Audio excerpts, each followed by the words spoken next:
That's all. Easy peasy. Orders of the day. Orders of the day, ordre du jour, government orders, government bills commons, resuming consideration at second reading of Bill C-31, Cost of Living Relief Act, number 2, targeted support for households. I believe when we left this last, the floor was free, so I recognize the honourable member for Kelowna Lake Country.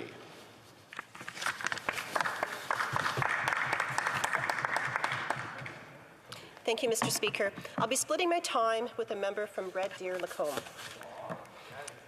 Mr. Speaker, this summer I spoke with thousands of constituents from Kelowna Lake Country in person, over the phone, on their doorsteps, and at community events. I met with small businesses, farmers, and not-for-profits. The struggles I heard from people and small businesses are real and extensive. I heard about unmanageable cost of living, which includes costs on housing, fuel and food, overall inflation, labor shortages, travel restrictions such as the ArriveCan app, ongoing federal mandates, crushing debt for small business, supply chain issues, delays in every federal government department, whether it be immigration and citizenship, CRA, benefits, or passports. It's evident by the legislation before us, Bill C-31, that this does nothing to address any of those issues and nothing to address the cost of 40-year high inflation. For the Liberals to introduce this thrown-together legislation that will only boost inflation, which will see its benefits evaporate with the ever-rising cost of food or gas, demonstrates this government's detachment from working families, small businesses, and seniors. Mr. Speaker, I remember as a kid those tough times 40 years ago at the end of the last Trudeau government. History is repeating itself. I remember eating lots of wieners, white bread, and Spam. What got us through were 2 sets of grandparents who had big gardens. Families are suffering today. I mailed out a survey in my riding to residents of Kelowna Lake Country to get their feedback about costs of groceries and gas prices. I received thousands of responses. Food costs can vary regionally, and most people said that their food bills have actually gone up more than 20%. And to fill their vehicle was over $50 higher per fill than last year. Many people gave specific examples of their personal situations. Here's just a small sampling. John, who needs his pickup truck for work and has good mileage on his truck, he says, he'll be paying $513 a month more for gas than last year. Jeff in Lake Country wrote to me that it's getting close to choosing between gas or food. Quote, not a good spot to be in, unquote. Lee in Kelowna says she's forced to go to food banks for the first time in her life. Ken wrote that his family is presently helping a person who was living in his car because he couldn't afford rent. This person works as a delivery driver, but gas prices may now prevent him from working entirely. Paulette wrote to me, quote, I have recently retired as a nurse. I'm pretty tight with my budget. I've been able to keep my bank account at the same float number. Since March of this year, I've noticed incremental decline in my bank balance to the tune of $400 a month. It doesn't take long on a fixed income to be alarmed in seeing consistent decline. How is a retiree like Paulette supposed to deal with a $400 loss each month? How is a new family? How is a young worker? They won't if we maintain this government's high-spend, high-cost, NDP Liberal approach. We need to stop the money printing, stop the spending, and stop increasing taxes, all of which are creating inflation. Mr. Speaker, legislation like Bill C-31 won't reverse the ever-increasing costs of our basic necessities. While the government says this legislation will tackle real issues of Canadians in need of relief, the value of these supports on people's budgets will rapidly proceed to nothing. They evaporate quickly if the government does nothing to rein in its own costs. Conservatives have been talking about precisely where the government could reduce costs, which would directly help to reduce inflation that is shredding the value of people's paychecks and household budgets. They could cancel their $35 billion infrastructure bank, which is yet to build a single road, bridge, or rail line. They could drop the ArriveCan app entirely today. Save $25 million right now and scrap what I actually call it, the Arrive Can't app. They could do a one-for-one rule. For every dollar spent, find a dollar in savings. They could cancel all planned tax increases, including payroll tax hikes scheduled for January 1st, and tax hikes on groceries, gas, and home heating on April 1st. Cancel the escalator excise tax also on April 1st. Leaving those scheduled increases on the books will be catastrophic to Canadian and small business bank accounts. Let's change course today. This NDP Liberal bill will only raise Canadian costs, and this is obvious. Economists are in agreement on this as well. Robert Kavkik, the senior economist at the Bank of Montreal, was quoted recently on the government's proposal as saying, quote, "We all know that sending out money as an inflation support measure is inherently inflationary." Andrew Pavlov at Simon Fraser University's Beatty School of Business said, quote, "If we have high inflation and that inflation continues, that assistance isn't going to do very much to help anyone, including the recipients of that assistance. It's just not going to be enough." Derek Holt, Vice President and Head of Capital Markets Economics at Scotiabank, couldn't have been clearer. Quote, "Any benefit that the government's proposals will ease inflationary pressures must have studied different economics textbooks," unquote. Let's not forget that this legislation is only even before us because of the summer rush the costly NDP Liberal coalition put on themselves, once again trying to make a parliamentary body of lawmaking into a short-order kitchen of quick fixes. The legislation bears all the hallmarks of a bill not thoroughly thought through. If the government even took the time to glance at most rental listings in British Columbia, they would know that a $500 check would represent not much more than a single week's worth of rent. According to rentals.ca, British Columbia had the highest average rental rate at $2,578 per month in August of 2022. Even if this bill passes, 6 out of every 10 renters won't qualify for it. In Kelowna Lake Country, the government's record on rent is clear. According to the CMHC, the average one-bedroom apartment was roughly $900 a month in 2015 when this government was elected. Fast forward to 2022, the rental prices have increased 61% to $1,475. But instead of a bill that would expand the rental market or offer my constituents an affordable path to home ownership, the government chooses to raise their costs even further. For the government to call the other half of this legislation a dental program isn't quite accurate. A program would typically feature an application process. It might coordinate with many provincial low-income dental care programs. It would actually be a program. Instead, what the government offers is an attestation. We've seen this attestation process with no verification or cross-referencing before. We haven't been told how the CRA will administer this program or what extra staff they'll need to administer it. All the government has said is to remember to keep your dental receipts. But Mr. Speaker, will people be subject to having the value of this benefit clawed back if the government or CRA deems them not applicable? My constituency office was inundated with people being told they had to pay back CERB. The government just hasn't learned. Once again, the Liberal NDP coalition is clear on how it wants the government to run. Allow inflation to rise unchecked, take more from Canadians' pockets, as a result, circulate it through the government's bureaucracy, and then write checks that will give only a fraction of it back. It's like a family's financial situation is a boat sinking, and the Liberals throw them a teacup to bail out the boat instead of patching the holes. We need to put people first. Thank you very much, Mr. Speaker. Questions and comments? Question Kamal Tar, the Honourable Parliamentary Secretary to the Government House Leader. Yes, thank you, Mr. Speaker. You know, and it's most unfortunate that the Conservative and Bloc do not recognize that this legislation is going to enable children under the age of 12 to get the dental work that is absolutely necessary Many children are not getting the dental work because of the issue of affordability.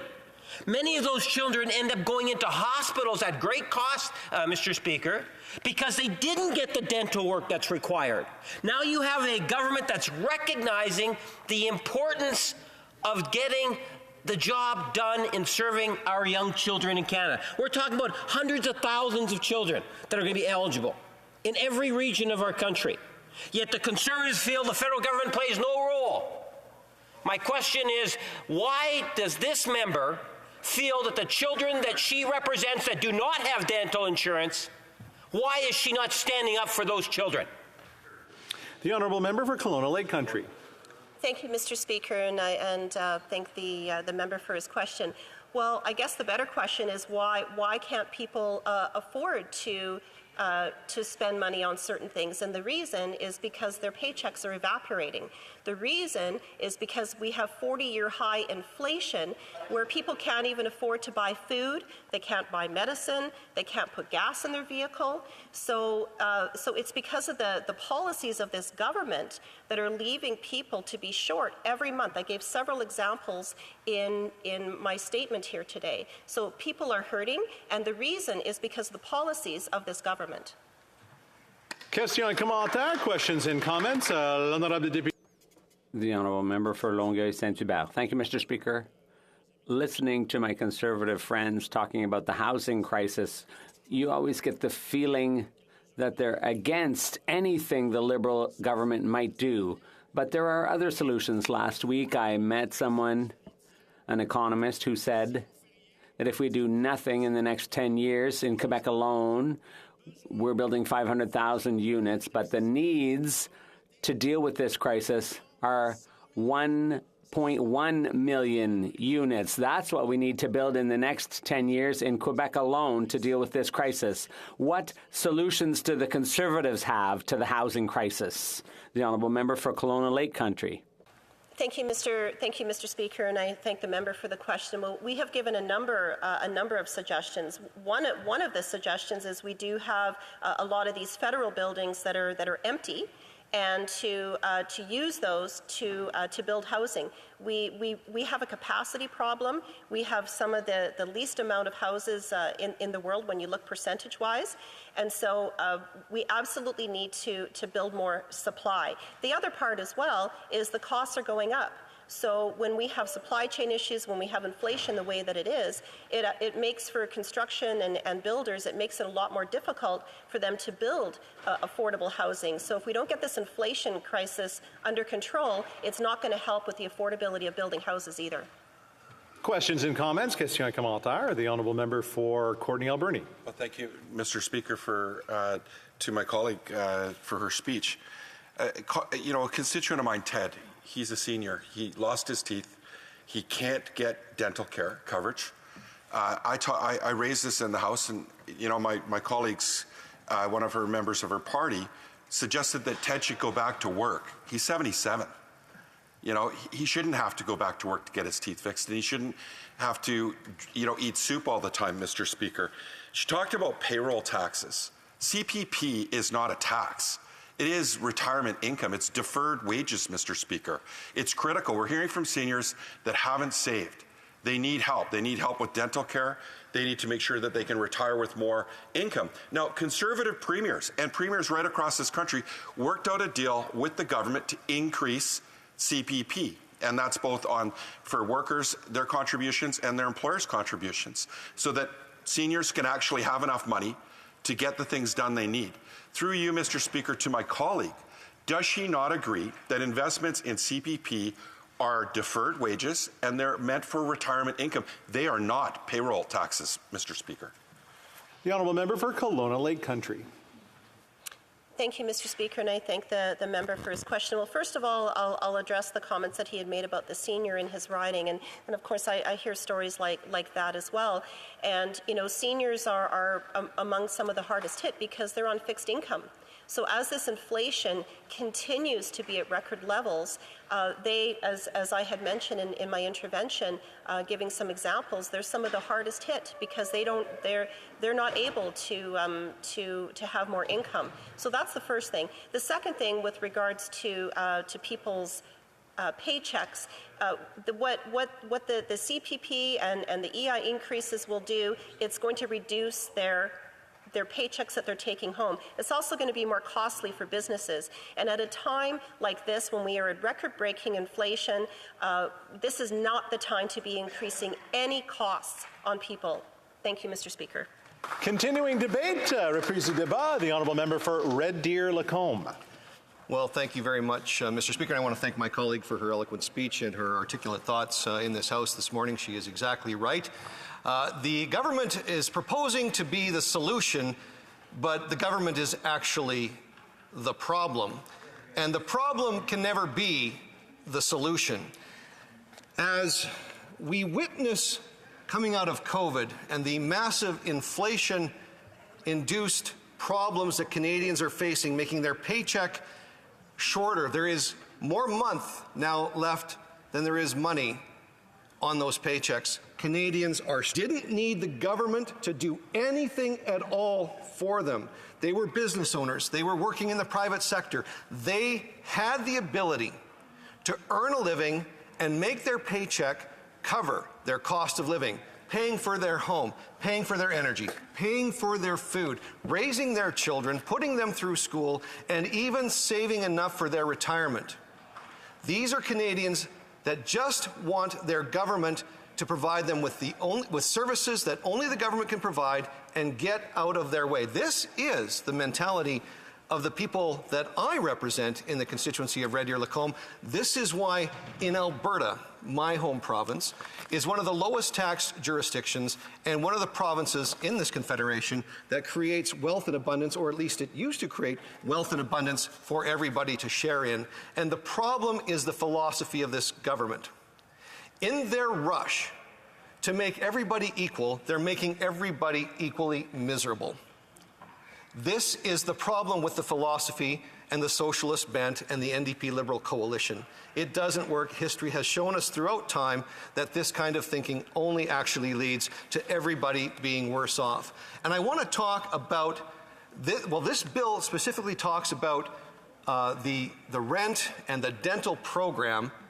The reason that the government believes it needs to bring these things forward at this time is because my constituents who used to be able to pay for these things on their own, used to have jobs where their employer was able to make payments, or they had a dental care plan, no longer find themselves in that caliber of employment anymore. And that is because of the ideology of this government across the way and their ideological attack on energy.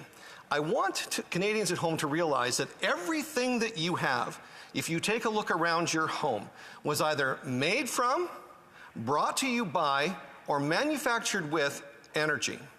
And when you attack that energy that underpins everything we do in our economy with things like a carbon tax, with things like the government's hell-bent position for the very first press release issued from this government was to basically rework the Northern Gateway Pipeline and the Energy East Pipeline, and they basically canceled those projects. The short-sightedness for cheap political gain of critical energy supplies, not only within Canada, but around the world, are now showing themselves today. The Chancellor of Germany was just here.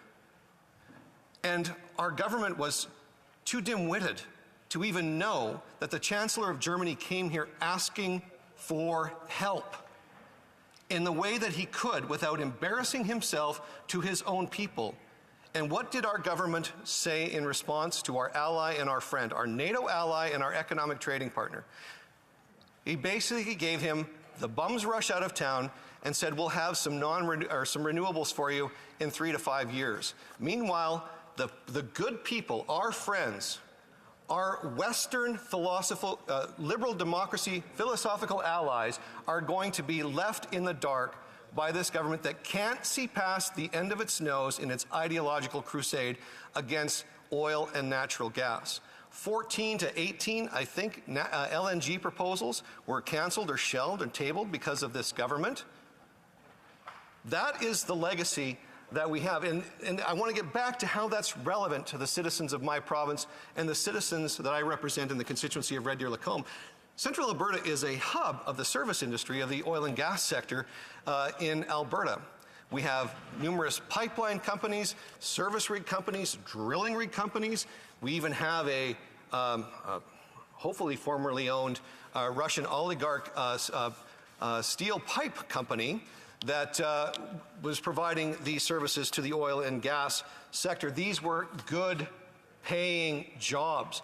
Trucking company, I have good friends that have had multi-million-dollar businesses. You want to know how to get rid of a $10 million trucking company in Alberta? Mr. Speaker, vote Liberal and just wait a couple of years, and you've got nothing left at the end of it. That's exactly the story, sadly, of some good friends of mine back in central Alberta. That is the misery that has been inflicted on the tens, if not hundreds of thousands of Albertans that are victims of this policy. Now the good people of Germany and the rest of the free world is held hostage by dictator energy in places like Germany and Ukraine and Poland. These are our friends, and now they're held hostage by the ruinous imperialism of Vladimir Putin right now, and they're being held economically hostage by that. Putin has used energy as a weapon before. We could be energy independent. We don't need to import a single drop of gas or oil into this country. As a matter of fact, we have the third largest proven reserves of oil in the world, and we have trillions of cubic feet of natural gas under every province and territory in this country. We could be supplying our friends and neighbors and allies and like-minded citizens in a liberal democracy, small L liberal democracy, because today's large L liberals are not small L liberals. We could be providing that energy and that relief and that security to our friends.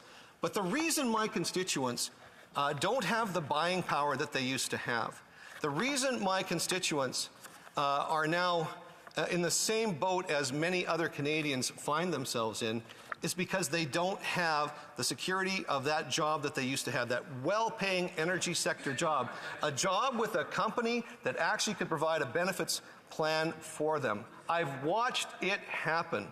It has been absolutely disastrous and absolutely ruinous. And the problem, I go back to it, is the philosophical bent of this government. They cannot see past the end of their nose. So you take a look at the pipeline policies, you take a look at the unfair application of these things. For example, upstream and downstream emissions on oil and gas that's produced in Canada is not applied to oil that's imported into Canada. Why the double standard, Mr. Speaker? I believe we have a point of order from the Honourable the Honourable Parliamentary Secretary to the Government House Leader. This is a bill about dental care for children under the age of 12. This member has spoken about just about everything under the sun except dental care.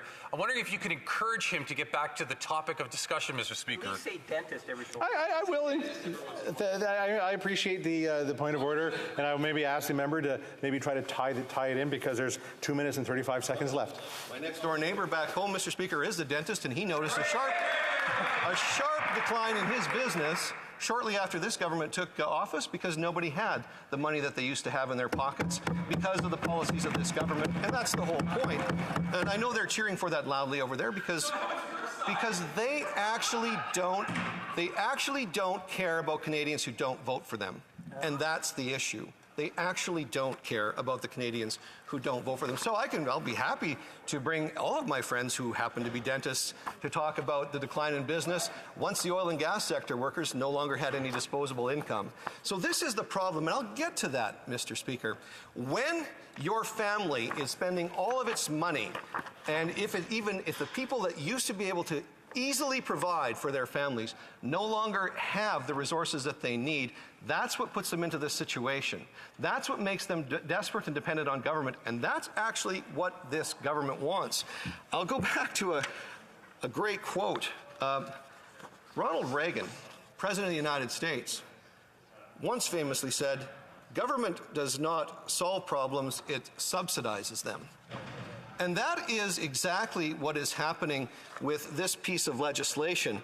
What is a $500 rent check going to do for somebody in Toronto and Vancouver who's now paying $2,300 to $2,600 a month for rent? The government is proposing to solve their housing problem by giving them 1 week's worth of rent while adding billions of dollars of debt onto our already massive national debt. This is not going to work. Economists are almost unanimous across this country in suggesting that any more spending by the government is surely to cause upward pressure on inflation and exacerbate the problem that we currently have. So, Mr. Speaker, look, this government is not a solution provider. This government is a problem maker, and there are more people in trouble in this country today than there have been in the entire time that I've been here. They're in more trouble than they have been in 40 years with the inflationary pressure that we have. Interest rates are going up. So now the people that borrowed money, the businesses that borrowed money during the pandemic, now have upward pressure on the loans that they need to pay back. The pinch and squeeze, Mr. Speaker, is terrible for the people of this country. And the problem is the government. They're not the solution. Questions and comments? Question et commentaire. The Honourable Parliamentary Secretary to the Government House Leader. Thank you very much, Mr. Speaker. And I guess I will ask the member a question about his speech because he didn't talk about dental care, so I do want to make it relevant to his speech. You know, he talked about price on pollution. The reality of the situation is 14 out of the 31 OECD countries have some form of price on pollution. I understand that Conservatives are against it now, but I would remind the member that when he ran in the 2021 election under the leader from Durham, he was in favor of pricing pollution, but I guess now they're not. So could he inform this House how the Conservatives plan, if they're elected, to tackle the rising carbon emissions and properly bring in measures to fight pollution as we should as society? I'm assuming that he would agree with that. What is their plan today? I know what it was in 2021 when he ran in the last election, but what is it today? The Honourable Member for Red Deer Lacombe. I'd like to remind my colleague across the way that asked that question, Conservatives have always been environmental stewards. Former Prime Minister Brian Mulroney is one of the greatest environmental stewards that we've ever had sitting in the Prime Minister's chair. He's been awarded for this, and Conservatives have always put forward a plan on the environment. But the issue right now, and where this government is an outlier, is virtually every other country that he just listed in the OECD is reducing taxes and cutting spending to get this inflation under control.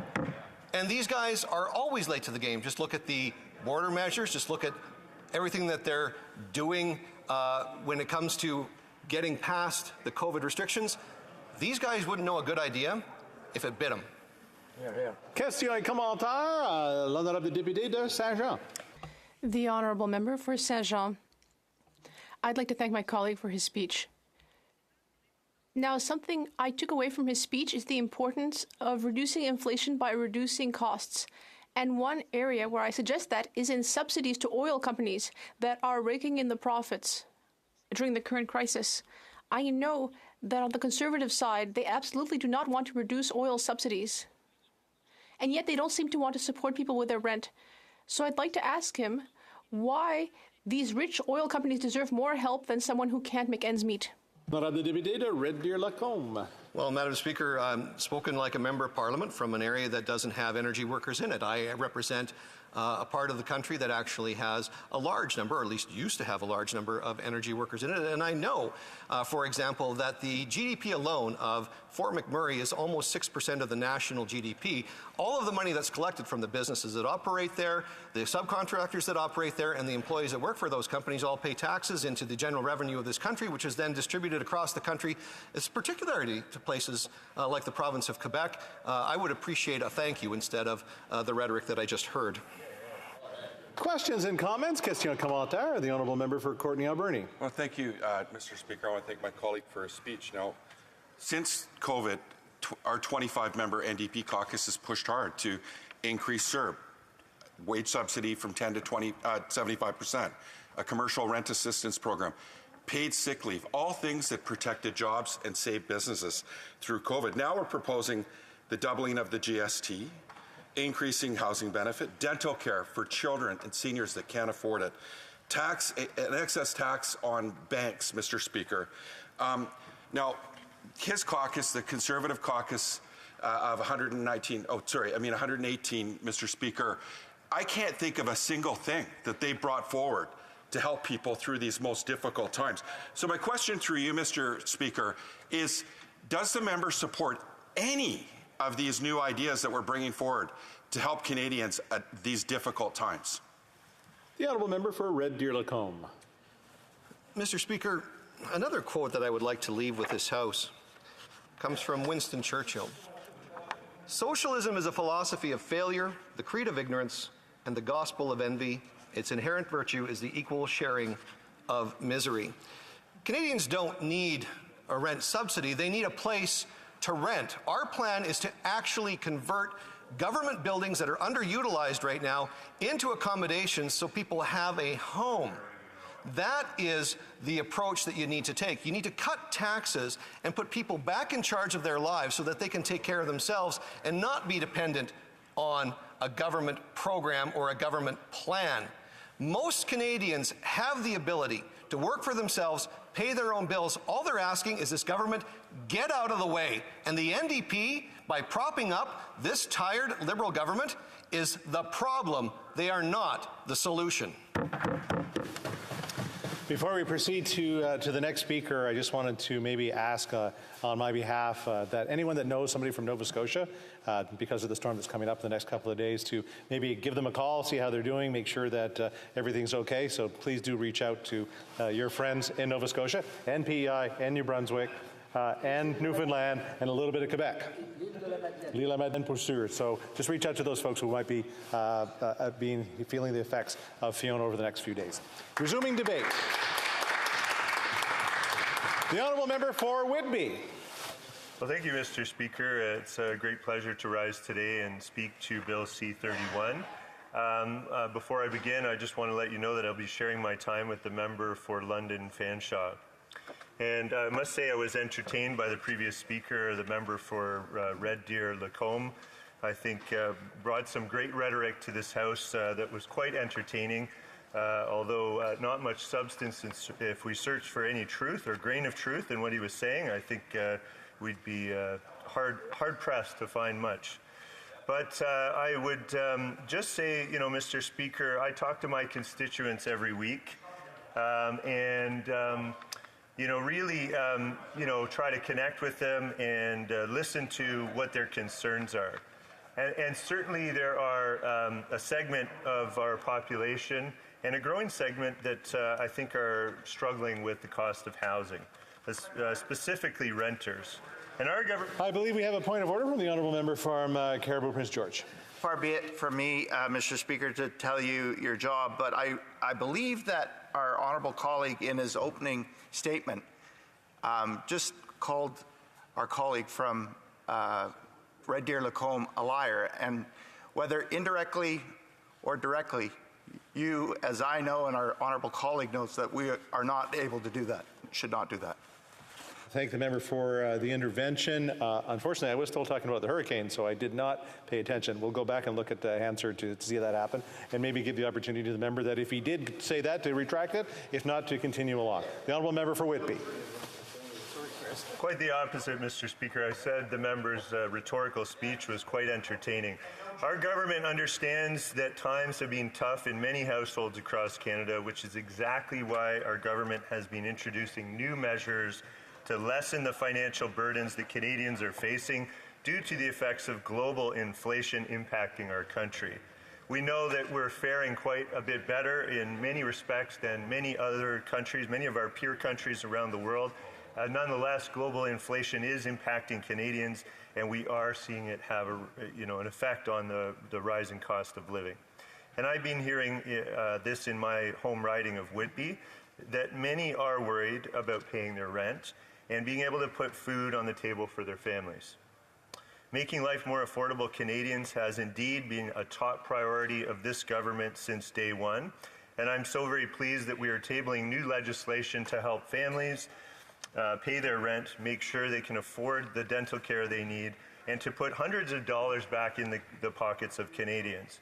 just like we've done with the 50% reduction in childcare fees, with the Canada Child Benefit, with the price on pollution moving to direct quarterly payments, which is giving Ontario families $745 on average this year, and the 10% OAS increase.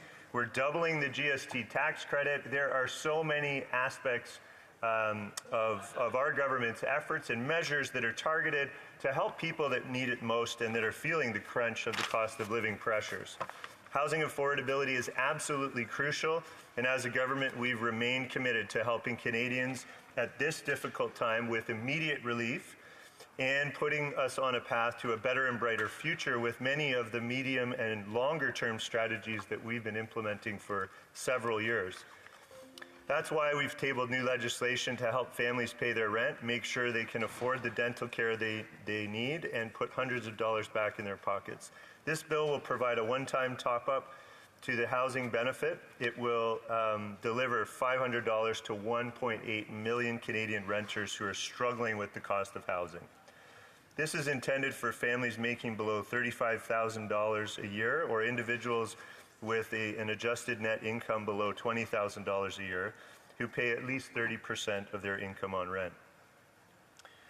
This benefit is in addition to the Canada Housing Benefit, which is provided and delivered with provinces and territories and providing on average $2,500 to help with rental costs so many families across the country can continue to pay their rent. This payment meets an immediate need and will help families to pay their rent now, which is why I encourage my colleagues across the aisle to help pass this legislation. Housing affordability must be our long-term goal, which is exactly why our government's plan includes measures to put Canada on the path to double housing construction over the next decade. Through our proposed first-time home buyers savings account, it will help first-time home buyers to be able to save and purchase their first home. That's in addition to a whole host of other measures in Budget 2022 that have been added to the National Housing Strategy. And those include, cutting mortgage insurance by 25%, doubling the tax credit, and adding flexibility to the first-time home buyers program. And in addition, we're banning foreign ownership and curbing speculation, both of which make housing more expensive for Canadians. So to achieve our long-term goal, we are extending and enhancing the National Housing Strategy, which is an ambitious 10-year plan backed by more than $72 billion in investments, which prioritizes those working individuals and working families and especially includes our most vulnerable population. And let's just remember that for decades prior, specifically within the Stephen Harper era, there was no federal government funding going to housing at all. So it's very rich for the Conservatives to criticize a government that's made long-term commitments to addressing housing affordability and investing $72 billion over 10 years, and then continually updating their plan to address the challenges that Canadians continue to face across the housing market. Just look at our government's Rapid Housing Initiative. It's an excellent example of the National Housing Strategy in action. Launched in 2020 in the midst of the pandemic, its goal was to address the urgent housing needs in Canada through 2 rounds. It has consistently exceeded its targets. We're now building on this success with last month having announced a 3rd round of the program, and we anticipate that in total we will create at least 14,500 permanent affordable homes just with that program alone. Of those units, significant portions are set aside specifically for Indigenous people, for seniors, and for women and children, and in particular those fleeing domestic violence. The Rapid Housing Initiative is just one of a suite of programs to create a more affordable rental supply, programs that are making a difference to families from coast to coast to coast. In the past month alone, Mr. Speaker, we've announced a project in St. John, New Brunswick, that will create transitional housing for women experiencing homelessness, urgent repairs that will stabilize the riverbank of the Red River from encroaching on seniors cooperative housing unit in Winnipeg, a project that will create more affordable student housing in the area around University Laval in Quebec City, and a project to help build nearly 100 homes for families, individuals, and seniors living in Stouffville outside of Toronto. That's not to mention the 4 projects in my region and 2 in my riding specifically that are addressing this need from the Rapid Housing Initiative. We've got the Otters Creek Cooperative that's expanding.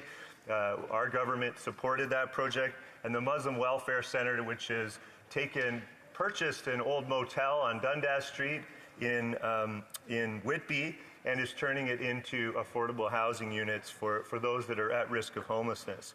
This program is really, truly working, and it's remarkable that it's overachieving the results that or the performance targets that it set out in advance.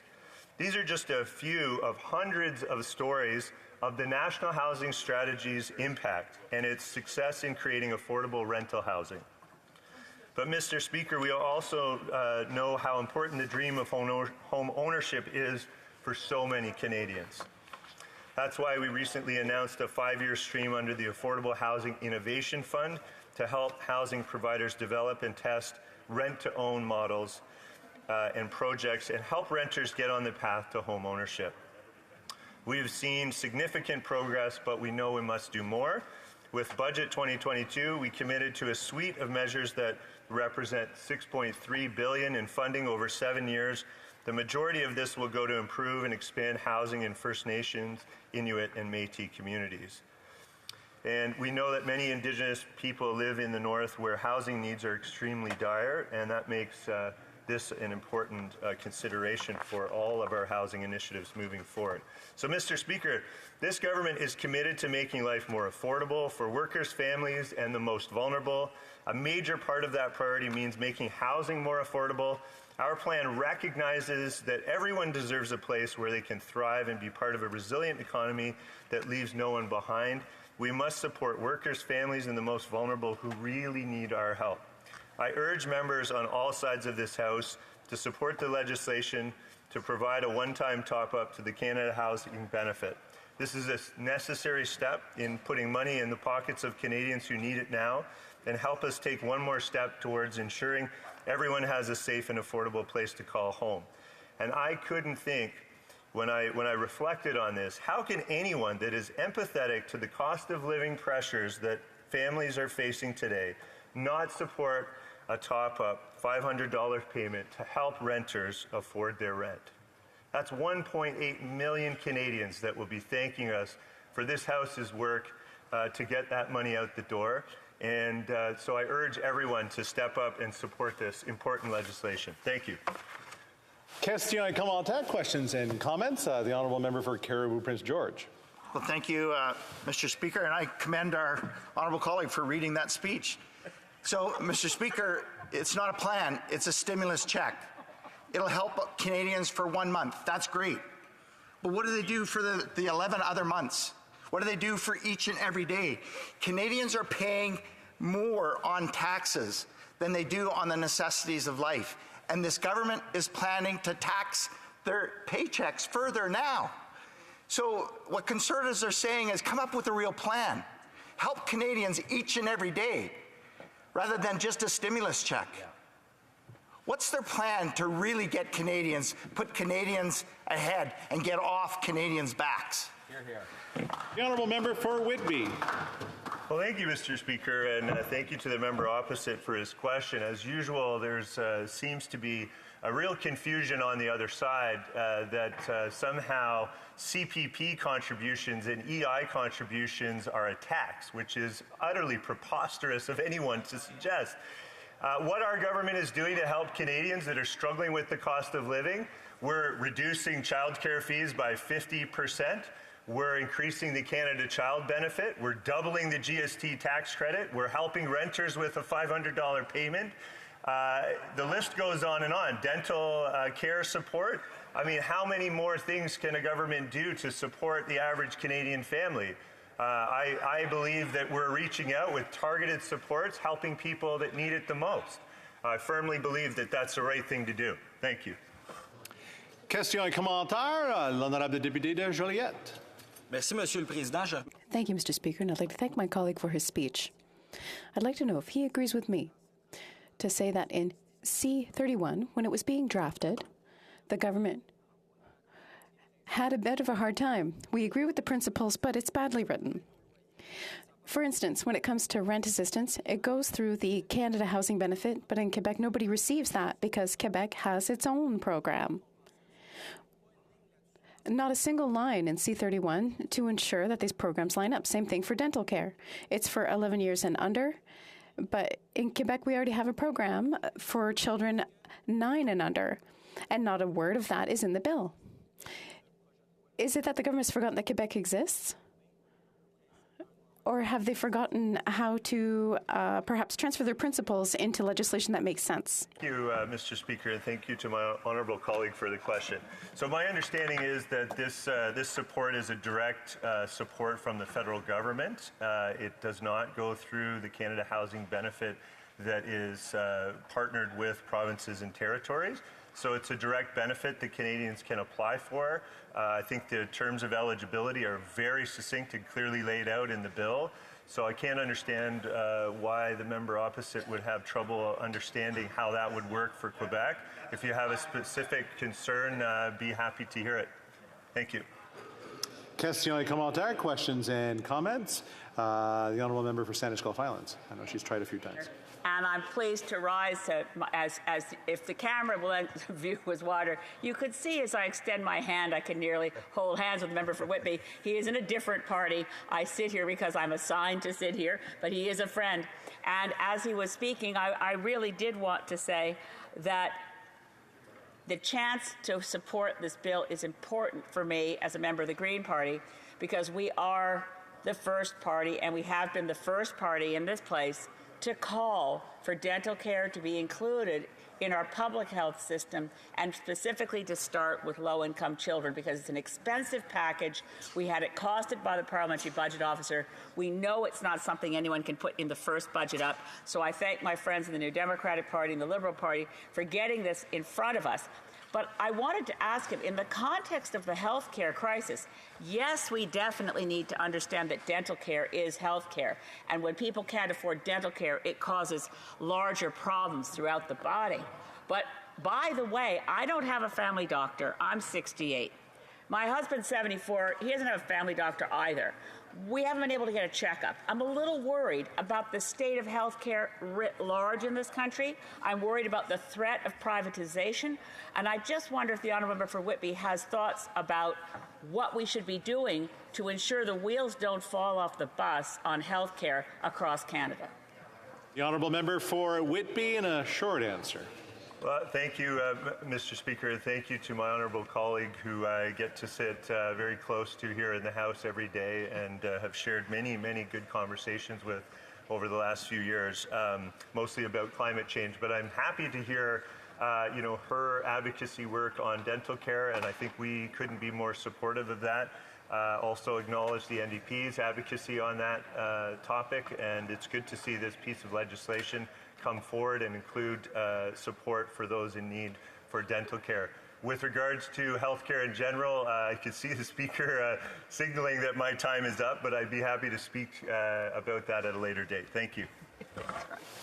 Reprise du débat, continuing debate. The honourable member for London Fanshawe. Thank you, Mr. Speaker. You know, I've been in politics a long time. It may not look like it because I try to look younger than I am, but I've been in a long, long time. My mother is entirely to blame for this. She started to be involved when I was around 10 or 11. And she was fighting for the people in my community. She was working with other New Democrats to create programs and infrastructure that people could rely upon. Now, I've talked about my mom a bit this week about my mother in this house, but she had such an incredible impact on me. And she allowed me to grow up with incredible CCFers and New Democrats who truly believed in the institutions that a government can create. And I think that oftentimes, certainly now, we've gotten away from a lot of that ability for a government to create something much bigger than a simple tax break or something short-term, easy solutions that people think that will help them. But ultimately, it's those longer-term investments, those long-term solutions, those social programs that help people. And I believe that that's what we're here talking about today. It's fighting for social justice and pushing for the federal government to ensure that people are treated fairly They're treated well, they're treated with respect, and they're treated equitably. When my mom was about to retire, she talked to me about running in London Fanshawe. We spoke about the need for leaders to fight every day for those same social programs that lift people up equitably. And I know that Canadians are hurting. We all know this. Inflation is taking a huge hit on people's pocketbooks. 1 in 5 Canadians are forced to skip dental visits because they simply cannot afford it. 1 in 3 Canadians have zero dental insurance at all. Millions have inadequate coverage. But knowing how many Canadians are hurting simply isn't enough. We can't just talk about it. We have to do something about it. We've known that dental care belongs in our public health care system for decades. It's been 58 years since the Royal Commission on Health Services called for dental care to be included in our public system. In fact, New Democrats have been fighting for that ever since Tommy Douglas brought it forward in terms of our universal health care system. We've been talking about pharmacare as well, something New Democrats are also pushing for. Speaker, I know the huge responsibility it is to fight for the people in London Fanshawe. That's why I chose to run. My mother made me promise that I would do everything possible to make life better. And I truly believe that we are all here in this place because we want to make that positive difference in our communities and for our constituents. We certainly don't agree necessarily on what the best path is, but I truly believe in the power and equity of social programs delivered by government and the power of people that work together to lift each other up together. That's why I was so proud to jointly second my previous colleague's bill, M62, which was Jack Harris's bill in the last Parliament that called for a federal dental care plan. That's why I'm proud to stand up for housing as well in this House today in support of Bill C-31. Now, is this bill going to fix everything? No. I wish that one bill could. I wish that we would come together as a House, as members of Parliament, to truly provide people what they need in those longer-term solutions. But New Democrats are doing that. We are using every ounce of influence that we have in this minority government to actually deliver on the promises that we campaigned on, that I went door to door in London Fanshawe about. And we are working on those solutions that we truly believe will help people. Bill C-31 is, of course, a part of that promise. Dental care, housing supports, more money in people's pockets to deal with that increased cost of living. The dental care benefit for children without insurance under the age of 12 will help parents with income under $90,000 purchase much-needed dental care for their kids. The dental care benefit will provide direct payments to eligible applicants totaling up to $650 per child per year for dental services. And for applicants, it would also provide $390 for those with a family income of $70,000 to $79,999. Canadians will be able to apply for and receive the benefit up front for accessing dental care. They won't have to get it afterwards. That's incredible, too. The flexibility for the benefits to be used for any dental care provided by a regulated oral health professional licensed to practice in the applicant's province or territory is also a really key point. This flexibility will position parents to have discussions with their oral care providers to determine the most appropriate dental care treatment for their kids. To have children start early on the right health path will not only help them now, but will help the entire health system overall, well into the future. We all know how good oral health is also linked to whole body health. For example, if an infection is present in your mouth, your bloodstream can carry the bacteria to other areas of your body, leading to other health concerns like heart disease and stroke. Keeping your teeth and gums healthy is an important part of our long-lasting overall health. And lack to access to dental health is precisely why our healthcare system spends $155 million a year for emergency dental visits in Canadian hospitals. Bill C-31 also works to put money in people's pockets with the $500 top-up to the Canada Housing Benefit to help pay their rent, and up to a $467 top-up to the GST rebate to help pay their bills. On Wednesday, Stats Canada revealed that the number of households who rent their homes has grown twice as fast as the number of those who own.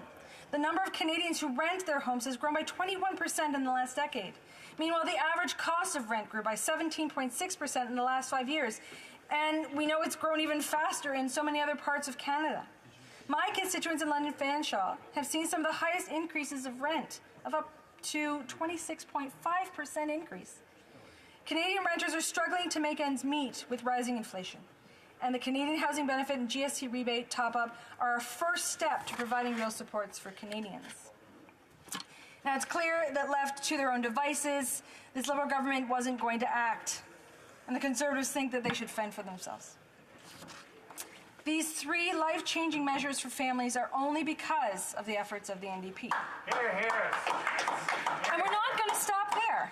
We're going to keep fighting to make sure that all Canadians can have access to comprehensive dental care as part of our healthcare system and have better access to truly affordable housing. Hear, hear. As inflation hits an almost 40-year high, workers and their families are struggling to keep up. Hardworking people are playing by the rules, they're doing everything right, but they are falling further behind. And let's be clear, workers did not cause inflation. They shouldn't be the ones paying for it. Excessive corporate profits and greed are jacking up costs, and wages are not keeping up. Big grocery chains, big oil companies, big box stores are making a fortune off hardworking families. Shame. And when times are tough, it shouldn't be hardworking people who pay the price. The top 1% have rigged the system to take wealth from working people. And while Liberals and Conservatives like to say they support workers, when push comes to shove, they always take the side of CEOs. This extreme divide between the ultra-rich and the rest of us is out of control. One only has to look at the ultra-wealthy who go on joyrides to space because they feel like it. Jeff Bezos spent $5.5 billion to spend 11 minutes as far above the rest of us as he possibly could. Meanwhile, his workers who do the actual labor that produce that enormous profit face some of the harshest and inhumane working conditions. Shame.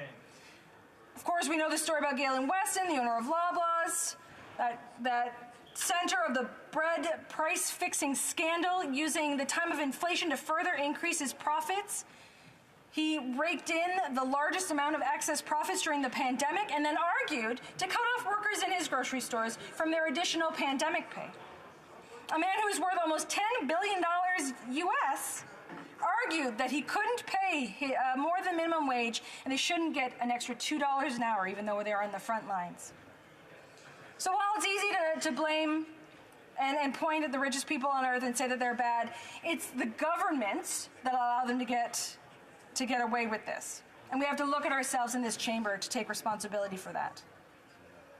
There are more stories about that wealth inequality. I see it in my hometown. The food bank in London has record people coming to it, over 20,000 people per month. And people are going through that hard time. But this is a bill that can help them. It's just the start. We need to continue to put more into those major social programs, those long-term solutions, and I am proud that it's New Democrats that are doing that today with Bill C-31. Thank you, Mr. Speaker. Questions and comments, but knowing we only have a minute or so for a couple of questions. So, question et commentaire. The Honourable Member for Skeena-Bulk. Oh, no, sorry. I see the Parliamentary Secretary to the Government House Leader. Thank you, Mr. Speaker.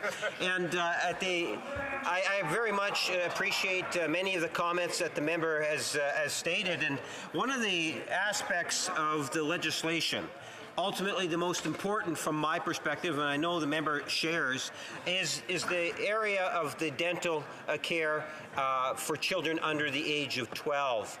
This is something that I believe, that many believe, I would argue, is going to be able to assist so many families in all regions of the country, Mr. Speaker, affording for the first time many children that would never have received the type of dental care that they require, which often leads children to be put into hospital situations. And I'm wondering if my colleague can provide her thoughts in regards to children that are not getting the dental work today that end up in hospitals because of the affordability issue.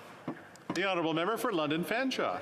I I thank my honourable colleague, absolutely, and I talked about in my speech, those long-term consequences, the impact that this will have on future generations, and on our healthcare system overall, the savings to our healthcare system so that we can put it into other services that people need.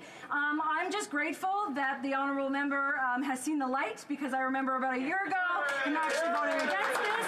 So I am so grateful that now they agree with New Democrats who have been talking about this for a long time. They've seen the light, and they'll do a lot more than New Democrats are asking for. Thank you, Mr. Speaker.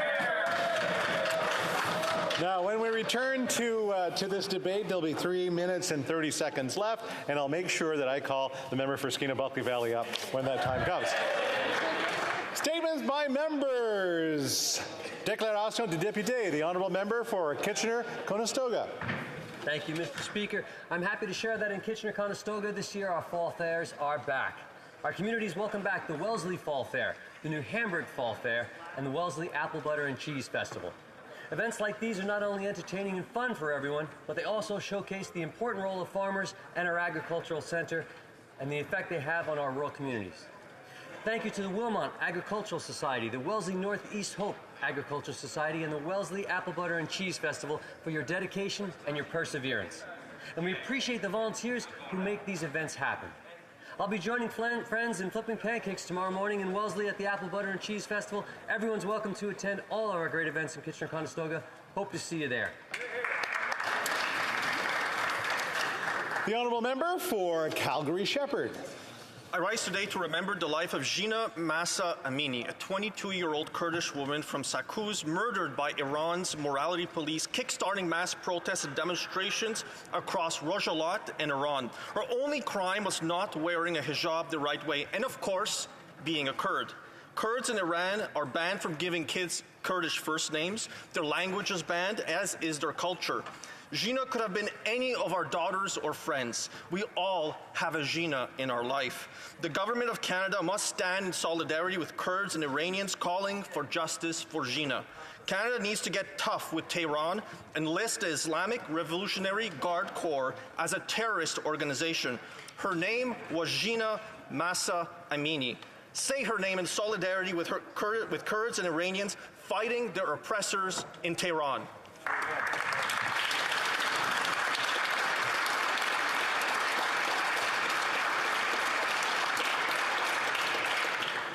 The honourable member for Canada-Carleton. Thank you, Mr. Speaker. This week is Gender Equality Week, a week to celebrate equal rights and equal opportunities for all Canadians. Despite historic progress, women and gender-diverse Canadians continue to face barriers for their success and inclusion. From introducing equal pay legislation to building a national early learning and childcare system, and implementing Canada's first ever 2S LGBTQI+ action plan, we're working to create a more inclusive society for all. As we celebrate the contributions made to advance gender equality this week, we must continue to work year-round, both at home and abroad. This has become even more evident with the recent events in Iran and the death of Mahsa Amini. Our government stands in solidarity with Iranians and women around the world who are rightfully denouncing the death of Mahsa and exercising their right to peacefully protest. Thank you, Mr. Speaker. The honourable member for Skeena-Bulkley Valley. Mr. Speaker, the Grammy Award for Best Latin Pop Album of 2022 didn't go to an artist from New York or Los Angeles. It didn't go to an album on a big corporate label like EMI or Sony. No, this year's Grammy for Best Latin Pop Album went to none other than the great Canadian recording artist Alex Cuba, the pride of Smithers, British Columbia. Alex recorded his winning album in his home studio in Smithers during the pandemic on a label that he and his wife Sarah founded. Of course, all of us Smithereens were bursting with pride, and last week, over 1,000 of us joined on Main Street for a tribute concert to celebrate Alex's success. Alex Cuba's music is a gift to Canada and indeed the world. I hope all of my colleagues will join me in congratulating Alex Cuba on his Grammy win. Te felicito, mi amigo.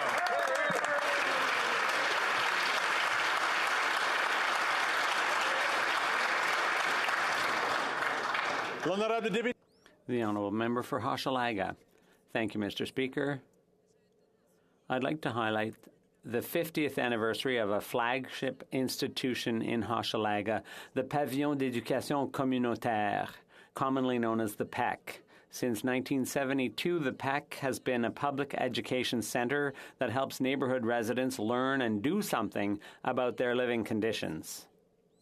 This trailblazing institution has worked over the years on the autonomy and independence of its members and has supported them along the way. Through cultural and social activities, the PEC is a meeting place for hundreds of families. The centre can count on more than 90 volunteers and about 20 dedicated staff who are involved daily with individuals and families in Hochelaga.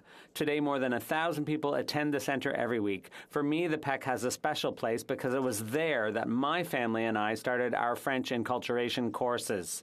Thank you for being a welcoming and stimulating place for us. Thank you. The Honourable Member for South Shore St. Margaret's. It's with deep sadness that I rise to pay tribute to Corey Mood from my riding, who passed away suddenly this summer, just 23 days after his wonderful mother Kay's passing. Corey Mood was a stalwart in the Nova Scotia seafood industry. Corey ran one of our most important businesses, Mood Fisheries, selling lobster, halibut, swordfish, haddock, and tuna throughout North America and Asia. He grew a small family business into a powerhouse. Fishermen and friends knew that Corey's word was gold, his support unconditional. He did business on a handshake. Life was a remarkable adventure for Corey. Corey was a gentle giant, showing kindness and support to everyone he met. He loved hunting, hockey, and the Red Sox. Corey's loss is most felt by his wife Wanda, daughter Natasha, father James, and siblings Debbie, Almond, Andrea, and Dougie. From Barrington to Brussels and Beijing, from Boston to Briar Island, his friends cherish the memories of Corey and mourn his loss. The legacy of Corey Mood is a blessing for our community. Yeah.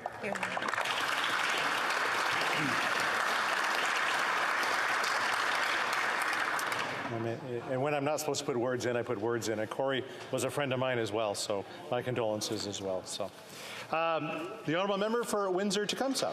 Mr. Speaker, canned mushrooms, galati cheese, cornmeal crust, and shredded pepperoni. That's the way Windsor has been making the best tasting pizza in the world for over 70 years, and now it's in the record of Parliament. And the word is getting out, Mr. Speaker. Last week, the CBC aired an award-winning documentary called The Pizza City You've Never Heard Of, which is available for streaming on CBC Gem. Forget New York, Chicago, or Detroit. George Kalivas tells the story of Windsor Pizza and the proud, hard-working families passing down the same recipe for generations. Volcano, Capri, Antonino's, Armando's, Culini's, Arcata, Serducci's, Naples, Franco's. This past May, a BC Transit worker shipped Windsor Pizza 4,000 kilometers to Vancouver Island. It's that good. Watch the documentary on CBC, Mr. Speaker. Come to Windsor. We'll have a slice ready for you. Hear, hear. The Honourable Member for Ottawa Centre. Thank you very much, Speaker. Following the last 2 years of pandemic hardship, downtown Ottawa has changed significantly. Downtown office workers from communities across the region have changed their community habits. A business community that once relied on daily foot traffic in tens of thousands is struggling to get by. Ottawa's transit system, once envisioned to bring workers from the suburbs to downtown, has yet to regain its pre-pandemic ridership. Recognizing this, Speaker, as the local member of Parliament for Ottawa Centre, I have brought together community and business representatives to propose creative ideas for Ottawa's downtown core post-pandemic. Le travail hybride est le port resté, et le travail de notre... Workers in our beautiful city have relaunched a new project to find a solution. To bring people back to downtown Ottawa, to live, to work, and to visit. I will look forward to working with our incredible community partners to create creative solutions that will make downtown Ottawa revitalized and an envy as a nation's capital. Thank you. The Honourable Member for Thornhill. Mr. Speaker, Sunday night marks the beginning of Rosh Hashanah, the Jewish New Year, and it's a time for new beginnings. It's one of the most sacred days in the Jewish calendar, the first of High Holy Days, the 10-day period of repentance in which the Jewish people around the world reflect on our faith. It's a time for our families to come together and celebrate the gifts of the past year, reset, refocus, and look forward with anticipation and hope to the year ahead. It's also a time for our country to recommit to fighting the alarming rise in pernicious hatred against a Jewish minority. To all of those celebrating Rosh Hashanah in Thornhill and across the country, Shana Tova to you and your families. And on behalf of Canada's Conservatives, we wish you a healthy, peaceful, prosperous, and sweet New Year.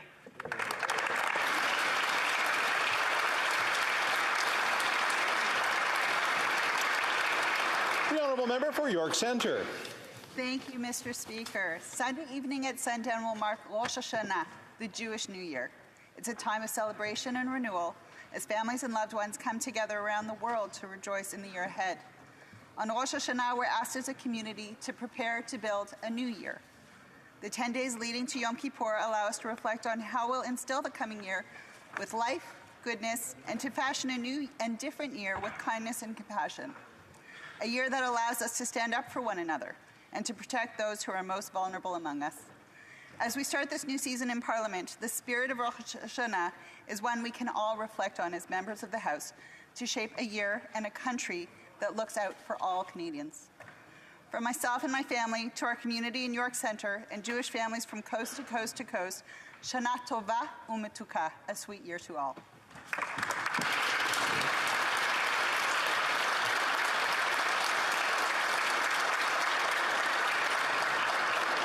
The Honourable Member for Cypress Hills Grasslands. Mr. Speaker, the new Conservative leader will put people first, their retirement, their paychecks, their homes, and their country. During harvest season, farmers are working hard to feed Canadian families and the world. This task is especially important at a time when there are real concerns about a global food shortage. Unfortunately, this government seems determined to stand in the way. From a relentless carbon tax to a severe target for reducing fertilizer emissions, they are impacting our farmers. With rising food costs, it's clear that this hurts everyone too. Another new industry report shows how the Liberals will once again fail to deliver because their fertilizer target is too unrealistic.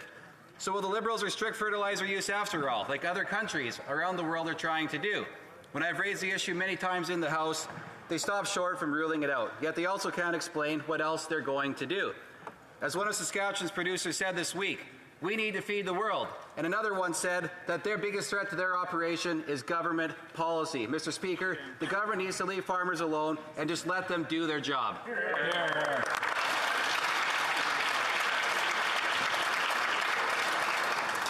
The Honourable Member for Kelowna Lake Country. Mr. Speaker, the new Conservative leader will put people first, their retirement, their paychecks, their homes, and their country. This summer, a nurse went public at Kelowna General Hospital to say she has never seen morale and conditions at KGH as bad as they are now. Hospitals have been over capacity for years. People don't have a family doctor.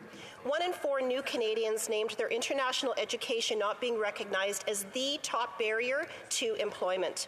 Conservatives will bring hope to those who are blocked from working in their professions for no reason other than they come from another country. We will team up with provinces to guarantee that within 60 days, an immigrant applying to work in their profession will get a yes or no based on their tested abilities and help should they need additional training. We will back up 30,000 small study loans for those needing time off work to study up to the Canadian standard. Canadians deserve better. Our healthcare workers need help.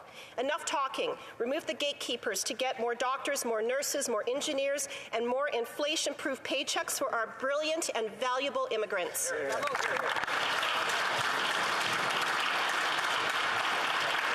L'honorable député de Nickel Belt. The Honourable Member for Nickel Belt. Mr. Speaker, on September 25th, the people of Nickel Belt, Greater Sudbury, will celebrate Franco-Ontarian Day. This day is very important as it gives us the opportunity to celebrate and be proud of our Franco-Ontarian identity. Also, in 1975, the Franco-Ontarian flag was flown for the first time on the University of Sudbury campus. To mark this event, many students, parents, and staff from various school boards will participate in activities to highlight the importance of this day and to pay tribute to the vitality of Franco-Ontarian culture. This is something we're all very proud of. For example, at Alliance Saint-Joseph School in Chelmsford and Hamner High School. As Parliamentary Secretary to the Minister for Official Languages, I thank the many volunteers who develop community activities, support culture, and promote Francophone culture. Fun. Through Bill C-13, our government is working to strengthen official language minority communities. Merci, thank you, Miigwech. Excellent. The Honourable Member for Nanaimo, Ladysmith. Mr. Speaker, it has become almost impossible for many in my riding to keep up with rising costs. Right now in Nanaimo Ladysmith, the demand for urgent assistance for seniors at risk of homelessness is increasing at an alarming rate. The SHINE program at the Nanaimo Family Life Association sees approximately 5 referrals for seniors who are homeless or at immediate risk. This is per week. These referrals are only a glimpse into the hardships. Stigmatization, blame, and barriers make it difficult to access help. Seniors contribute to our communities in endless ways. But instead of being treated with the respect they deserve, seniors are being left without the most basic necessities like a place to call home. When will the Liberals stop propping up wealthy investors and CEOs who treat housing as a commodity? Housing is a basic human right and needs to be treated as such. Seniors deserve better. Sure do. Here. L'Honorable Député de Drummond. The Honourable Member for Drummond. Mr. Speaker, I must interrupt the business of the day quickly because tomorrow, September 24th, is Dodo's birthday. Yes, Mr. Speaker, Dominique Michel is turning 90 tomorrow. This is the time to tell our national Dodo that we love her and miss her. We spent a lot of time with Dominique Michel, from songs to Moi et l'autre, from Denis Arcand's films to her last bye-bye, and then her last bye-bye, and then her last bye-bye. It's simple. Dodo is an honorary member of all families in Quebec. Mr. Speaker, you won't often see the Bloc Québécois plugging TV shows in this House, but all Quebecers have a rare opportunity to celebrate with Dominique Michel tomorrow. She'll be the guest of honor on En Direct de l'Univers. I bet there'll be a heck of a lot of us inviting ourselves to her party this year. On behalf of the Bloc and all Quebecers, happy birthday, Dodo. We thank you for your work. We wish you a good health and a great retirement, even though we do miss you. Happy 90th, Dominique Michel. The Honourable Member for Sturgeon River Parkland. Mr. Speaker, the new Conservative leader will put people first, their retirement, their paychecks, their homes, and their country. We need to restore the hope of home ownership in this country. Right now, young people and newcomers can't get a home because local government gatekeepers block housing with heavy fees and long delays for building permits, leaving us with the fewest houses per capita of any country in the G7, even though we have the most land to build on. A Conservative government will require big cities that want federal infrastructure dollars to speed up and lower the cost of permits and to approve affordable housing near all new transit stations so that our young people don't even need to afford to buy a car. We will also sell off 15% of underutilized 37,000 federal buildings to turn them into affordable housing and use the proceeds of the sales to reduce our deficit. In other words, stop printing money, start building homes for our people. Great. The Honourable Member for Willowdale.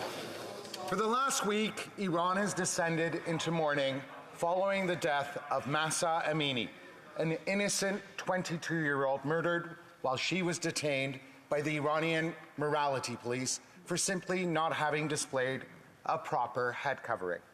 Since her death, thousands upon thousands have taken to the streets in over 25 cities scattered throughout Iran. They are demanding that women not be discriminated and harassed, and for the fundamental rights of all citizens to be respected. In each instance, they have faced the iron fist of the Iranian government. Far too many protesters have been beaten, and scores more have lost their lives. And now, the Iranian government has throttled social media so they can commit more unconscionable atrocities. That's why Iranian Canadians across our country are heartbroken. And having spoken to many of them, I can tell you that given that the memory of PS 752 is fresh in their memories, and they are now watching the savagery that is unfolding in Iran, that they want action, and they want that action now to demonstrate we're holding the government of Iran to account. Thank you, Mr. Speaker.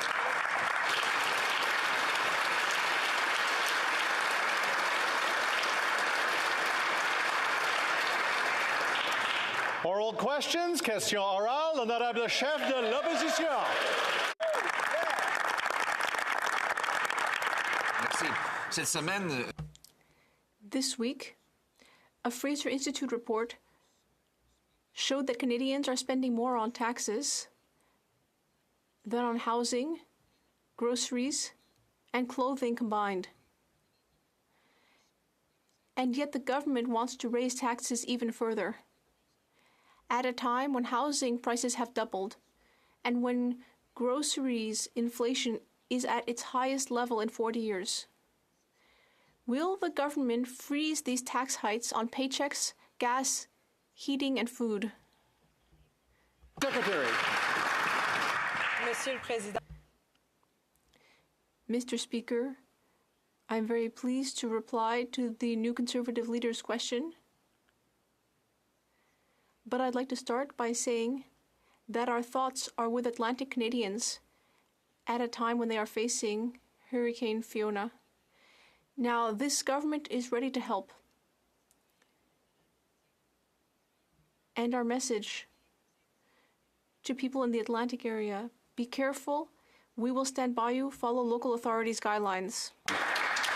we, as the official opposition, join the government in offering our thoughts and prayers for anyone affected by this crisis, and we offer our collaboration with the government to help in any way we can to serve people who are affected. This week, thank you. This week, the Fraser Institute published a report showing Canadians are spending more on taxes than on food, clothing, and shelter combined. Now, with 40-year highs in inflation, house prices having doubled, Canadians cannot afford to pay any more. Will the government cancel its planned tax increases on paychecks, gas, heat, and groceries? The Honourable Parliamentary Secretary. Mr. Speaker, our hearts are with Atlantic Canadians today as Hurricane Fiona is about to make landfall. To those on the ground, stay safe, listen to first responders, and follow the advice of local authorities. I think I speak for all members of this House when I say our government will be here to support you with whatever resources or assistance that you require. Right on. The Honourable Leader of the Official Opposition.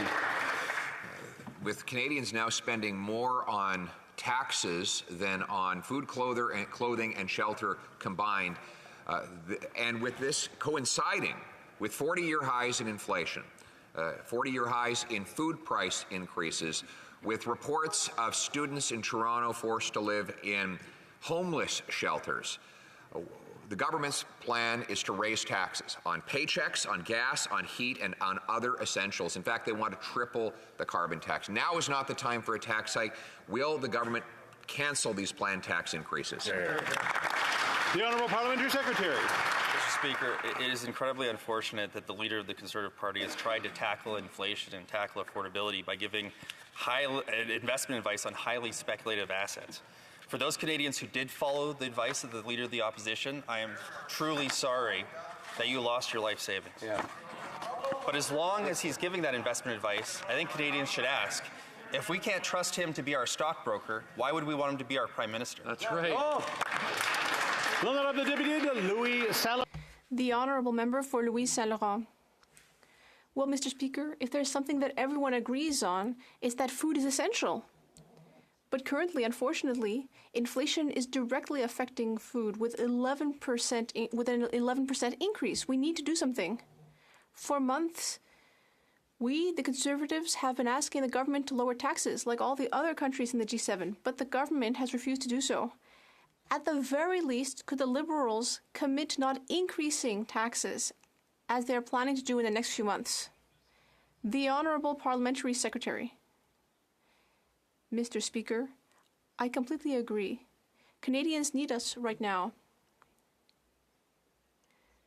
There is a great deal of economic uncertainty due to global inflation. We need to be there to support Canadians. And that is exactly why we are going to double the GST credit. Will the Conservatives support that measure, which will put money directly back into Canadians' pockets? The Honourable Member for Bellechasse-les-Échemins-Lévis. Happy Friday, Mr. Speaker.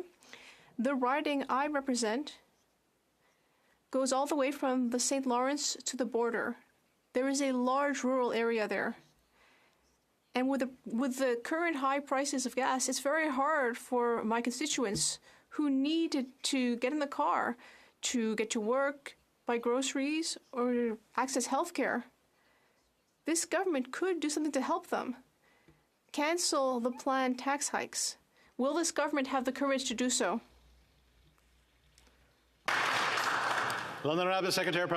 The Honourable Parliamentary Secretary.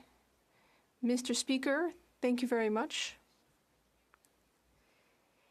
Yesterday, we learned from the new Deputy Conservative leader that their party would be supporting our GST tax credit. And yet another day, another flip-flop from the Conservatives. The member for Grenville Thousand Islands, Rideau Lake, said that he might support that measure. So perhaps the two of them could convince the new Conservative leader to put money into Canadians' pockets. The Honourable Member for Saint-Jean. Changement climatique. 145 000. Mr. Speaker, over 100,000 people have gone on climate strike in Quebec throughout the province to ask for the end of fossil fuel, and hundreds of people will be outside the federal parliament building today. And that's a great place to protest because the federal government is responsible for our climate inaction. This government is not only not divesting from fossil fuels, it is supporting them. Will the Minister of the Environment go out and meet with the protesters and tell them why he approved Baie du Nord? The Honourable Minister of the Environment. Mr. Speaker, I'd like to thank my honourable colleague for her question. I'm very pleased that these strikes and demonstrations are happening throughout the country. I organized many of these strikes, or these protests rather, myself when I was younger. And I'd just like to say that since we've been in power, there's been a decrease of $4 billion per year in fossil fuel subsidies, and we will end them 2 years sooner than all of our G20 partners. We are taking action on climate change and affordability. The Honourable Member for Saint-Jean. Mr. Speaker, Quebecers are concerned about the future. Hundreds of thousands are marching throughout Quebec to remind the government of what it had once, or remind this Minister of the Environment, rather, what he once believed in, divesting from fossil fuels. Instead, this government is continuing to encourage the oil industry. Last year, it approved Baie du Nord, and it's continuing to heavily subsidize oil companies with $2.5 billion in the last budget. When will this government understand that we need to reduce fossil fuel? In fact, we need to brake on fossil fuels instead of actually accelerating with them. I'd like to remind my colleague that we are investing $109 billion in clean technology, transit electrification, in making electricity production more ecological. We are doing a great deal more than many of our partners. We will reduce greenhouse gases by 40 to 45%.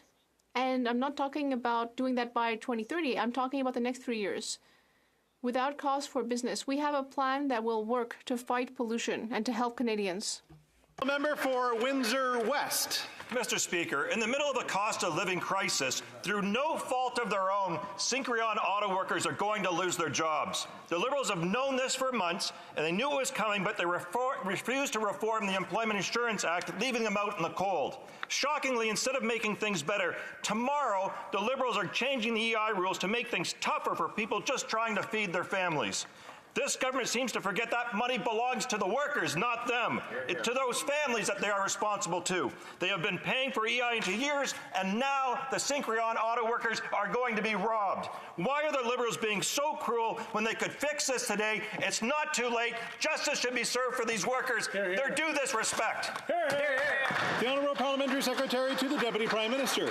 Mr. Speaker, we understand that EI benefits need to be more fair, more responsive, and more adaptable to the needs of the Canadian workforce. That's why we are committed to delivering a full-scale modernization of the EI system. Although some temporary pandemic benefit programs are winding down, regular EI benefits will continue to be available to workers just as they were before the pandemic. We look forward to launching our long-term plan to improve Canada's EI system. The honourable member for Hamilton Centre. When the Canadian Labour Congress met with the Bank of Canada this week, the CLC warned them that when rapidly rising interest rates, everyday people pay the real cost of inflation, with job losses and mortgages and personal loan payments jumping hundreds of dollars overnight. And what's the Bank of Canada's response? With the economy on the brink of a recession, they continue attacking workers by encouraging companies to drive their wages down. And it's disgusting. Does this Liberal government agree with the Bank of Canada's call to drive up unemployment while pushing down people's wages, or will they join the New Democrats in the CLC by actually standing up for workers in Canada? The Honourable Parliamentary Secretary to the Deputy Prime Minister. We all know that the Bank of Canada is an independent institution, has operated that way for more than a generation. We also know that it's a tough time for Canadians, which is why we have created a comprehensive affordability plan. Members of this House will have a real opportunity this fall to make life more affordable for Canadians by doubling the GST benefit for 11 million households, by providing a housing benefit for the renters that need it the most, and by providing dental care to young children so they can get their teeth fixed. L'honorable député de Mégantic. The honourable member for Mégantic-L'Érable. Mr. Speaker, the main concern for workers, families, students, businesses is the increase in the cost of living. The NDP and the Liberals are fighting over who can spend more, but meanwhile Canadians are barely keeping their head above water. Most countries in the G7 have reduced taxes to help people pay for food every week. But in Canada, this government is actually planning to increase taxes on January 1st. Will this government do the right thing? Cancel the tax hike in 2023. The Honourable Parliamentary Secretary to the Minister of Tourism. Thank you very much, Mr. Speaker. On this side of the House, we have brought forward a plan to help Canadians face the cost of living increase. We will be doubling the GST tax credit. We will be putting money back in the pockets of Canadians who are having trouble paying for housing. We will be paying for children's dental care. Mr. Speaker, I am concerned that the Conservatives are saying that they're listening to constituents who are having trouble making ends meet, and yet they don't want to support Canadians with actual money in their pockets. It's a real shame. The honourable member for Mégantic-L'Érable. Well, I'd like to share something that Mike said. He earns $22 an hour, and he loses 30% of that to the government. And he wrote to me, I have trouble buying food, and my local food bank has given me the sense that it's not okay to ask for their help. That's the kind of reality people are facing today, with food prices skyrocketing. Instead of worsening the situation and taking even more money away from Mike's paycheck, will this government cancel its planned tax hike? The Honourable Parliamentary Secretary. Thank you very much, Mr. Speaker. I feel for Mike, my honourable colleague's constituent, and I'd like to reassure him that he will be able to have a decent retirement. We are ensuring that our seniors will have a good retirement, as well as all Canadians. And I'd like to know why the Conservatives are attacking our Canadian pension system. Rocky Ridge. Well, Mr. Speaker, rising home prices and rising interest rates mean that the income necessary to qualify to buy a tiny entry-level apartment in Calgary has nearly doubled in the past year. Young Canadians across Canada are giving up on home ownership, and they can't afford ever-increasing rents. The last thing that these cash-strapped Canadians need is another bite taken out of their paychecks. Will the government cancel their planned tax increases on paychecks? Hear, hear. L'honorable Secrétaire parlementaire au logement. Monsieur le Président, sur une chose. Mr. Speaker, if there's something that I agree with my colleague on, it's that people throughout the country are having trouble buying a house. We completely agree about that. What we don't agree about is that the Conservatives on the other side from the very beginning have voted against all government measures that would help people access housing and that would give people money directly so people can actually pay their rent. Mr. Speaker, when it comes to affordability, it is this government that cares about affordability for people throughout the country. Calgary Rocky Ridge. this government, the price of taxes has become 43% of all that they pay, and that's happened under this government. Yeah. Mr. Speaker, the price of everything is going up, and this government is making things worse by raising the carbon tax on top of increasing the payroll tax. All these tax increases make life less affordable for Canadians who can't afford higher costs with smaller paychecks. At the very least, will this government commit today to stop making things worse and cancel these planned tax increases? The Honourable Minister of Environment and Climate Change. Thank you very much, Mr. Speaker. Our plan is designed so that the majority of households in Canada receive more from the climate action incentive payments than they pay. At the time where Canadians need more money, Mr. Speaker, and as we need to fight climate change, the Leader of the Opposition talked about a crisis earlier on. We're giving families in Ontario $745, $830 in Manitoba, $1,100 in Saskatchewan, and almost $1,100 in Alberta. The Conservative Party would want to take this money away from Canadians, Mr. Speaker. The Honourable Member for Hastings, Lennox and Addington. The PBO knows this is not true. Families and small businesses in Hastings, Lennox, and Addington have been decimated by the continual rising cost of living. The Main Street businesses that drive our economy are shuttering, and the farmers that feed our cities are taking on massive losses with no end in sight. What's the government's plan? Take more of their hard-earned money? Canadians shouldn't have to be bailing out this government's poor economic planning. Mr. Speaker, will this government show empathy for struggling working-class Canadians and commit to cancelling this callous paycheck tax hike? The Honourable Parliamentary Secretary to the Deputy Prime Minister. Mr. Speaker, we are working hard to strengthen the Canadian pension plan. The Conservatives are trying to argue that we can make life more affordable by rating the pension benefits of seniors in the future. It's basically the same playbook they used when they tried to raise the retirement age from 65 to 67. Why the opposition wants to deprive Canadians of their retirement security when they need it the most, it's beyond me, but I can tell you it's very troubling public policy. The Honourable Member for Hastings, Lennox and Addington. These government announcements are nothing more than poorly coordinated maneuvering of the apostles, and our farmers, tradespeople, working seniors and single parents are left in the lurch. Drawing blood from a stone has never been wise economic policy before our historic inflation, and it certainly isn't now. Canada is a G7 nation. Surely, after 7 years in government, this cabinet could find substantive ways to combat inflation that doesn't include taxing hard-working Canadians. Will this government cancel its planned paycheck tax increase? Yes or no? The Honourable Parliamentary Secretary. Mr. Speaker, the Conservatives are not friends of the Canadian taxpayer. When they were in government, they raised taxes on Canadians more than 50 times, Mr. Speaker. That's 5-0. When we lowered taxes for the middle class twice, they voted against it. When we lowered taxes for small businesses, they voted against it. They can say whatever they want about lowering taxes, Mr. Speaker, but their actions speak louder than their words.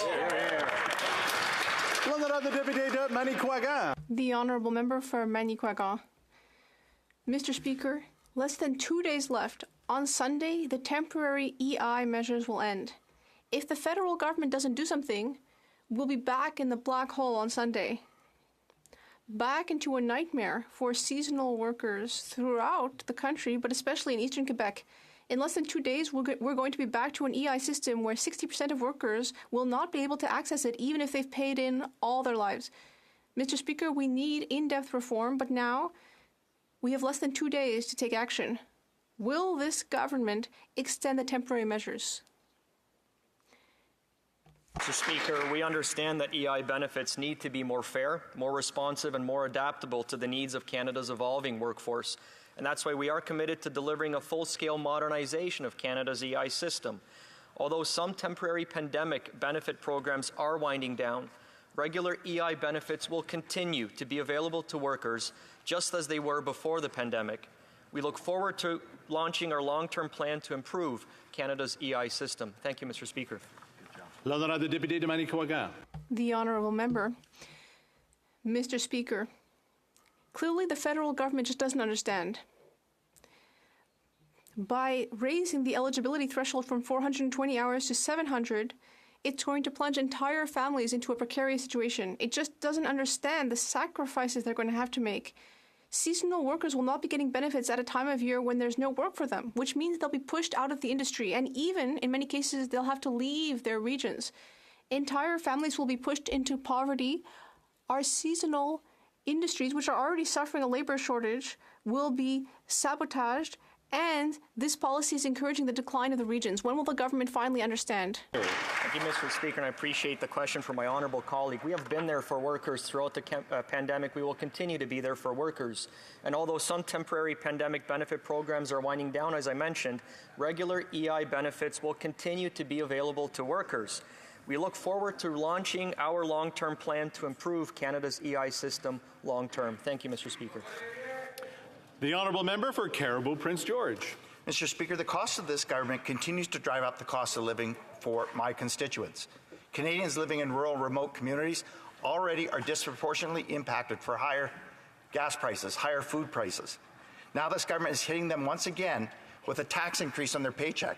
From Vanderhoof to Prince George, Quesnel to Williams Lake, my constituents have told me loud and clear that they can't afford any new taxes.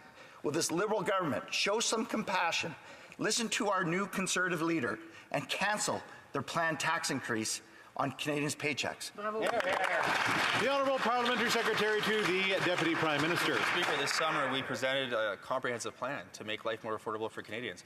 This fall, our legislative agenda is full of fresh ideas on how to make life more affordable for Canadians. The Conservative plan presented all this week is really two parts: stop fighting climate change and raid the pension benefits of our seniors. I'm sorry, Mr. Speaker, but this is not what responsible leadership looks like. The honourable member for Langley Aldergrove. The cost of living in British Columbia is higher than anywhere else in Canada, led by the high cost of housing. Gasoline is close to $2 a litre and going higher still, with this government's plan to triple the carbon tax. And adding to all of this inflationary pressure, this government is now planning an increase in payroll taxes. This is the last thing hardworking Canadians need. Will this government commit to cancelling their plans to increase paycheck taxes? The Honourable Parliamentary Secretary. Mr. Speaker, I note that the honourable member is from my home province of British Columbia, where we've actually had a price on pollution since 2008. In fact, we've had that price on pollution while having the fastest growing economy in the entire country. In fact, if the Conservatives get their way and cancel our fight against climate change, in British Columbia, it will mean a savings of exactly $0.00. It's important that the Canadians hear the facts, Mr. Speaker. The honourable member for Yellowhead. Mr. Speaker, Roy, a senior who lives close to Drayton Valley, is worried about the high cost of living. He told me it's difficult for him to have $1 left at the end of the month. Increases for gas, groceries, and even his prescriptions went up. Roy is now wondering how he will heat his home this winter. Mr. Speaker, will this Liberal government cancel their planned tax increases on gas, home heating, and groceries, and to help not only Roy, but all Canadians already?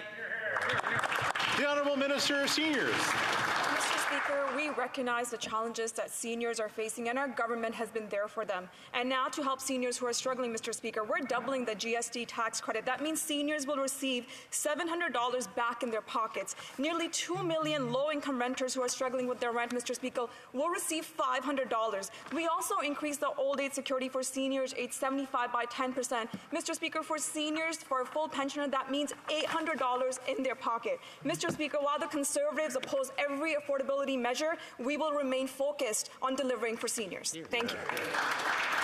The honourable member for Souris Moose Mountain. Mr. Speaker, Saskatchewanians are suffering from this government's lack of action on inflation and skyrocketing cost of living. Winter is on its way, and with temperatures ranging between -10 and -30, we have no choice but to heat our homes. Food prices are increasing by 10% since last year, and the carbon tax will be tripling. Yet the government rebates don't even come close to covering those increased costs. Will the government stop hurting Canadians and cancel their planned tax hikes on gas, heating, and groceries? The Honourable Minister of Environment and Climate Change. Thank you, Mr. Speaker. Carbon pricing is widely recognized by nearly everyone, including in this House, except the Conservative Party, as the most economically efficient way to reduce emission while driving clean innovation and creating jobs. But don't take it from me, Mr. Speaker. Don't take it from the Bloc Québécois. Don't take it from the NDP. Don't take it from the Greens. Take it from some members of the Conservative Party of Canada who have asked that our system be applied in their province because it gives more money back into people's pocket and it fights climate change at the same time. Thank you, Mr. Speaker. The honourable member for London Fanshawe. Mr. Speaker, the federal government paid Mr. Zerdumis, a veteran, incorrectly and is now demanding that money back. Not only is Veterans Affairs Canada trying to make Mr. Zerdumis pay for their mistake, they're putting the onus on him to navigate the bureaucracy of CRA. When he reached out for help from VAC, they wouldn't even return his calls.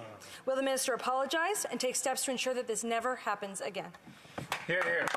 The Honourable Parliamentary Secretary to the Government House Leader. Yes, thank you, Mr. Speaker. I can assure the member that issues surrounding our veterans, as someone that has actually walked in parades of World War II and World War I veterans, understanding the true commitment that our veterans have given and the commitment that our minister responsible for veterans provides to our seniors, I can assure the member that this is a file that is in fact being reviewed and looked at, and we're not in a position where we'll talk about individual cases on the floor of the House of Commons.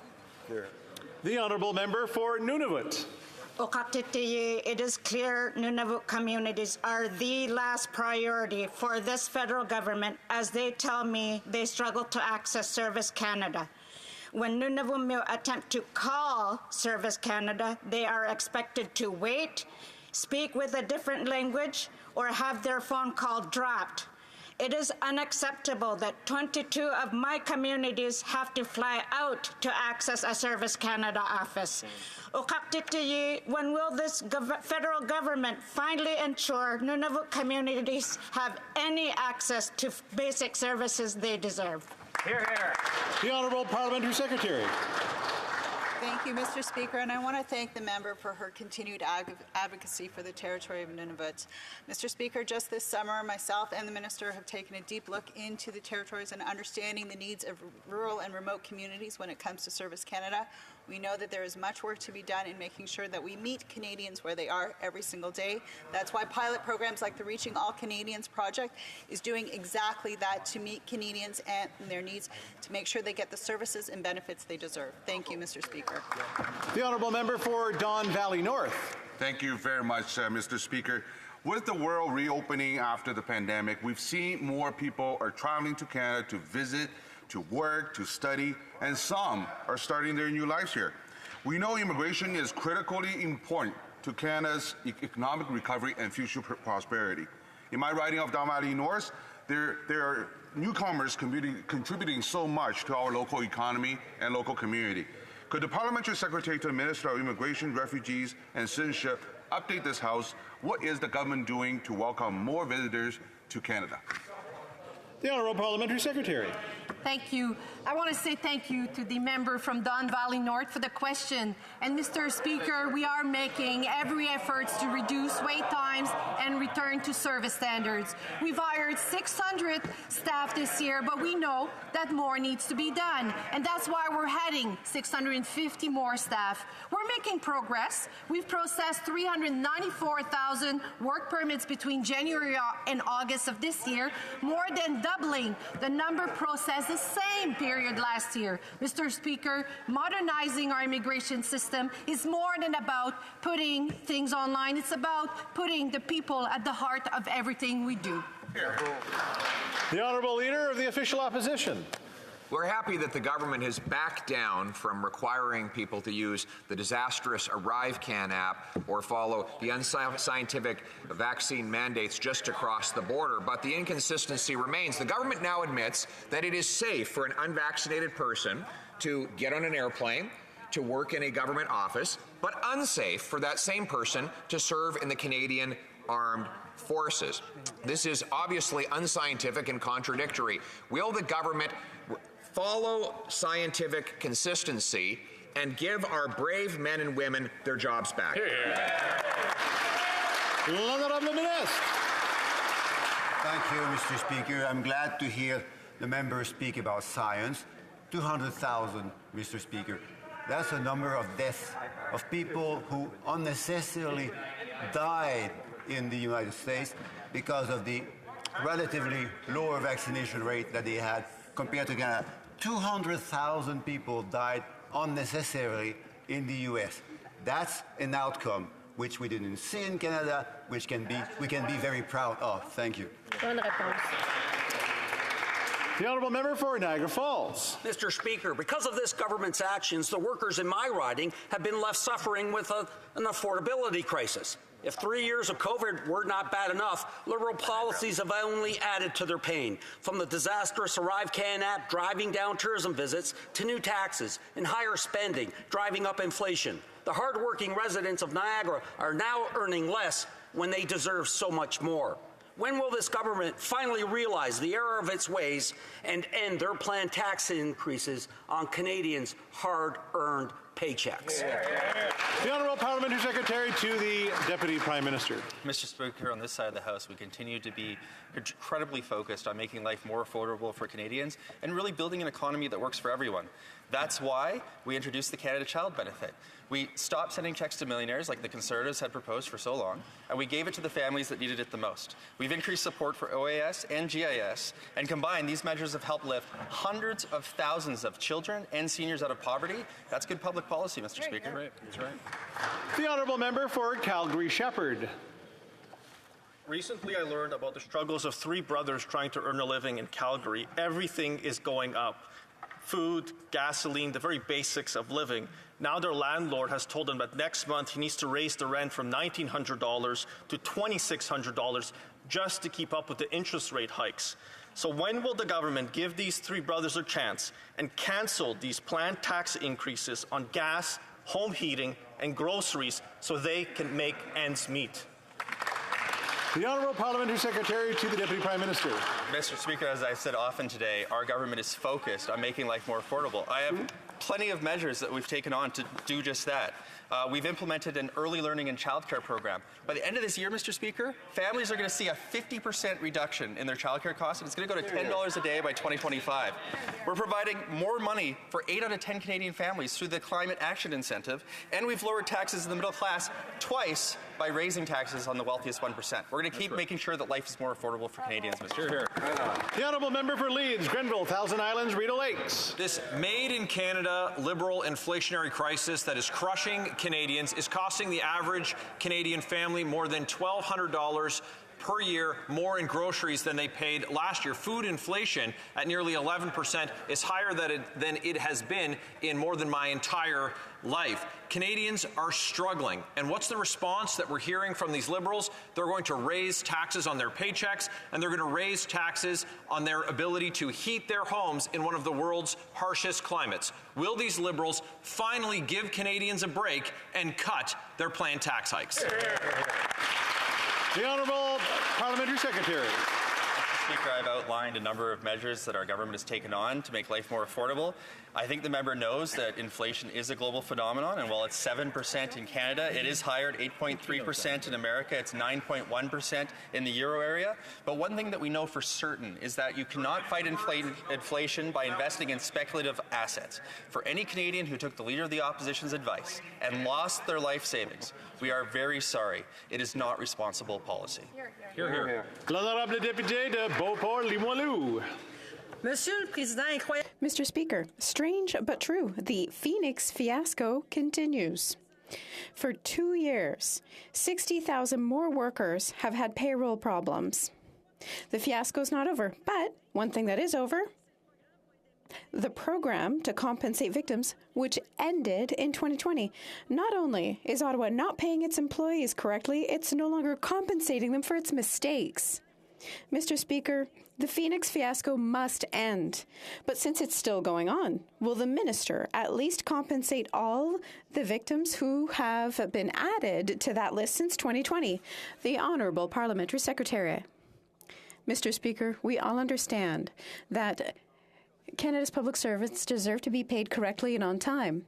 We recognize that these problems have caused stress for employees and their families, and we are determined to rectify the situation. We prioritize cases that have an impact on an employee's remuneration, and we're continuing to work on the system. The Honourable Member for Beauport-Limoilou. Mr. Speaker, the Canadian government is unable to pay its own employees correctly. That's not normal. And then we're surprised that it can't manage Roxham Road, can't deliver passports, can't process immigration applications. Everything this government touches these days is turning into a disaster. Mr. Speaker, we need to reboot. The system's frozen. Let's start with the most basic thing. When will Ottawa correctly pay all of its employees and compensate all the new victims since 2020, victims of the Phoenix system? The Honourable Parliamentary Secretary. Mr. Speaker, employees deserve to be paid on time and correctly. We have a team that's working 24/7 on Phoenix, and they're going to reestablish order. We also have plans to set up a next-gen system that will improve the existing system. But all I can say right now is that we're aware of it and we are working on it. The Honourable Member for Red Deer Lacombe. Mr. Speaker, we know this Prime Minister is out of touch. Recent records show that he spent $12,000 in a single month for groceries, so how could he possibly know what ordinary Canadians are facing? With taxes up and consumer confidence down, Canadians know that making ends meet is almost impossible. Not only are Canadians cutting back on groceries, they worry about heating their homes this winter, that is, if they can afford a house in the first place. So, do the Bohemians across the way know that theirs is a rhapsody of tax misery? And will they cut their planned tax increases on gas, home heating, and groceries? The Honourable Minister of Environment and Climate Change. Thank you very much, Mr. Speaker. Just 2 weeks ago, I announced a program, a $250 million program to help tens of thousands of Canadians to get off home heating oil, get access to cheaper, cleaner electricity to heat their homes and use in their houses. This is yet another example of how we can tackle the crisis of climate change and help Canadians with affordability. Unfortunately, on these two fronts, the Conservatives have nothing to offer Canadians. Thank you, Mr. Speaker. The Honourable Member for Battle River Crowfoot. Once again, an out-of-touch answer. Mr. Speaker, according to a recent survey of my constituents, 94% of families are feeling the pain associated with increases to the carbon tax. Food prices are at 40-year highs, and these Liberals are making the problem worse by tripling the carbon tax, a policy that increases costs for farmers, the entire supply chain, and ultimately drives up the price of food. Basic economics. My question is simple. Will the Liberals abandon their massive planned tax hikes on farmers and all Canadians? The Honourable Minister of Environment. Mr. Speaker, let's talk carbon pricing for a second. In 2007, the Harper government proposed a $15 carbon tax. In 2008, the same government pledged to introduce a cap-and-trade system. But in 2011, they were no longer pursuing any of these systems. Yet, last year, the government, the opposition proposed in the election campaign that they supported carbon pricing again. Mr. Speaker, Canadians want real, serious climate actions and to ensure a healthier environment and a cleaner economy, not some conservative flip-flop, Mr. Speaker. Thank you.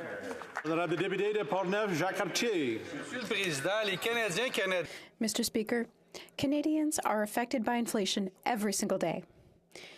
Heating costs more. Housing costs more. Groceries cost more. And the government is trying to play games with us by taking $1 with one hand and taking $2 with the other. This is causing deficits in family budgets. Canada is the only G7 country that has not lowered taxes. Will this government listen to reason? Will this government cancel tax increases? The Honourable Parliamentary Secretary. Thank you very much, Mr. Speaker. We are facing a global economic context that it is very difficult. We know that Canadians are having trouble making ends meet. However, the Canadian economy is very resilient. My colleague referred to our position relative to G7 countries. We must remind everyone that Canada has the lowest deficit among G7 countries while having the strongest economic growth among those countries. We know how to manage the economy on this side of the House, and we will continue to support Canadians who need it most while remaining fiscally responsible. The Honourable Member for Sudbury.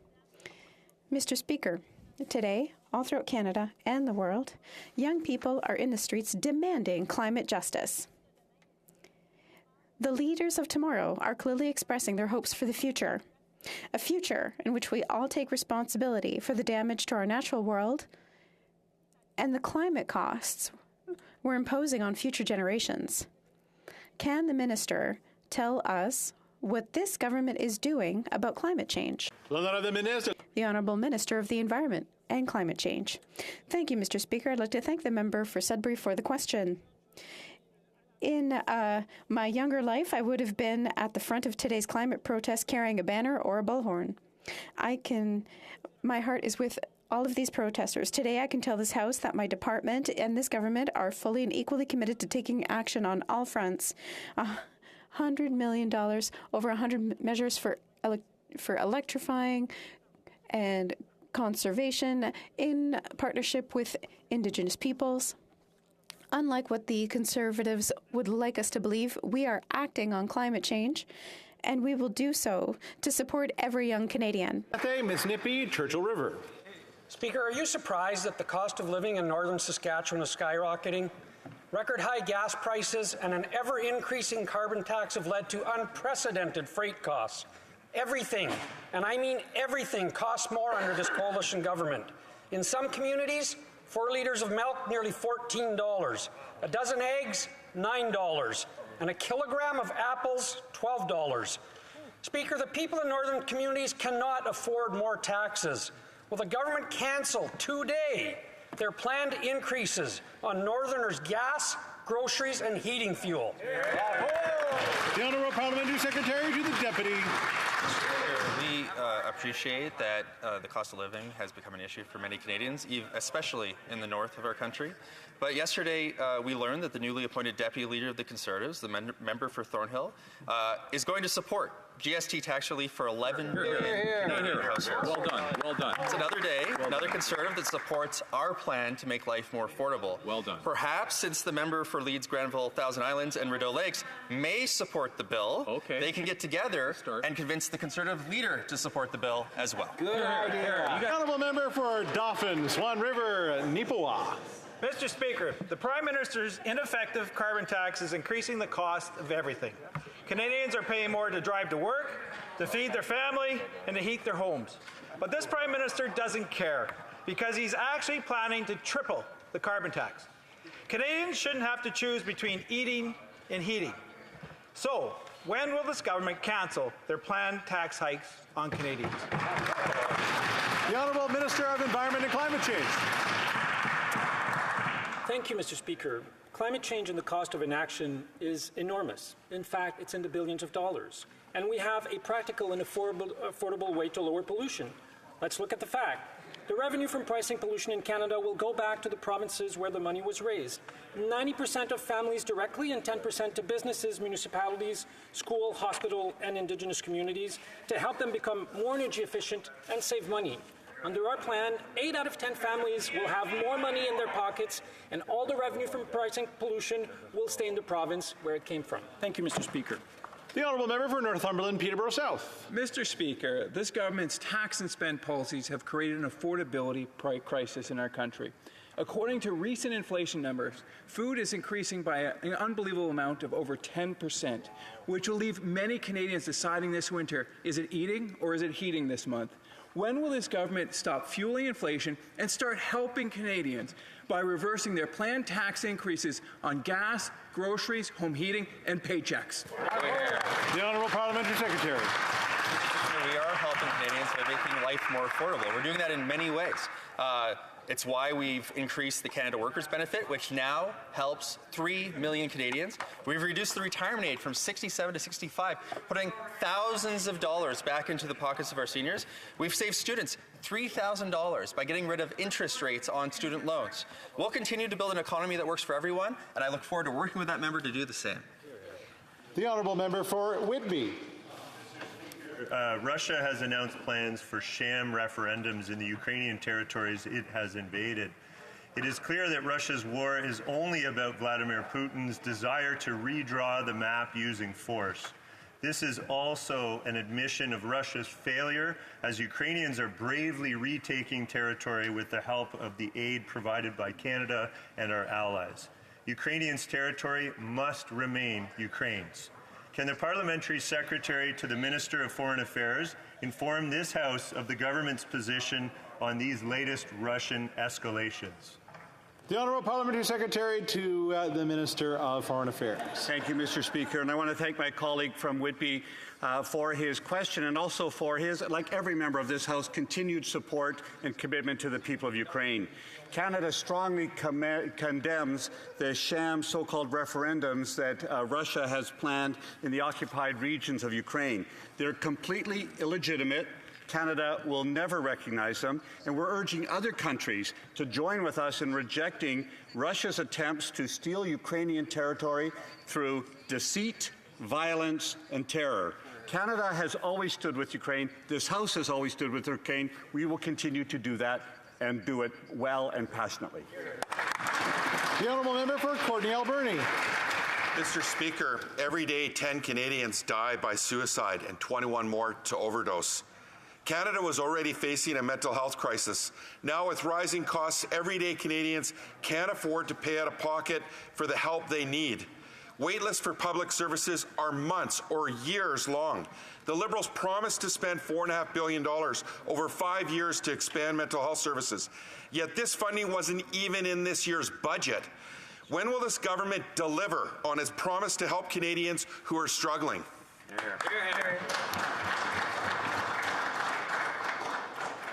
The Honourable Parliamentary Secretary. Merci, Monsieur le Président. Je remercie mon collègue. Thank you, Mr. Speaker, and I'd like to thank my colleague for his question. Yesterday, I was pleased to be able to answer in more detail during the Late Show debate.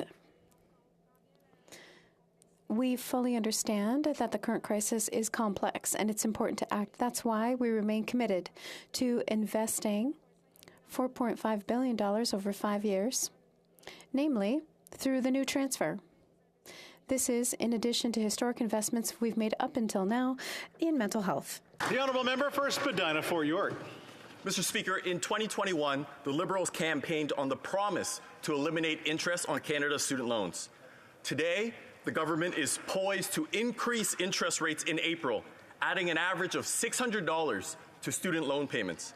Mr. Speaker, is this just another example of the government's smoke and mirrors and failure to honor its promises to Canadians, just like its inability to combat rampant inflation, high interest rates, and soaring food costs?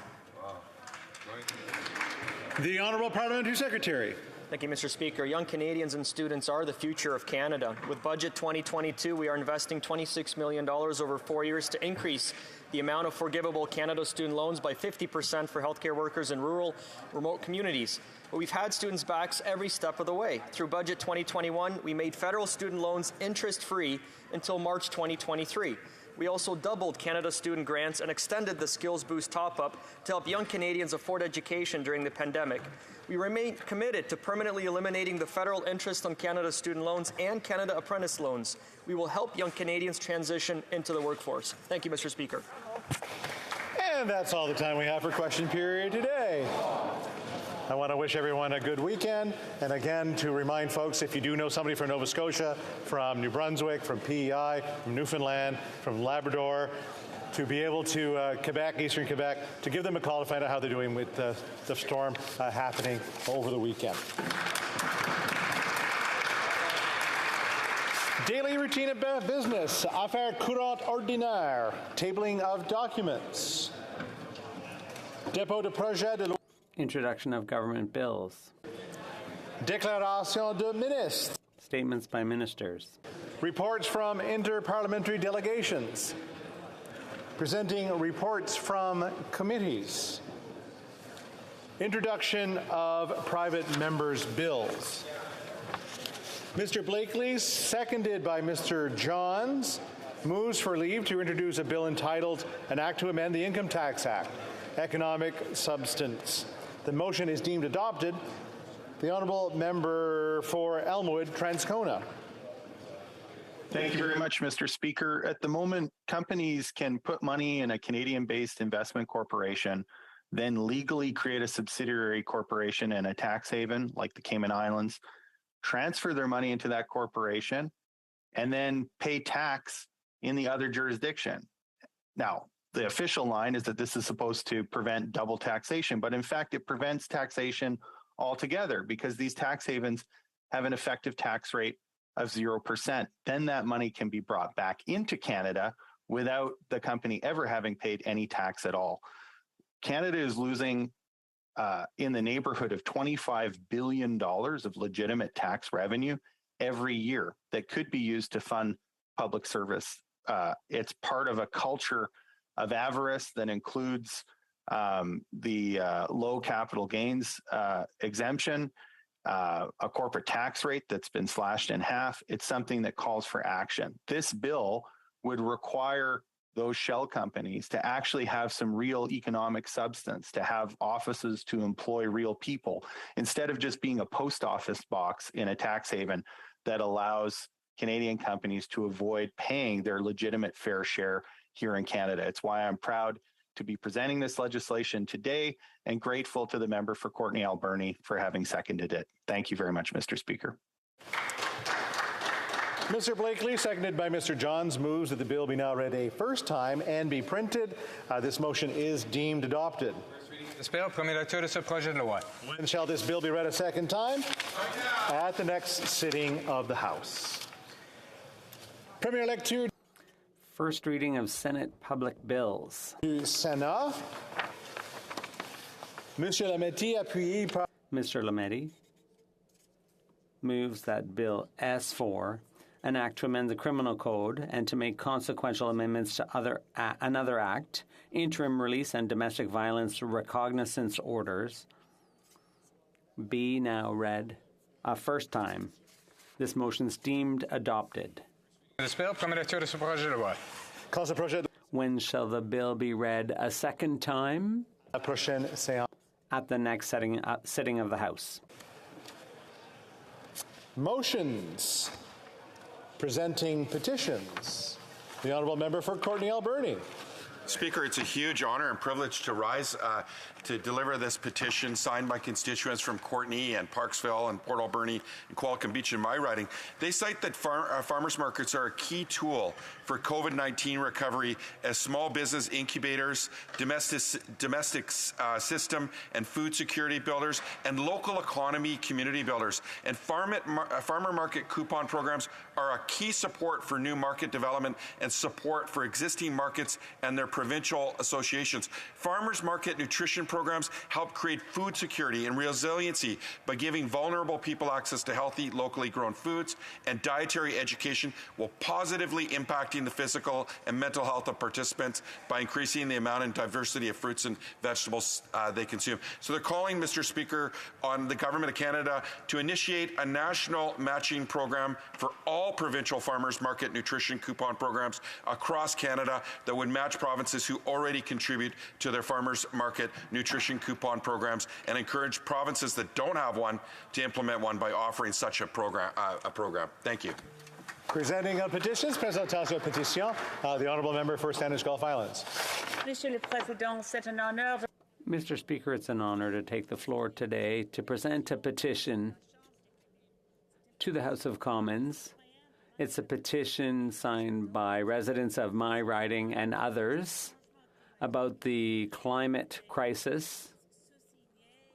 The signatories, citizens of Canada, present their concerns about the government's commitment to this problem.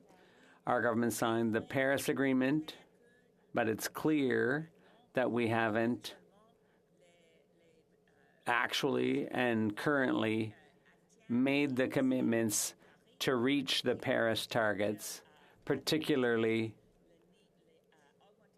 avoiding an increase in the global temperature to 1.5 degrees and also 2 degrees, because with 1.5 degrees, it's clear that if it's above that, the future for our children and grandchildren will be very bleak. That the government made its commitments to ban the export of thermal coal, that they work more aggressively to ensure a an end to growth in the oil sands in order to ensure that emissions peak before 2025, and we can hold to 1.5 or 2 degrees while there's still time. Thank you, Mr. Speaker. Présentation de pétition. Presenting petitions. Member for Battle River Crowfoot. Thank you very much, Mr. Speaker. And as always, it is an honor to be able to stand in this place and to present a petition, and in this case, on behalf of 112 Canadians who have shared their significant concern about the promise that the Liberals made in their 2021 election platform, where they would weaponize charitable status for ideological purposes.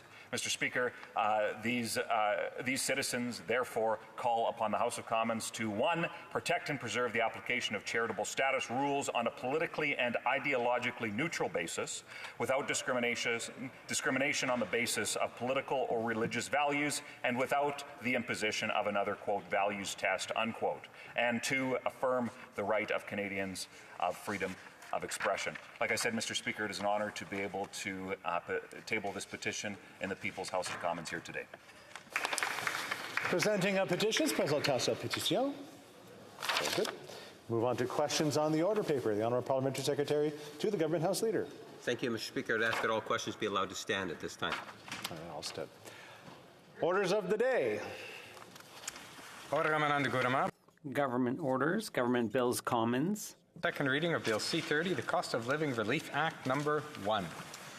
And I recognize the Honourable Member for Battle River Crowfoot. Thank you very much, Mr. Speaker, and it's always an honor to be able to stand in the People's House to talk about the important issues that Canadians are facing. And Mr. Speaker, I would simply note an observation before I get into the substance of my speech on Bill C-30.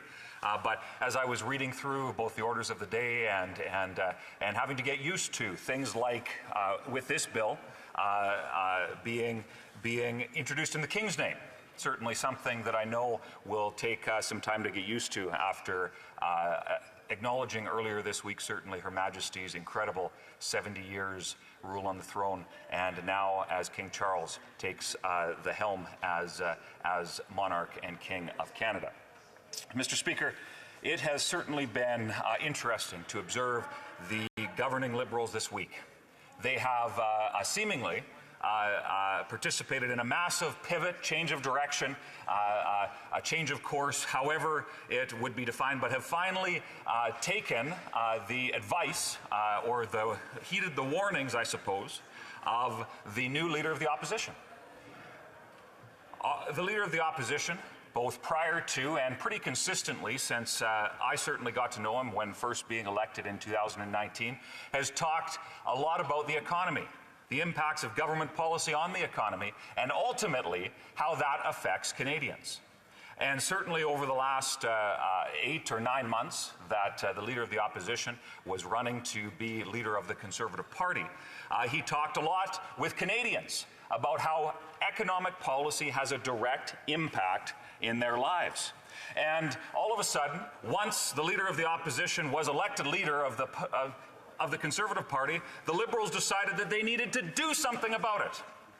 That they all of a sudden, and I'm sure heard from their constituents, because certainly I heard from mine, and in fact I've heard from quite a few constituents from Liberal ridings that have shared with me how their MPs, Liberal MPs, are simply not listening.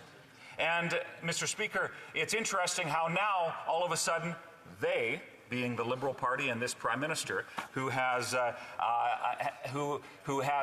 noted quite publicly that he doesn't spend too much time thinking about monetary policy, that they all of a sudden would focus their policy agenda on making sure that at least when it comes to talking points, they are seen to be doing something.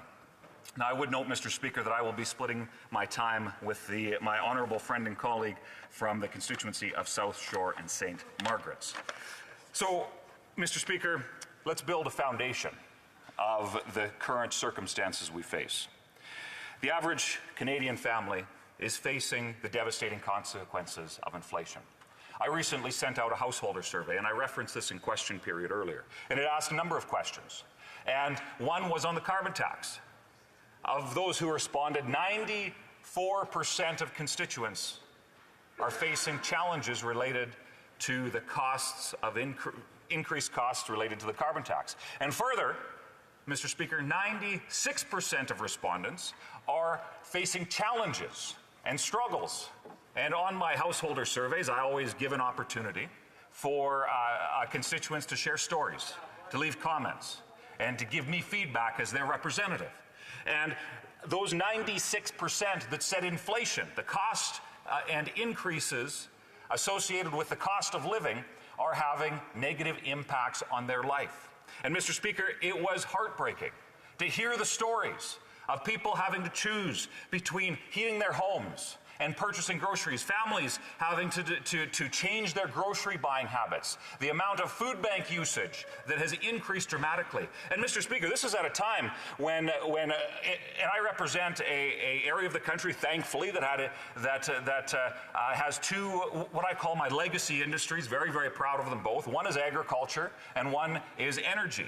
And when it comes to both of those industries, the price of oil and generally natural gas, although there are some distribution challenges right now with natural gas, prices have been up, yet families are still struggling. When it comes to agriculture, we got some rain, unlike much of the country. Generally, my constituency, although not everywhere, it's fairly spotty. Agriculture is doing okay, yet those families are still facing challenges related to the cost of living. Mr. Speaker, economic policy truly has an impact. And that's why it matters that we talk about these issues. And I would just note, Mr. Speaker, how a recent Fraser Institute report outlined how the massive change that's taken place over the last number of years, where the most expensive part of a Canadian's life is generally now paying taxes to government. Now, I'm going to highlight a fundamental difference that exists between the left and the right when it comes to public policy in Canada. And certainly that's how I see the perspective on Bill C-30, but much else of what the government does. The government, the Liberals, and the left, they want control. They would rather take Canadians' money and then decide how much they deserve to get back. We see this with the carbon tax. In fact, I find it really ironic. The Deputy Prime Minister, I believe it was yesterday, talked about how outraged, the indignation she had about how Conservatives weren't willing to embrace the carbon tax because of it being an economic mechanism. Well, it certainly is an economic mechanism. I would suggest that it's bad public policy and certainly misguided. But you see here fundamentally, Mr. Speaker, how the ideology of how the Liberals approach things, and I hope Canadians are listening to this, fundamentally, Liberals and the left, whether that's the Liberals themselves or their coalition partners in the NDP, although they seem to be maybe getting cold feet in that regard. They've finally been a little bit critical of their coalition partners. And then the Bloc as well when it comes to much of their economic policy. They want more control. They'll take money from Canadians and then decide how much they should give back. You see, Mr. Speaker, Conservatives have a fundamentally different philosophy. We believe in empowering Canadians. We believe in ensuring that it's Canadians that have the responsibility to deal with the dollars that they work so hard to earn.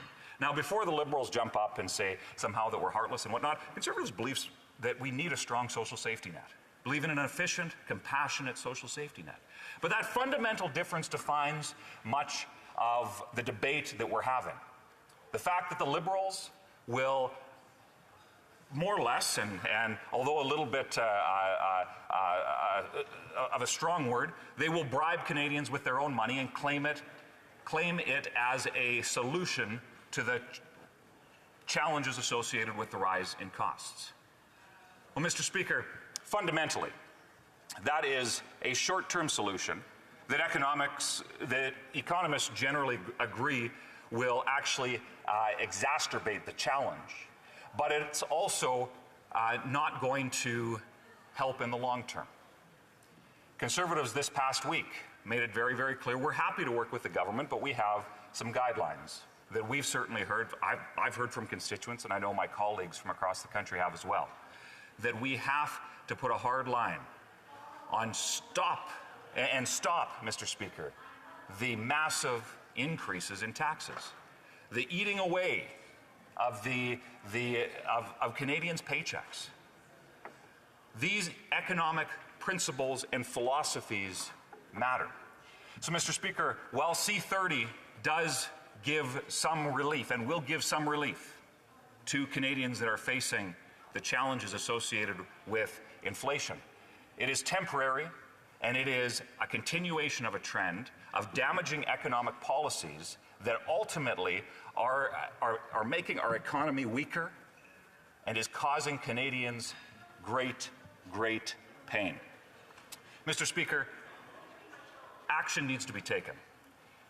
And I would conclude with this. The Liberals like to stand on their high horse and talk about how they somehow have this massive mandate from Canadians. Well, in the last election, Conservatives won the popular vote. Now, we didn't win the most seats in the House of Commons. But I would encourage Liberal members to take pause and think not of the Conservatives as their enemies, but rather as members of a House representing people that have fundamentally different views on how we should approach the challenges facing our country, and not demonize those who would suggest that maybe their misguided policies are leading our country in the wrong direction. Commentaire, l'honorable député de Scarborough-Guildwood. Thank you very much, and I thank the honourable member for his speech, my friend, the honourable member for his speech. I certainly wouldn't regard my Conservative colleagues as, if you will, enemies of the state, possibly a bit misguided, but not in any way sense enemies. So I just wondered whether he regards C30 as bribing Canadians with their own money. L'honorable député, pardon. Thank you, Mr. Speaker, and I have a great deal of respect for that member, and certainly some of the work that we've done on issues of shared concern related to human trafficking and other things. You know, Mr. Speaker, I think that, again, this is one of the fundamental differences between the way generally that Liberals and Conservatives approach the issues. While the Liberals are going to double the GST tax credit that will go back to Canadians, Conservatives made it very, very clear over the last number of months. In fact, we had a number of initiatives brought forward in this House that the Liberals voted against that would have helped address the massive increases that Canadians were facing. Things like cutting the GST on fuel. Gasoline, diesel, and propane. Conservatives proposed that as a practical, common-sense solution, and the Liberals voted against it. Mr. Speaker, there's a fundamental difference in philosophy in how Conservatives approach I would suggest, the government purse, and the way that tax policy impacts Canadians. This is giving dollars back to Canadians who did pay the GST, no question. But certainly when it comes to making sure that we need to fundamentally understand that these are Canadians' dollars. And I would certainly suggest that it's Canadians that best know how to spend their dollars, so we should be thinking more seriously about leaving those dollars in their pockets. Sur un commentaire, l'honorable député de Saint-Jean. The honourable member for Saint-Jean. I'd like to thank my colleague for his speech. I'll give him time to put on his earpiece. Thank you. Now, we don't always agree with the Conservatives. For example, about inflation. We don't agree that it's only the government's fault. There's also the global situation. But there's also the labor shortage, which is reducing supply and making prices go up. And for that problem, we are proposing to have incentives for experienced workers. I'd like to hear from my colleague about our proposal to offer a tax credit for experienced workers. It's not about giving the money back after taking it away. It's simply about reducing their taxes in order to bring them back onto the job market. I'm looking for consensus on this, and I'd like to hear from my colleague. River Crawford. Thank you very much, Mr. Speaker, and I thank my colleague from the Bloc for the question. And certainly I think that the labor shortage that our country is facing is something that demands public policy solutions. And I would note that, that over the course of this first week back after a summer break, Conservatives have been talking about making sure that we are empowering new Canadians, removing the barriers that they face, the gatekeepers, if you will, that comes to many new Canadians when they come to Canada, many of whom are experienced, have significant amounts of education and training and whatnot, making sure that we remove the barriers that exist so that they can be employed in the professions that they're trained in. Mr. Speaker, that's good public policy, that's compassionate, that's supporting new Canadians that want to contribute to Canadian society. And what's been really, really troubling, and I hope that we can come to, with the Bloc, and maybe the NDP can be convinced of this as well, to figure out a path forward as opposition control the balance of power in this House. But Mr. Speaker, what's been really disappointing is that when Conservatives talk about this, the Liberals seem to roll their eyes and laugh. Very, very disappointing. Commentaire, l'honorable député de London Fanshawe, pour une courte question. Thank you, Mr. Speaker. I found it interesting in terms of the lesson that the honourable colleague wanted to give about the left and the right. And he mentioned the word of control, that the left wants to control people's money, and yet ultimately I would argue that people, with that money, we want to support people. And that's the difference between building those larger institutions, building those social programs, and ensuring that there's a equality within those social programs that goes to everybody.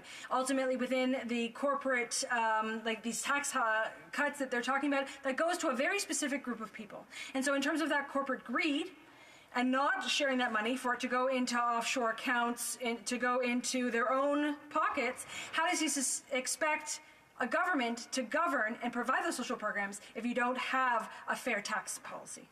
Donc, très brièvement, on a le temps pour la réponse. Very briefly, an answer, please. Very briefly, please.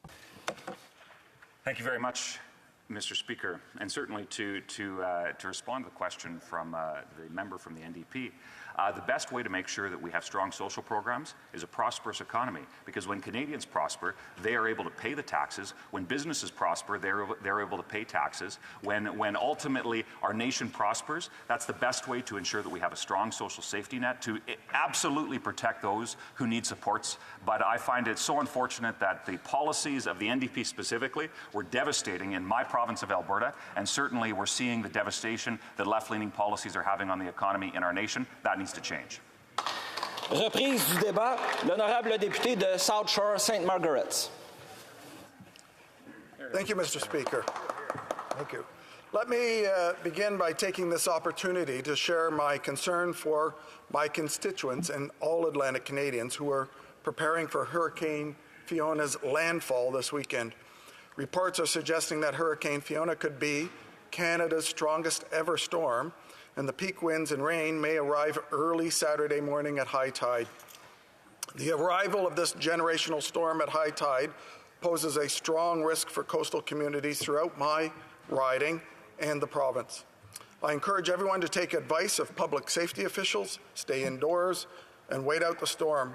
Please monitor emergency service websites, social media pages, along with traditional media for the latest updates of the storm.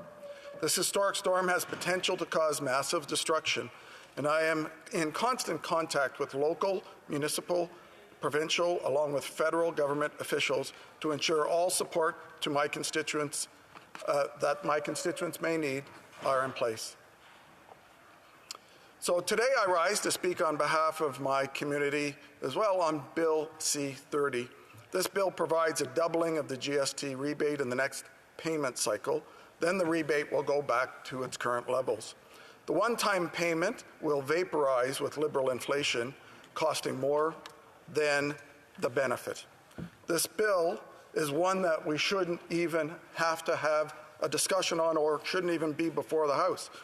The government is finally coming to grips with the fact that Canadians are struggling right now. But it's because of their endless spending and money printing that got us here. The $500 billion of Liberal spending means all the money chasing limited goods pushes up prices. The 40-year record inflation, not seen since Pierre Trudeau days, and for the same reasons, means that life has become more expensive for Canadians trying to pay rent and buy food. Wages are not going up to match inflation, causing even more hardship, at least for now. We shouldn't be in a place where one-time relief is needed. The Liberals should have never caused this record-breaking inflation. While Liberal MPs enjoy their benefits and jet around the world, having $3,000 meals on private jets, inflation is having real-world impacts on everyday Canadians. Surveys show that 24% of Canadians have reduced the groceries they buy, and food banks are reporting a 170% rise in customers. Take Nancy from the South Shore in my riding. She lives on disability and receives $895 a month. Due to the skyrocketing costs of home heating, her oil bill in the winter is $700 a month. Add on the bare necessities like food, internet, phone, gas for her car, and it doesn't leave really anything at the end of the month, if she can even pay for those. Nancy has to drive to Halifax every 3 months for treatment from her home in rural Nova Scotia because of her disability. But ever since the price of gas shot up, it's become more and more difficult to afford to go into the city for treatments. Thanks to Liberal inflation, people like Nancy need to decide if they should be using fuel in their car to pick up groceries or receive medical treatment. Nancy worked hard and faced an unfortunate setback. Like so many, she simply cannot keep up with inflation. Or take Cameron from my riding. His mother lives a mere 35 kilometers away in rural Nova Scotia. Cameron needs to get to work and feed his family and put clothes on his kids' back. But because of the high cost of fuel, Cameron can't afford to visit his own mother, like I said, who's only 35 kilometers away because of the price of gas. It's stories like this that myself and many of us in this place have heard over the past year. Regular, hard-working Canadians are facing impossible financial decisions simply due to the government spending that has caused the price of everything to skyrocket. The government's proposals do little to solve the problem. The GST rebate will provide welcome relief that Conservatives support, but will not address the real problem. Inflationary deficits and taxes are driving up costs at the fastest rate in 40 years. Here's what Rob Kevik, senior economist at the Bank of Montreal, had to say on this, and I quote, "We're not going to deny that there are households seriously in need of help right now in this inflationary environment. But from a policy perspective, we all know that sending out money as an inflationary support measure is inherently inflationary." There you have it. As Liberals continue to spend, Canadians will continue to suffer. While Conservatives welcome this much-needed support, the one-time check of $467 for a family of 4 eligible for this benefit covers less than 40% of the Liberal inflation at the grocery store and doesn't begin to cover the rising costs of heat, gasoline, or rent. The average family of 4 is now spending over $1,200 more each year to put food on the table. Grocery prices are up almost 11%. More than 70% of families with children will not receive support. Liberal inflation is hitting these families hard while the Liberals ignore the issues. Conservatives have called for Liberals to scour government spending to find savings to pay for these proposals, to avoid adding to the costs. So let's start with axing the $25 million ArriveCan app altogether, scrapping the $35 billion infrastructure bank, and reducing the bloated bureaucracy. Departments like DFO have doubled their HR department in the last 3 years. There are more than 800 HR people in DFO alone now. I guess they need this because the department has grown by 4,300 employees in only 3 years. While Canadians lost their jobs, DFO went on a job hiring binge. That's why the new Conservative leader promises to introduce pay-as-you-go law for the federal government. The plan will make sure that if you want to spend $1 more, you've got to find $1 in savings. If the Liberals were serious about making life more affordable for workers, families, and seniors, another thing they would do is cancel the tripling of the carbon tax immediately. It's not just groceries, gas, and home heating that the government has raised taxes on. In fact, it's difficult to find anything that this government has not raised taxes on. During the pandemic, this Liberal government raised payroll taxes and alcohol taxes 3 times. On top of that, they removed key tax credits for families that families depend on, like the fitness and arts credit, along with public transit credits. And now they're increasing the payroll taxes of EI and CPP. This means every Canadian will be taking home less money at the end of each month. These taxes are coming at the worst possible time for Canadian families who are struggling with rising costs. Instead of freezing taxes, or better yet, reducing them, the the Liberal government is raising taxes on people who are struggling to make ends meet. This is causing structural inflation. High spending, increased taxes can only be fixed with structural changes to government spending, not with one-off measures. The bill will provide one-time temporary relief, but it does not have to be this way, that you have to do this type of relief. The best solution is a permanent one, not a temporary one. Restrain government spending, which causes inflation, lower taxes, eliminate the tripling of the carbon tax. The hurt inflicted by Canadians by this government must stop. Canadians can't simply afford this government anymore. Thank you, Mr. Speaker. Questions et commentaires, l'honorable leader adjointe du gouvernement. Merci beaucoup, Monsieur le Président. Thank you very much. I'd like to send my best wishes to my colleague across the way, his constituency, in advance of Hurricane Fiona, and I hope his community is spared, and I hope that everyone stays safe, and I wish that we're able to avoid the worst of this very dangerous storm. I'd just like to ask the colleague across the way, he mentioned the supports that people in his riding have been asking for, and of course with global inflation, a phenomenon around the world, would he be supporting Bill C-30? Thank you. L'honorable député de South Shore, St. Margaret. Thank you, Mr. Speaker. I truly do appreciate your kind and caring words about the situation people in my community and province face, and I'm sure we all do in the House, and hope it is not as bad as it is projected to be. In terms of this bill, absolutely we are supporting it. I am supporting it. I support the idea. Like I said, I wish it wasn't so that we had to provide one-time relief of $500 to people because of high inflation. If we got at the root problem of what the issue is here, higher inflation caused by excessive government spending, the printing of money by the Bank of Canada, all of that money into the system is more money chasing fewer goods, which causes the price of everything to go up. So that's what we should be dealing with. If we didn't have to deal with, if we had dealt with that in the first place, there would be no need for this bill. Questions and comments. The Honourable Member for Abbotsford Bay James, Nunavut EU. Nunavik. Thank you very much for my colleague's speech.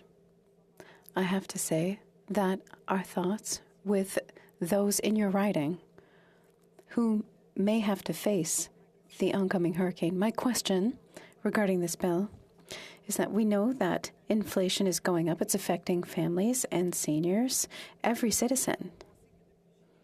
We know that since July, there's been a 7.6% increase in goods and services in Canada relative to the previous year. It doesn't make any sense. What's going to happen to our families? They're living one day at a time. Often we think months ahead, but families are caught up in this inflationary process. I would like to know, what are your solutions to solve the problem more quickly? We've been waiting for some time for measures being put forward by the current government. The Honourable Member, South Shore, St. Margaret's. Thank you, Mr. Speaker, and thank you to the member for your thoughts as well on the hurricane that's approaching my province. I think that's a great question. We have expressed quite consistently since the election last year in 2021 that one of the big things that we have to do in this chamber, in this House, to reduce the inflationary pressures on Canadians is to deal with the taxes on fuel. And the taxes on fuel come in the form of the HST and the carbon tax. And in fact, the HST is a tax on top of the carbon tax, or one way or the other. I can't keep straight which levels of taxes that Liberals put on to tax other levels of Liberal taxes. But in this case, those massive taxes on fuel mean that everything that we eat, everything that we buy, has to be transported by truck. That forced the cost of transportation up, which forced the cost of everything up. So the structural issue we need to deal with is reduce taxes on fuel, eliminate the carbon tax on fuel, eliminate the carbon tax on home heating oil, which will be on average, we have to heat with oil in my province from Saudi Arabia, and that will cost the average household $600 to $700 more a year. Reduce those taxes, we deal with the permanent structural problem we have with inflation. We have time for a very brief 25-second question. The Honourable Member for Cowichan, Malahat Langford. Speaker, I'm always a little bit amazed that when the Conservatives are talking about inflationary pressures, they neglect to talk about the profiteering that's going on with wealthy corporations, the war that's happening in Ukraine, the supply chain issues that have happened over the last 2 years. But, you know, to make it attributable to one political party, I suppose by that same logic in the UK, we could call it conservative inflation. My question, though, is I'm glad to see he's supporting Bill C-30. On C-31, however, they've talked about how Conservatives, he talked about Liberal benefits. Why does he feel that Conservative MPs should have dental benefits, but their constituents shouldn't have? L'honorable député de South Shore St. Margaret's en 15 secondes si possible. 15 seconds if possible. The answer on that is 8 out of 10 provinces already have a dental program for low-income people. In Ontario, they have one. In Nova Scotia, they have one for children under 15. You're duplicating provincial effort and wasting taxpayer dollars. Reprise du débat. L'honorable. Resuming debate, the Honourable Member for Scarborough-Guildwood. Thank you, Mr. Speaker, for this opportunity to speak on C-30 and add my voice to this. I hope I'm bringing a little bit more light than hope, or light than heat, because I've been listening here for a while, and there seems to be a lot of heat, and I'm not sure how much light there is in there. I'm also splitting my time with my favorite colleague from Toronto Danforth, and look forward to what she has to say, possibly look forward more to what she has to say than what I have to say. So I also want to extend my concerns to our colleagues and the people of Nova Scotia and the Maritimes generally for what they're facing this weekend. But I can't help but make the observation of dissonance between what this chamber, particularly on the Conservative side of things, says and the realities of climate change. I mean, how many once-in-a-lifetime events do you have to have every year before you realize that climate change is among us? We've been watching the floods in Pakistan. We've been watching the fires out in Western Canada, and it just, and watching California really, literally burn down. And we express sympathy for that. We rush in as best we can to repair the damage after the fact, but we fail to deal with the fundamental issue that is before us, which is the reality of climate change. And so when the most practical solution is to apply a cost to the carbon that we all put in the air, then we're extremely resistant to doing anything about it. So I just want to make that as an observation, Mr. Speaker, that there is a dissonance between the way we talk about climate change and the climate emergency and the willingness to actually make those sacrifices that are necessary in the form of some form of taxation or costing in order to be able to mitigate the cost. However, Mr. Speaker, this is a discussion about C-30, and C-30 is a bill. It looks like it enjoys virtual unanimous support in the House. It is one of a suite of measures that the government is taking to fight inflation. I'm kind of amused by that language, Mr. Speaker, fighting inflation. I'm sure inflation is just scared that the government of Canada, the governments of the provinces, any government is fighting it because inflation is what inflation is.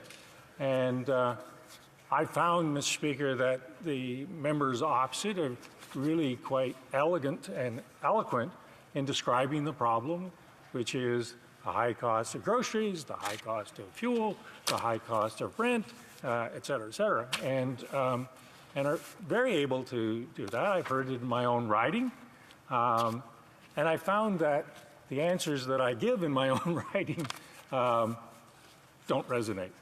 You know, when I say that, well, it's partly due to Putin's war, the response of my constituents is, we don't care. When I say it's difficulties with supply chains, my constituents say, we don't care. When it's having to do with various other causes, my constituents just don't care. The reality is they want me, us, the government, to do something. So the government actually has a limited array of things that it can do to fight inflation.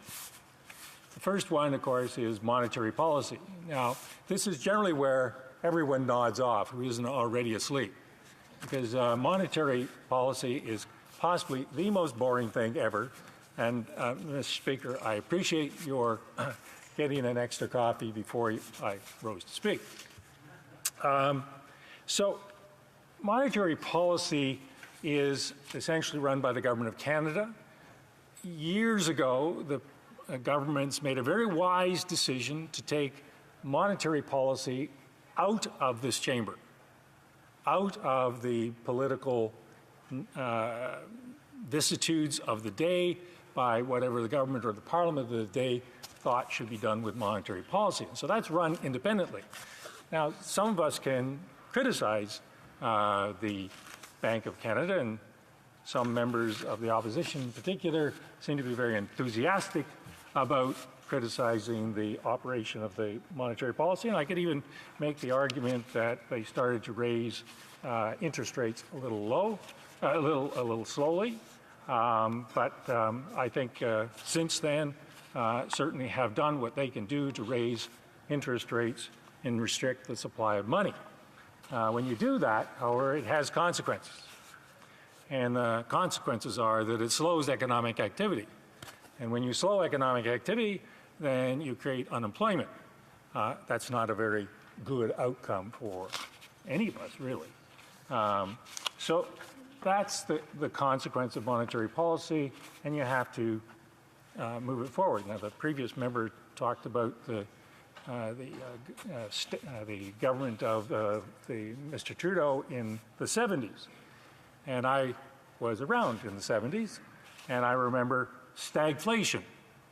And stagflation meant that you had the worst of both worlds. You had inflation, plus you had a high unemployment rate. Fortunately, we are not there, and possibly we have learned something about the application of monetary policy. So that's the first instrument that any government has to deal with it. It's being executed, I think, as well as it can be executed, and there has been some impact in cooling the real estate market. The second element of or array of the government's abilities is fiscal policy. And notwithstanding what some might say, this government is in relatively good shape with debt to GDP. I know we ran the debt to GDP up during the COVID era, and there are no free lunches in this world, and it will have to be dealt with. But at this point, the couple of things have been done well, one of which is buying long-term debt at low interest rates. So the cost of debt, at this point at least, is limited. We also have a reasonable unemployment rate at this point. So there's, if you will, full employment, a government that's got its fiscal house, I wouldn't say in order, but certainly under control. There are challenges that you have in managing but still the fiscal situation is not bad for this country. The third element of any government's approach to inflation is in programs, which is part of what we're talking about with C30, which is a temporary increase in the amount of HST refund for those who will qualify, primarily people under $40,000 a year income. In my riding, the Canada Child Benefit is a huge benefit. That's $100 million a year into my riding, affecting something in the order of 8,000 families. And the money goes to the people who actually need it the most. Now, economists can make the argument, well, you know, you're putting money into an economy, therefore you're creating your own level of inflationary pressures. There's some truth to that, but if it's a choice between rent or if it's rent or eating, I'm sure that my constituents will appreciate the Canada Child Benefit as they will appreciate the rent subsidy, as they will appreciate the carbon rebate, as they will appreciate the child care program that's going forward. These are all programs that a government can put forward. It is a reasoned response to a very difficult situation, largely caused from outside of the country on a relatively small economy. So I thank you, Mr. Speaker, for your time and your attention, particularly your attention under those circumstances. Thank you. Questions and comments? Question commentaire. The honourable member for Central Okanagan, Similkameen Nicola. Thank you, Mr. Speaker, and I certainly want to thank the member for Scarborough-Guildwood for his presentation today. Just on the inflation that we are currently facing and this particular bill C30, we are not going to deny there are households seriously in need of help right now in this inflationary environment. But from a policy perspective, we all know that sending out money as inflation support measure is inherently inflationary, and that's from the senior economist at the Bank of Montreal. Now, the question I have for the member is that in Budget 2022, the government identified that they had a policy review of billions of dollars of potential savings that they could find, that they indicated they could pare back. Would the member say it would have been far more ideal for the Minister of Finance to have done the hard work over the summer to find savings within the Government of Canada's policy review and then bring this bill forward so that we were not actually increasing inflation? Does he agree with that, yes or no? Honourable member for Scarborough-Guildwood. As you know, Mr. Speaker, I've been here for a long time. Some might say too long. And every government I've ever been, I know you wouldn't say that, Mr. Speaker, but some might. And every government that has ever been in here and this time has always said, well, there's savings to be found over here or over there, et cetera, et cetera. What the honourable member is describing is very difficult work. It is an ongoing process. I do anticipate that the Minister of Finance has been doing it. And on the first part of his question, I would quote one of the economists in Atkinson Fellow. I better not pronounce the name or I'll mess it up. In truth, the measures are so modest, only $3.2 billion. The impact on the economy is very modest. Question commentaire. Questions and comments. The honourable member for Courtenay-Alberni. Well, thank you, Mr. Speaker. I want to thank my colleague for his speech, and we're really glad to see the Liberals finally get on board in doubling the GST to help 11 million Canadians, something that the NDP has been pushing hard for. And but, Mr. Speaker, one thing that we believe is we need to go much further. We've seen oil and gas companies with record profits, banks, record profits, grocery store chains, record profits, telecom and wireless companies, record profits, and fees going up in all of those sectors on consumers. We saw Conservatives in Great Britain create an excess profit tax of 25% on big oil. Conservatives, Mr. Speaker. We'd never see that for the Conservatives here because they're the lobbyists for the oil and gas companies. So, but I through you, Mr. Speaker, to my colleague, does he not believe that we need to do more. I see the 1.5% increase on big banks and excess profit, but they're letting oil and gas off the hook. They're letting the big grocery store chains off the hook. They're letting these wireless operators off the hook. Mr. Speaker, greedflation's taking over. Does my colleague agree that more needs to be done here? Member for Scarborough-Guildwood. No. Also, the benefit of being here for a long time is that seems to be a go-to position by my friends on the left. There is an excess profits tax. All of these companies that you're complaining about will, if they fall within the band of excess profits, they will be taxed directly for that. I also take note, as he did, of the excess profits tax for banks and insurance companies. So there will be a gathering revenues. And I just take note that lately, primarily because of the low unemployment rate, the government's revenues have been quite robust. Again, speaking to the point that the government's management of its finances has been quite exemplary. Questions and comments? L'honorable député. The honourable member for Saint Jean. I haven't been here all that long, but I'm glad my colleague opposite has been.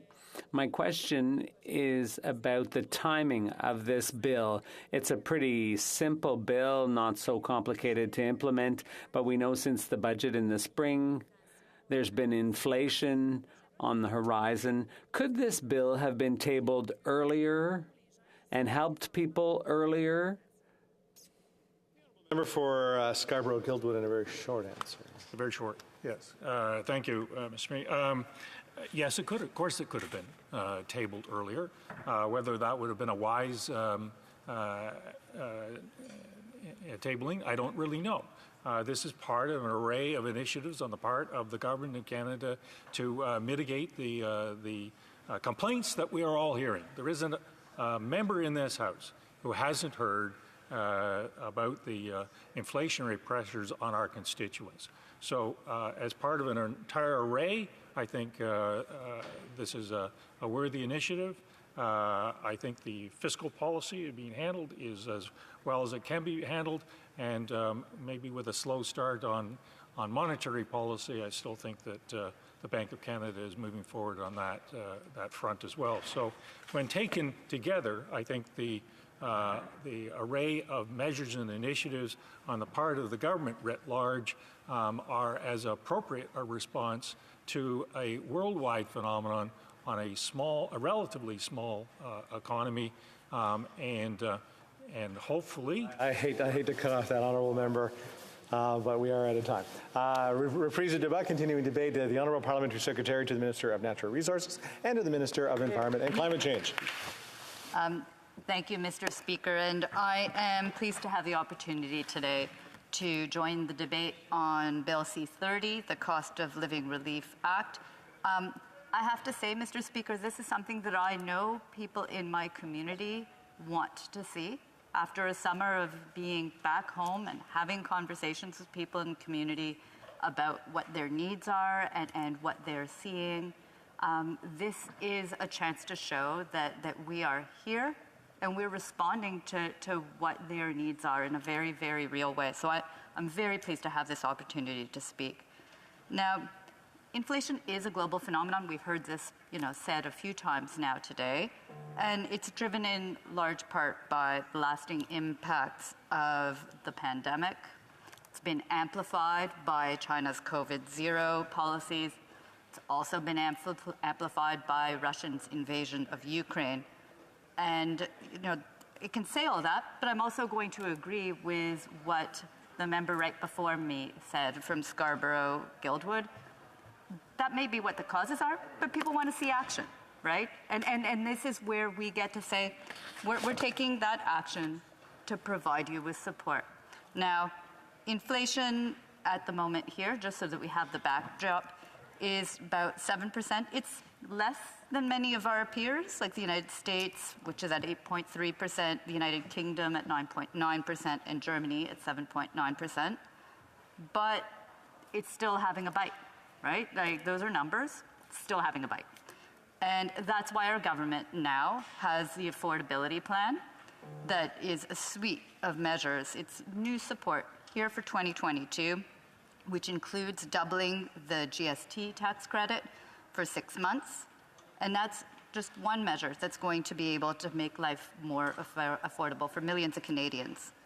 Now, I'll talk a little bit more about it as we go forward, but I want to also talk a bit about some of the backdrop to the work that we're doing generally, because I think it's really important. When I was first elected, one of the big pieces that I said that I wanted to tackle was income inequality. I said that it was something that was very important. I heard from that, people in my community were raising it. And when we're talking about the additional measures that are happening today because of inflation, it builds on a suite of measures that we've been putting in place to build a stronger safety net. And that is really important. So some things that we talk about, like the Canada Child Benefit. Originally, same size check went to anyone who had children. And so it had very limited impact. Or people who were really wealthy who were receiving it, people in need weren't receiving the extra help that they needed. The Canada Child Benefit, I talk with people in my community about this all the time. Like, they tell me it had an impact because now it's means tested, which means that people who have a greater need receive more money, and the people who don't need that help, they don't receive it. That's okay though, because they know that other people in our community in great need are getting that extra support. And it puts thousands of dollars in the pockets for families to help feed their families. In fact, studies in Toronto showed that it had a very real impact on food insecurity in families, that it was reducing food insecurity by significant numbers. It also had an impact by Statistics Canada standards on reducing poverty for children. Now, I'm also really, one of the other things that I was really excited about and wanted to accomplish when we were here was childcare. Because when I was raising my family, my kids are older teens now, but when they were babies, I actually had to put them on a waiting list for daycare before they were even born to get a spot in Toronto. And by the way, that's still very much the case in Toronto, the way it is. And the cost was tremendous. It makes people make real decisions about whether they can afford to have a child, whether they can afford to work, and it has a disproportionate impact on women. So the newest piece that we've heard over the past year from our government was the agreements we've reached with all the provinces and territories for a national childcare plan. That's part of that safety network, and it means that more people are able to work, which is part of one of the issues when we're talking about inflation and the like.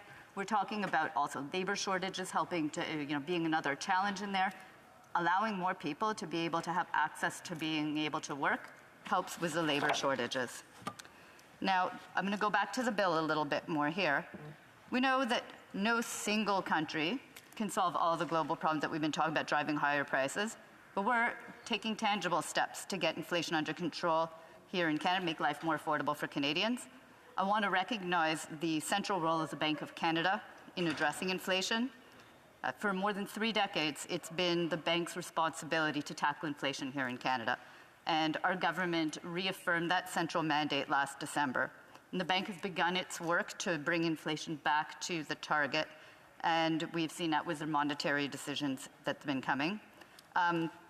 The Bank of Canada and private sector economists now expect inflation to ease towards 2%, which is a target over the next 2 years. So that's kind of where we're going, but we have this piece we're in right now. And this bill is about where we are right now. So what I want to talk about is the affordability plans like doubling the GST credit, which will support Canadians with the rising cost of living. And this is a plan that's delivering targeted and fiscally responsible financial support to the Canadians who need it most, with a particular emphasis on addressing the needs of Canadians with low incomes who are most exposed to inflation. But it's also a way of making sure that it has fiscal responsibility to it. This isn't a blank check. This is something that is a targeted means of supporting people who have the greatest needs. So what does this plan mean for Canadians this year? It means the doubling of the GST tax credit for 6 months, which would provide about $2.5 billion in additional targeted support this year to the roughly 11 million individuals and families who already receive the tax credit, including about half of Canadian families with children and more than half of Canadian seniors. It also means enhancing the Canada Workers' Benefit to put up to an additional $2,400 into the pockets of families with low income, starting again this year. A 10% increase to old age security for seniors over 75 that began in July, which is providing up to $766 more $766 more for more than 3 million seniors this year, and a $500 payment this year to 1.8 million Canadian renters who are struggling with the cost of housing through a one-time top-up to the Canada Housing Benefit. That's of particular importance, by the way, in a place like where I live in Toronto. Rent is tremendously expensive, and so being able in this time to have that extra support to pay towards rent is something that will have real tangible outcomes, I know, for people in my community. Now, I talked a bit about the childcare fees and the childcare plan, because again, personal interest to me. But the long-term plan is to get to $10 a day daycare. This year, Canadians are going to see their childcare fees reduced by 50% by the end of this year. That is a huge help to people living in communities like mine. Additionally, the affordability plan includes dental care for Canadians earning less than $90,000, starting this year with hundreds of thousands of children under the age of 12. Know that dental care is a really important part of healthcare. Really proud that we're going to be able to deliver that. There's also the indexation to inflation of benefits like the Canada Child Benefit, which I talked about a bit earlier as well. The fact that it is indexed means that each July people will see an increase to their Canada Child Benefit. When I talked with anti-poverty advocates, that is one of the things that they had asked for, was to make sure that it was indexed so that it would take into account the rising costs of living. So that is something else that will help. There's also the increases to the guaranteed income supplement, and this is another thing that was requested in my community and was really excited to be able to deliver on that. A federal minimum wage of $15 indexed to inflation, which makes it now $15.55 an hour. Now, you told me that I don't have much time left, so I think I'm going to begin wrapping it up. But I just want to make sure that the message is out there that we recognize that this is a difficult time, and we are taking the effective measures to support Canadians. But more than that, it's not the only time. We have been there throughout. We are going to keep working on making sure there is a secure safety net that supports Canadians through all times. Thank you, Mr. Speaker. Questions and comments? Question Kamal-Taher, the honourable member for Sturgeon River Parkland. Thank you, Mr. Speaker. I want to thank my colleague for that speech. We know that the government's revenues have been inflated by this inflationary environment, and now the government's saying they're going to be returning some of those excess government revenues to taxpayers through these measures. But I'm very concerned that the underlying problem is not being dealt with here, the underlying problem being high inflation rates. Can the member tell this House what exactly this government intends to do to help the Bank of Canada achieve its 2% inflation rate? Or are they just hoping that the Bank of Canada can keep hiking interest rates and solve this problem all on their own? Honourable member for Toronto Danforth. Thank you, Mr. Speaker. And first of all, let's not, underplay the role of the Bank of Canada in all of this. It has an important role. That is what they are doing. But I recognize that's not the only thing, and we are working on other measures. For example, I mentioned at one point in my speech working on things like helping to address labor shortages, which can be part of the challenge with supply chains. You see that with the supports that we have in skills development, but also in immigration. So there are definitely places where government plays a role in tandem with the work that's being done also independently by the Bank of Canada. The honourable member for Joliette. Thank you, Mr. Speaker. I'd like to commend the parliamentary secretary on her speech. Her speech focused on inflation and C30 as a response to inflation. But my question for her is, how is her government going to support developing countries who are dealing with serious problems related to inflation, the energy crisis, the labor shortage, and the fact that these countries have had to indebt themselves massively to get through the pandemic. And now the U.S. dollar is serving as a refuge currency, and that's strengthening the U.S. dollar against these developing countries' currencies. So it's a real disaster for these countries. There could be a domino effect of bankruptcies. What is this government going to do for those countries? The honourable member. I'd like to thank the member for that question. I think it's truly important. Today I talked about what we're doing here in Canada because this bill is for Canadians. So that's what I focused on with my speech today. But clearly, we have a role to play in the world. And during the pandemic, everyone saw that we were there to help developing countries get access to vaccines and so on, and we're continuing to support other countries that are in need.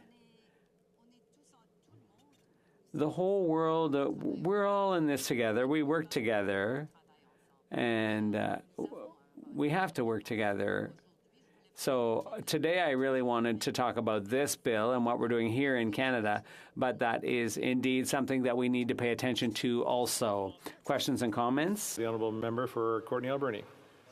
Mr. Speaker, I want to thank my colleague for her speech. And, you know, we're excited that we're finally getting relief to Canadians. We've been calling for a long time for the doubling of the GST tax credit, for a dental program so that children and seniors and families earning less than $90,000 are going to get the help they need. People that, you know, are having a difficult time paying their rent. You know, we hear the Conservatives constantly say that these programs are going to drive up inflation. In fact, economists are saying that this is going to have a very negligible impact, actually, when it comes to inflation. And this is the right measures to bring forward to help Canadians, something that New Democrats have been bringing forward. But I find it really ironic that here the Conservatives today, they support the doubling of the GST tax credit, it sounds like now, which somehow they believe that it wouldn't now impact inflation. So my question through you, Mr. Speaker, is doesn't my colleague find it quite bizarre that the Conservatives pick and choose when programs help Canadians impact inflation? The Honourable Parliamentary Secretary. Thank you, Mr. Speaker. And it's an interesting way to frame the question, but what I will say is this. Very much, we have been focused on the people in our communities and across Canada and how to provide them with support. And that is why it can be extremely disappointing when we have seen Conservatives vote quite regularly against measures that do help Canadians, like cutting taxes for the middle class, like, you know, the Canada Child Benefit, which I mentioned. It would be really nice. I will take this as an olive branch moment. I think it is wonderful that they seem to be supportive of what we're doing right now with this GST tax credit. I'm hopeful that they will be convinced to see that this is a right path for many more things that we're taking on. Thank you. Reprise du débat, continuing debate. The honourable member for Calgary-Midnapore. Thank you very much, Mr. Speaker. It is always a pleasure and an honour to rise in this House on behalf of my constituents in Calgary-Midnapore. And before I begin my remarks on C30, Mr. Speaker, I would just like to send my dearest regards to our good friends and fellow Canadians across Atlantic Canada and Eastern Quebec. Now is the moment to prepare as the storm approaches. Maintenant, c'est le moment de préparer. Now is the time to prepare. Are with our fellow Canadians, and I know, Mr. Speaker, your fellow countrymen in Atlantic Canada and certainly as well in Eastern Quebec.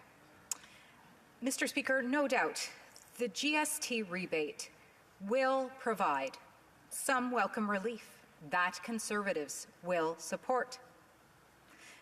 But ultimately, fundamentally, this will not address the real problem, Mr. Speaker.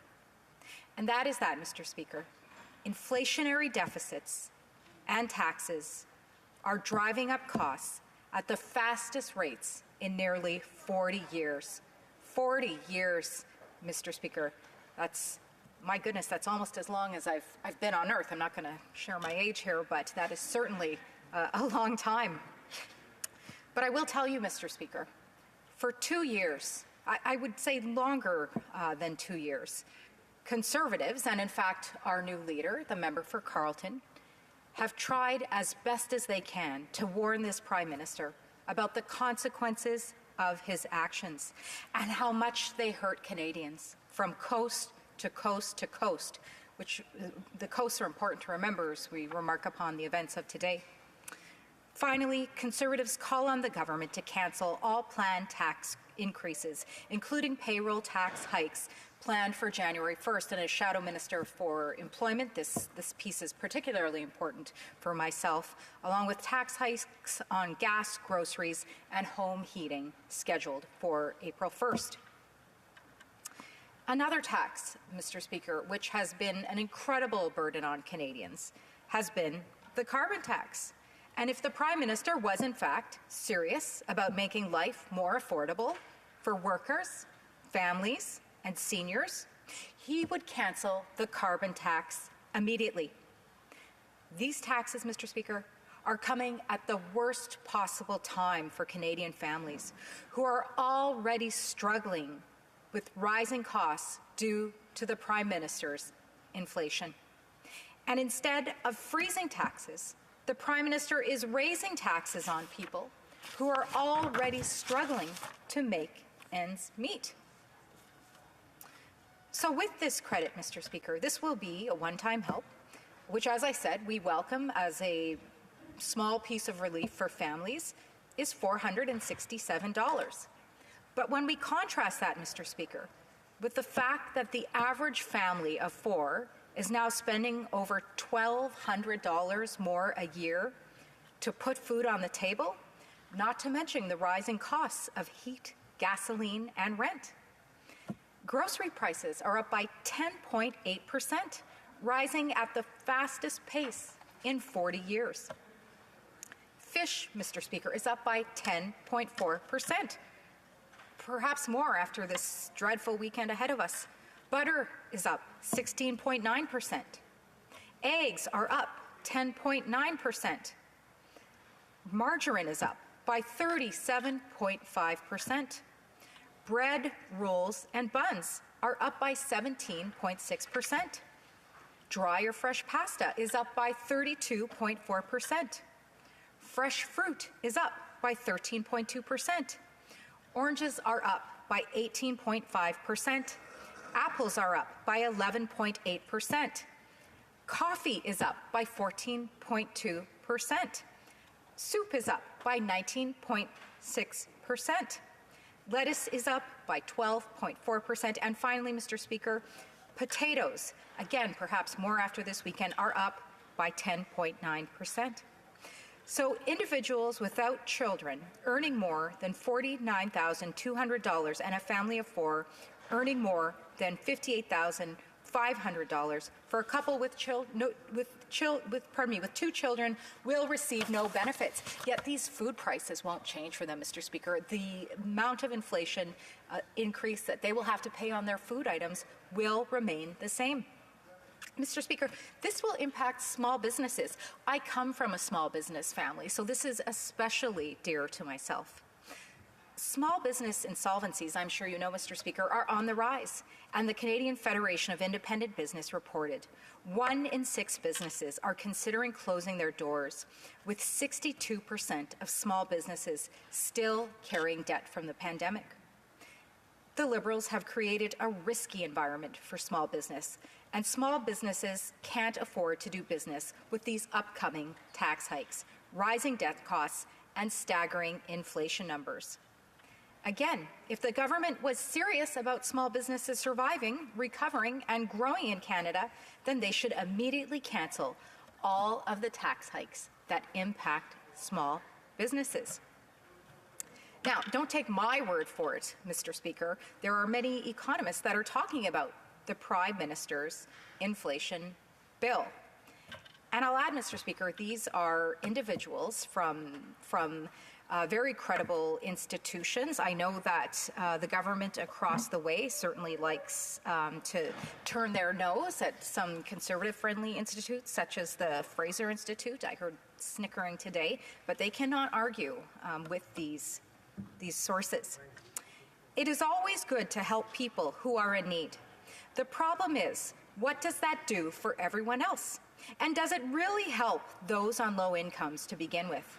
If we have high inflation and that high inflation continues, that assistance isn't going to do very much to help anyone, including the recipients of that assistance.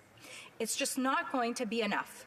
And while the Bank of Canada is doing quite a bit to bring down inflation through increasing interest rates, the government really hasn't done much of anything.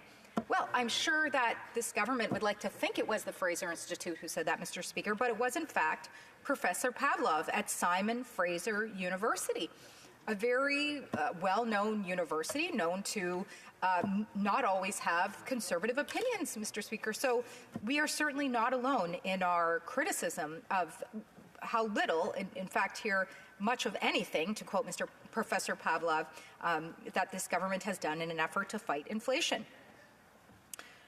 Another professor from Simon Fraser University, Professor Hackenbruch, says, if you're asking, will this put further pressure on inflation? I would probably say yes, it would have to. So again, not a glowing recommendation of this government's action on inflation from professors from a very well-known university, not always necessarily with a conservative point of view. I have another quote, Mr. Speaker. While there are times where fiscal largesse, that's quite a word, largesse, is just what the economy needs, these aren't such times. In a period of high inflation and excess demand, cutting taxes or handing out checks can add fuel to the inflationary fire and make the job of a central bank that's raising rates to cool demand all the more troublesome. That quote, Mr. Speaker, was from the chief economist at CIBC. How can we argue against the chief economist of the CIBC? It would be almost impossible. Another quote, Mr. Speaker. We're not going to deny that there are households seriously in need of help right now. And I would say our support of this part of the bill follows in suit with this comment. We are not going to deny that there are households seriously in need of help right now in this inflationary environment. But from a policy perspective, we all know that sending out money as an inflation support measure is inherently inflationary. Once again, something our leader, the member for Carleton, has attempted to point out to this government on numerous occasions. And that quote, Mr. Speaker, is from Robert Kavcic, the senior economist at the Bank of Montreal. I have one final quote, Mr. Speaker. It seems sensible to assume that this will add to pressures on measures of core inflation. Any belief that it will ease inflationary pressures must have studied different economic textbooks. Well, I would certainly say we're not all singing from the same songbook here when it comes to addressing the Canadian economy and inflation, Mr. Speaker. And that quote, Mr. Speaker, to round out my quotes, is from Derek Holt, Vice President and Head of Capital Markets Economics, at Scotiabank. My goodness. So we have three major banks here, CIBC, Bank of Montreal, Scotiabank as well, all indicating that this government has not done enough to stop inflationary measures for Canadians, which I outlined extensively with the food list, the way that this is impacting people. So now, Mr. Speaker, I will say the average family of four is now spending over $1,200 more each year just to put food on the table, I'm a mom. I go grocery shopping. I see the prices in the grocery stores, and I'm even hesitant to think about how my family will budget for them. And I'm a very fortunate mother in a very fortunate family, so I worry for my constituents. I worry for Canadians. Grocery prices are up by 10.8%, the highest rate since 1981. Across the board, food prices are up by 9.8%. As I said, Mr. Speaker, while Conservatives welcome this much-needed support, this one-time check of $467 for a family of four eligible for this benefit covers less than 40% of Trudeau's inflation at the grocery store alone, and doesn't begin to cover the rising costs of heat, and winter is coming, gasoline, and rent. and more than 70% of families with children will not receive this support. Individuals without children, again, earning more than $49,200, and a family of 4 earning more than $58,500 for a couple with 2 children will receive no benefit. So in closing, Mr. Speaker, I will say enough of the Band-Aids, enough of the Band-Aids. This economy, this country is on life support. What we need are solutions. But right now, all we have, Mr. Speaker, is this sad bill and just inflation. Thank you very much, Mr. Speaker. Merci, Monsieur le Président. I think we have time for one question here before we have to move on. I know the honourable member for Saanich Gulf Islands has been trying a number of times, so I'll let her have the last one. Thank you, Mr. Speaker, very much. And to my honourable friend from Calgary, Mindapore, I wanted to make a link between the high prices we see in the grocery store and the climate crisis. Moms noticed this summer that ice cream went up, and one of the reasons was that vanilla beans come from Madagascar, which was hit with 6 cyclones this year. Hurricane Fiona on its way to the Maritimes, which we've mentioned multiple times, we're all thinking of people in Maritimes. I'm originally Cape Bretoner, and I can tell you we never had hurricanes in Nova Scotia till climate change. In 2003, for the first time, Hurricane Juan made landfall as a full-force hurricane because the water had warmed up south of Nova Scotia. So we got hurricanes in the past, Mr. Speaker. They cooled down before they hit Nova Scotia because the water was cooler. There's a connection between what we're doing in burning fossil fuels and driving up prices in our grocery store and making us less safe in our homes. The honourable member for Calgary Mindapore. Well, thank you very much to my colleague, the member from Saanich Gulf Islands. And I know, like my leader and like my Conservative colleagues, we have a concern for the environment without question. But in this moment, we must think of our priorities. We must think, if people cannot eat, Mr. Speaker, they cannot recycle. Thank you very much. Comme il est 13h31, It being 1:31, the House will now turn to the consideration of private members' business. Business, resuming consideration at second reading of Bill C-210, Right to Vote at 16 Act, standing in the name of Mr. Bachrach. And I believe the Honourable Parliamentary Secretary to the Minister of Natural Resources and Environment and Climate Change has the floor. Thank you, Mr. Speaker, and I'm really pleased to be able to stand today and speak in favour of Bill C-210, which would lower the voting age to 16. I think it's a really important thing for us to be talking about today, and thank you. And you hear some support. And I thought that a good place to start would be to actually kind of hand over the mic, if we were going to say, to some members of my youth council. I have a youth council. They are young people in the community who give me advice and talk with me about the issues that are important to them in the community. And I asked them, how do you feel about this issue of reducing the voting age? We had great discussion about it, and I thought we should hear from them because we're talking about their voting rights. So, from Jessica. Jessica says, adolescents at the age of 16 are at the point in their lives where they are most engaged in their communities, as they are starting to get jobs, driver's license, and in general getting involved in society. Getting adolescents involved with voting can lead to more long-lasting participation in democratic activities throughout their life. Another member of my youth council, Safit, talked about it, also in favor. And he said, age isn't always a factor when you have mature teens and adults. On the flip, you have immature teens and adults who get to vote. We have to find a way to have teens' voice respected by adults so that they can take their opinions seriously before voting.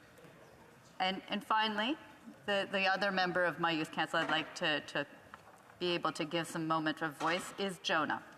And Jonah said, giving youth the vote strengthens our democracy. Youth may not have the same experiences or emotional maturity as adults, but that's why our vote would be beneficial. Giving the youth a vote will offer an additional perspective and will make voting results more well-rounded. Youth have very different eyes when looking at the world, and so giving older youth the vote will make our system a better democracy. Because, after all, the point of a democracy is that everyone gets a say, but it's not everyone if we're excluding an entire demographic. So I would like to thank the members of my youth council because I think it's really important that they took the time to help me with getting ready for this debate and to share their thoughts. And I believe very much, whenever I hear them, that they have some very strong and great ideas that will be so wonderful to be able to have engaged in the voting process. Now, wanted to give some facts because this isn't the first time that we've talked about expanding the voting age or who may vote. And in fact, over time, it has evolved in Canada. It hasn't been the static thing that the people who can vote today were the people who could vote at Confederation. So just to put it in context, it's not the first time that this kind of thing has happened. So for example, in 1867, upon Confederation, only property-owning men 20 years or older could vote. And I would say that's not even all of those men that were eligible to vote at that point. The vote was only extended to some women in 1918. So for a whole portion of our history, I wouldn't have even been able to vote. Just to put that in context as we talk about the voting age and voting things. And our voting age was revised in 1970 as well. So it's not without precedent to talk about that. And as our democracy evolves, as we have different conversations that evolve, there are different measures that we consider about what can we do to make sure that people are engaged and that we're hearing the voices that we need to hear when making decisions as to who should be here in this place.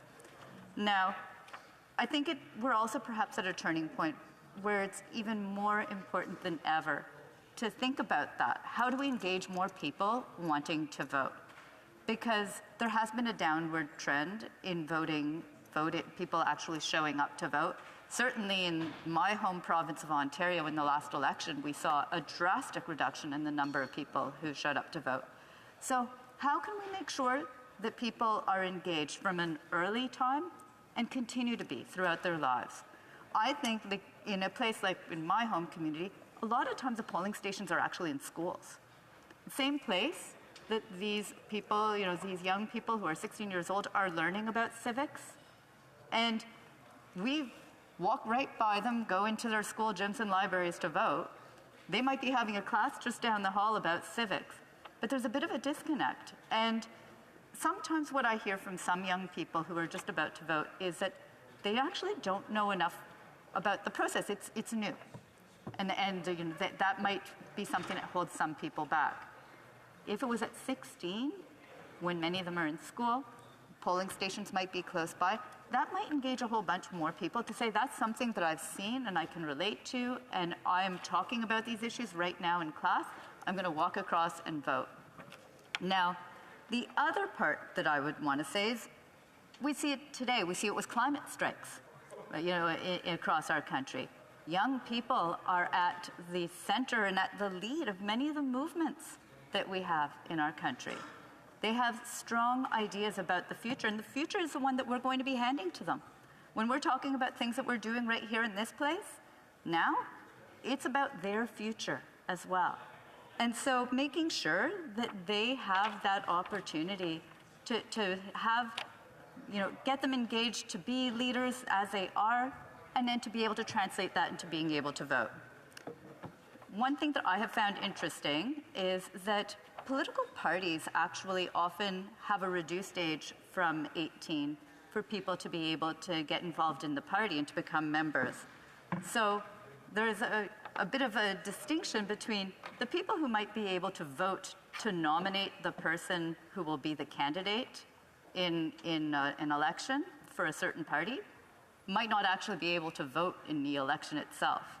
It's a little bit of a funny mix there that we actually recognize as political parties often that the people who are under the age of 18 have something to contribute into the choices that we make.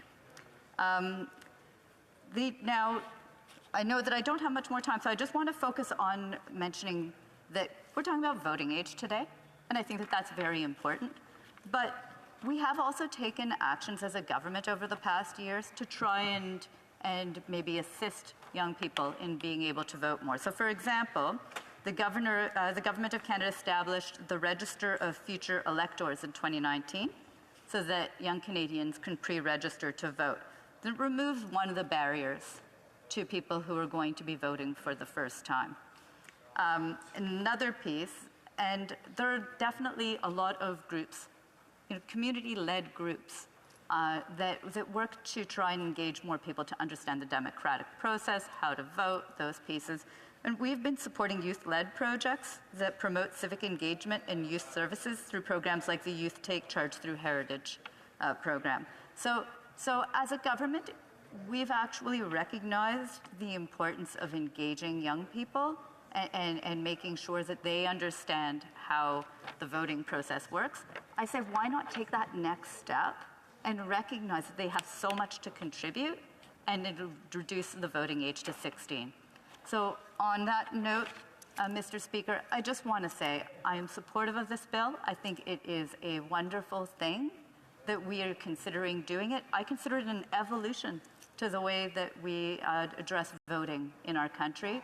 And I am so proud that so many young people have taken the moment to be engaged and show their voices, people like the young people on my youth council, to show that they are ready. They are ready to vote and to take the reins for their future. Thank you, Mr. Speaker. Questions and comments? Questions et commentaires? Oh, sorry. It's PMB, isn't it? I guess this is what happens when I'm really not paying attention. My apologies to the House. Would have been good to have questions answered on that one. Mac, I'll continue the débat. Resuming debate, the Honourable Member for Louis Saint Laurent. Thank you very much, Mr. Speaker. And yes, indeed, you'll see I'm not going to ask questions, but I do have an interesting proposal, or at least that's my goal. Most let me pay all my respect to those people who will have to get ready for the Fiona tempest that is coming in their area, and especially for you guys as you, Mr. Speaker. I don't know if I can personalize it, but you warn us very clearly today that this is a very serious issue, and all the people who are under the storm before that, please get ready and don't be afraid to make phone call from outside of that area to help those people if they need it. And we were very pleased to hear the official opposition leader and the government working hand in hand to be sure to address this issue. Bien entendu, Monsieur le Président, Of course, Mr. Speaker. Hurricane Fiona, coming to eastern Canada, is likely to hit very hard in the Magdalen Islands and the lower North Shore and Quebec. To those who are going to be directly affected, please prepare yourselves. To all those who know people in those regions, please make phone calls and offer support. In 10 days, all Quebecers are going to have to vote, and early voting starts on Sunday.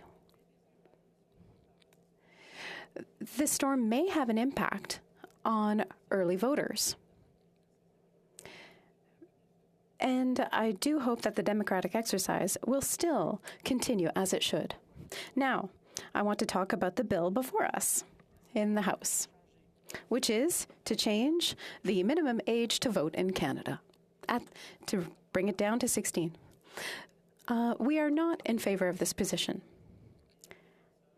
We are proud to defend all youth, all teens. This is not about saying that 16-year-olds are not ready to vote. On the contrary. I was very young when I became interested in politics, from 1981, when my hair was black and my hair was all the way down to my shoulders. But that's a whole other matter. There's photos. Rest assured. I'll even show you my 1981 Conservative membership card. Oh, I can't show it here, but maybe some other time. Now, Mr. Speaker, youth who are 16 to 18 years old, it's a good thing to get involved in politics. However, we do have to draw the line somewhere. Why 18? Why not 17? Why not 21? At some point, we have to draw a line. There will always be good arguments to move the line up and down. But the same way that we draw the line when we have to, for example, when we have time zones, we have some towns that have completely different times that are split in half or are very short distances apart. The point is, we have to draw the line at some point. In New Brunswick, it's always an hour later in the Maritimes. for television time zones. Sometimes I like to think that they're an hour ahead of us, but we can talk about that another time. Now, we have to draw the line. There are certain actions, civil actions, that age is not a barrier to entry. In some others, for example, at 16 years old, you can become a reservist in the Army. When you're 18, you can enroll.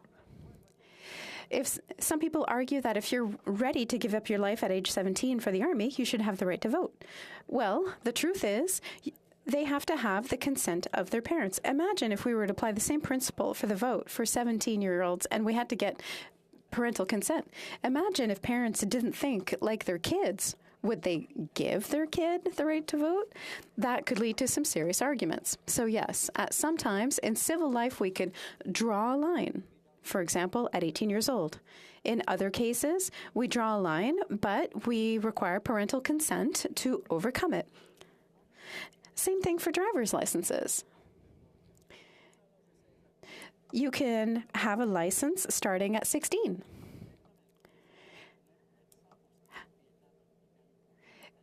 In some cases, we've instituted graduated licensing so that a full license is granted later. Now, this House is being called upon to vote on this type of bill before.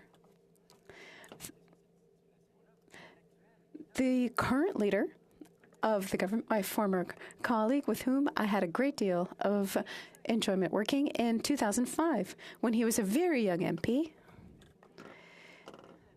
and had submitted Bill C-261. And it was defeated at second reading, which means that the government at the time may not have supported that bill. Now, I also had the privilege of being part of a committee when Rona Ambrose, the interim leader of the party, gave me the responsibility of participating in the committee, or on the committee, that was reviewing the Elections Act to consider proportional voting. Among the committees, there was nothing that had to do with age. There was a great deal of openness to honor the electoral commitment of the governing party, so that the election that we had, that was a first-past-the-post system, which meant that one member represented their riding without any compensation for other parties. We know that the Liberal Party committed to changing hand on heart this way of doing things.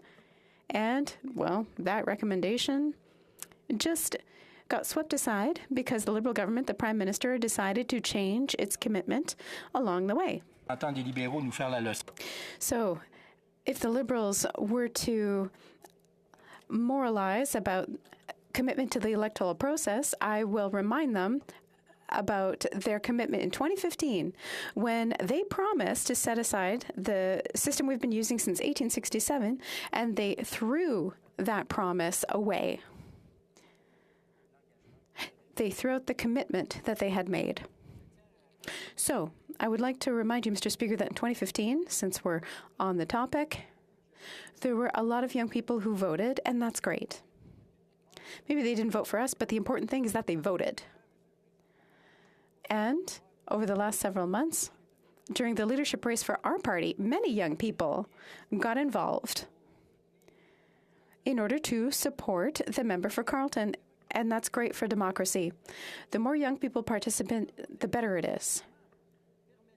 Now, we should, when we talk about giving 16-year-olds the right to vote and arguing that this will give them more interest for the democratic process, that's a great argument. But we do have other precedents. In Austria, they lowered the voting age. For the first election afterwards, there was more vote, and then the rate of interest for voters went down. So it seems to be more a matter of what issues are presented. No matter what age we are, we should all be interested in politics. At 18 years old, the first vote that we make has significant consequences because it's the first time we put an X on the ballot and vote for someone. And it's important to vote. It's important to participate in that exercise. We are not in favor of this bill. However, this does not prevent the involvement and participation of 16, 17, 18-year-olds when it comes to political activities. Some colleagues here from the age of 14.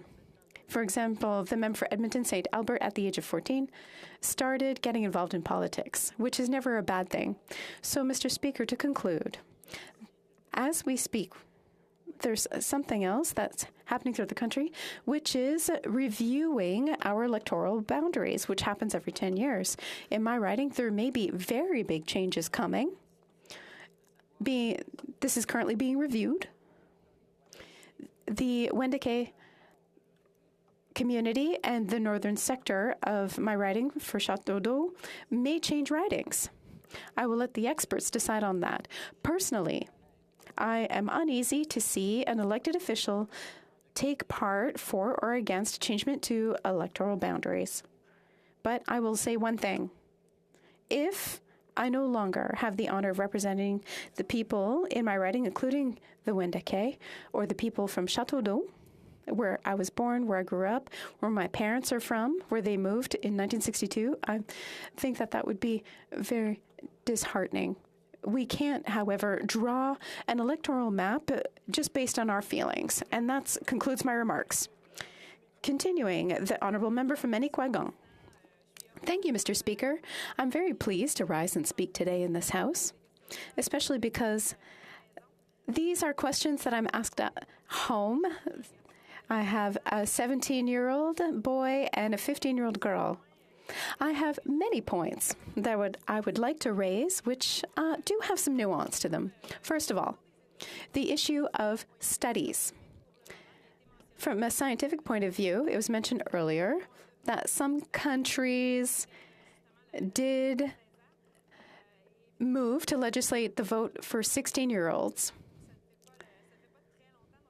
It hasn't been very long since some of those changes occurred, so it's hard to get hard data on the subject. However, generally, there seems to be a consensus that early learning, by granting the vote at 16 years old, early learning about the electoral system might mean that there's a habit that could develop to get interested in politics, to go and vote. Instituting that habit of voting among young people while they're young. Of course, all of the civic aptitudes, for example, getting involved, respecting institutions, and increasing confidence towards our institutions. When we participate in our institutions, we have an impression that it represents our ideas and what we want better. So the current literature, when it comes to the voting age, setting it at 16 years old, is available. But for the moment, this literature is minimal. We've heard one argument and its opposite during the debate. Now, I'd also like to talk about the rate of participation that was mentioned earlier. Of course, in my riding, during elections, whether it be at the municipal level, provincial level, federal level, rates of participation are constantly going down. If the premise of studies that have been conducted is accurate, this means that lowering the voting age could increase because we've set up a habit at a younger age. It means that 5-10 years later, there should be a higher rate of participation in our elections. Let's remain optimistic. Now, that's on the hard data side of things. However, we don't just look at things from that point of view. We also need to consider uncertainties. When I was thinking about this topic, I had many questions, but one in particular was, of what are we scared of? There seems to be a great deal of fear when faced with any change. It's absolutely human to fear change. But I was thinking about that question in good faith, and having 16-year-olds voting, some have talked about a certain degree of immaturity. Some people have talked about a lack of experience. But maybe there's fears when it comes to their own ideologies. There are generations that come after us who may not be in the same place ideologically, for instance. They're going to question us. They're going to talk about what's important for them. And that can be a bit of a trial for us. I'm talking about my personal life every now and then. And so I asked the question. I don't necessarily have the answers to all of the questions I thought about, but perhaps if we listen to youth, like my daughter, saying at 15 years old, oh, you say we're not mature, but I know plenty of adults who aren't either. How do we measure maturity, if I wanted to be more serious about this?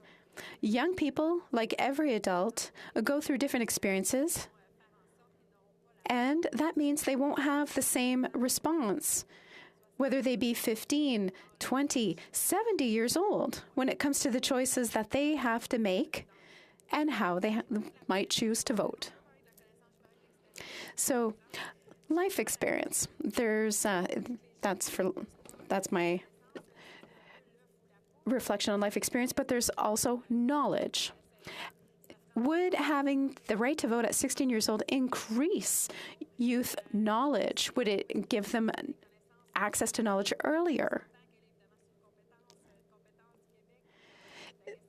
Quebec and the provinces are the ones who are responsible for education, but perhaps changing the voting age could, as a society, give young people more tools in order to overcome this fear that youth don't have enough knowledge to vote earlier. Perhaps that's a concern of our generation. There's many generations here, but 16-year-olds aren't afraid. They have access to a great deal of information. Even though I was born in 1977, I'm not very young, but I'm not 90 years old either. And sources of information were limited compared to how they are now. So we have to think about that as well.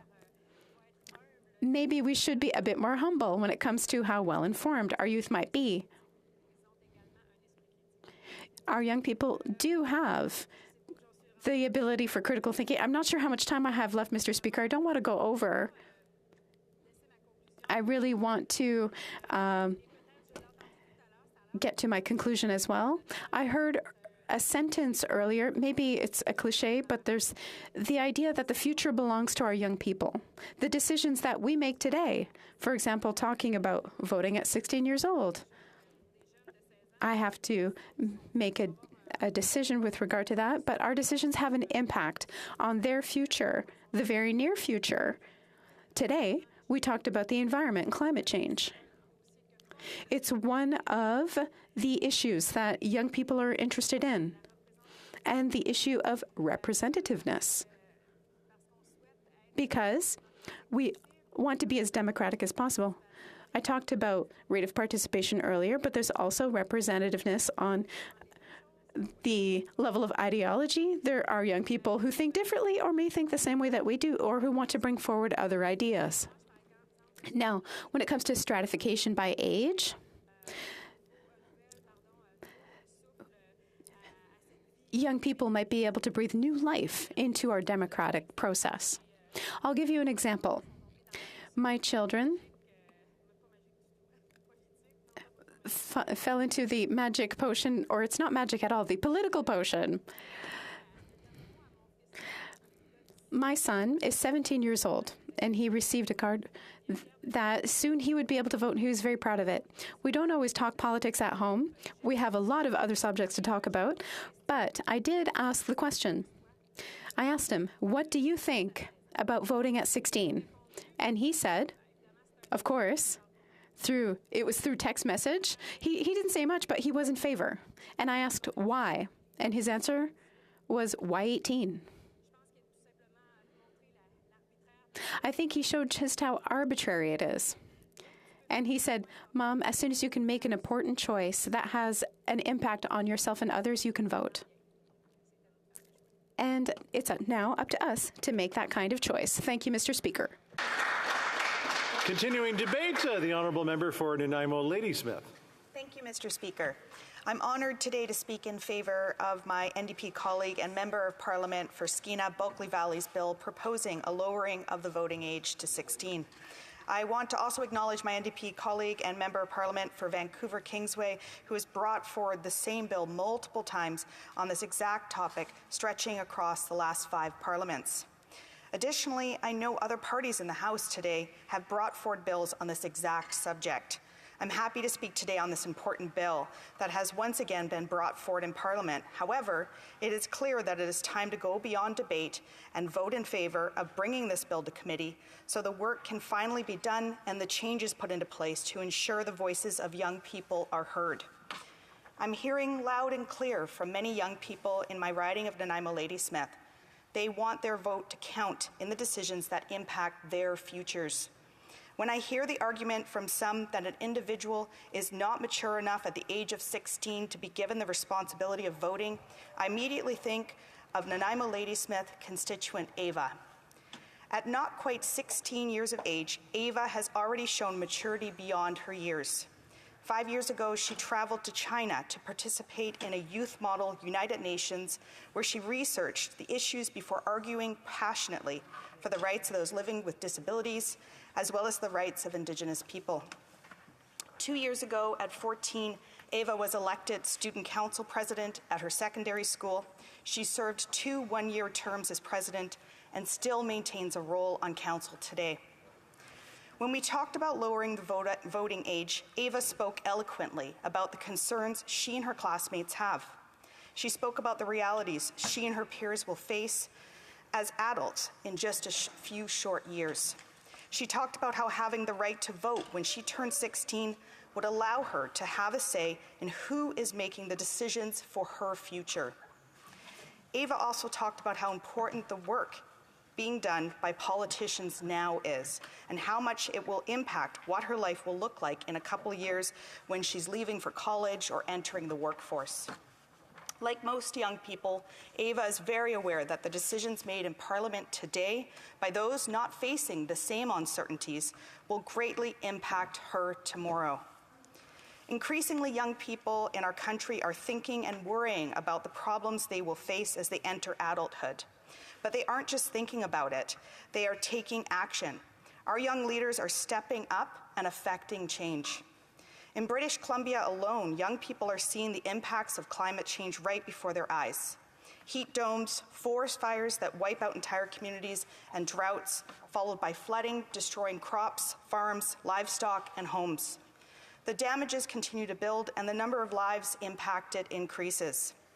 We know the impacts of climate change are not isolated to BC, but instead, these repercussions stretch the length of Canada and around the world. Hurricane Fiona, about to hit the East Coast, is another frightening example. It is clear that the decisions made by previous generations impact individuals today, just as the decisions we make today will impact future generations to come. Young people are seeing the dream of home ownership being pulled out from under their feet. They are losing loved ones at a tragic rate to the toxic substance supply crisis. All the while, their student debts are becoming higher than ever before. At the same time in British Columbia, 16-year-olds have the responsibility of driving vehicles and making medical decisions around their own bodies. Many of these young people are also working and paying taxes on these earnings. Like everyone else, they work hard to earn their wages and send taxes from their earnings to the government to support federal services. But unlike those 18 of age and over, they have no say about who makes up government, sets tax rates, and spends the taxes they pay.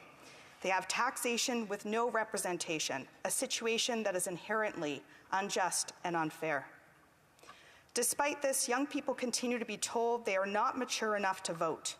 The dismissal of young people claiming they lack capacity or maturity to take on the responsibility of voting is a false dichotomy. It is an argument that has been used over and over throughout history in attempts to prevent women, Indigenous people, and other racialized individuals from gaining the right to vote. It is a false narrative made not out of concern for protecting vulnerable groups, but out of the desire to maintain the status quo. These types of arguments reinforce an unnecessary paternalistic system that reflects a flawed understanding of the cognitive capacity of young people. Psychological research that has shown that by age 16, individuals are completely able to make informed decisions that require complex thinking, and the world is taking note. Several countries, including Austria, Scotland, Wales, Brazil, Argentina, and several states in Germany, have already taken the step of lowering the voting age with profound results.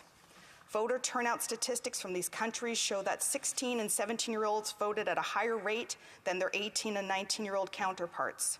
Further, there is evidence to suggest that these turnout rates increase over time for all young people. Like many young people around the world, Canada's youth are no longer content to sit, seen but not heard, while the adults make decisions around their future. Instead, they are demanding loud and clear to be heard and to have a seat at the political table. I'm hearing from engaged, passionate young people in my riding who want their voices and votes to count. 13-year-old Franklin, a constituent also from my riding of Nanaimo Ladysmith, shared with me a speech he wrote when he was just 12 years old. In his powerful speech, he goes on to say that young people, quote, should be given the right to vote because they would be voting for the future as well as for the present. Voting would give new, fresh ideas and more learning opportunities, end quote. He goes on to say that young people, quote, play an important role in society, and not having their voices heard as much will delay important matters, end quote.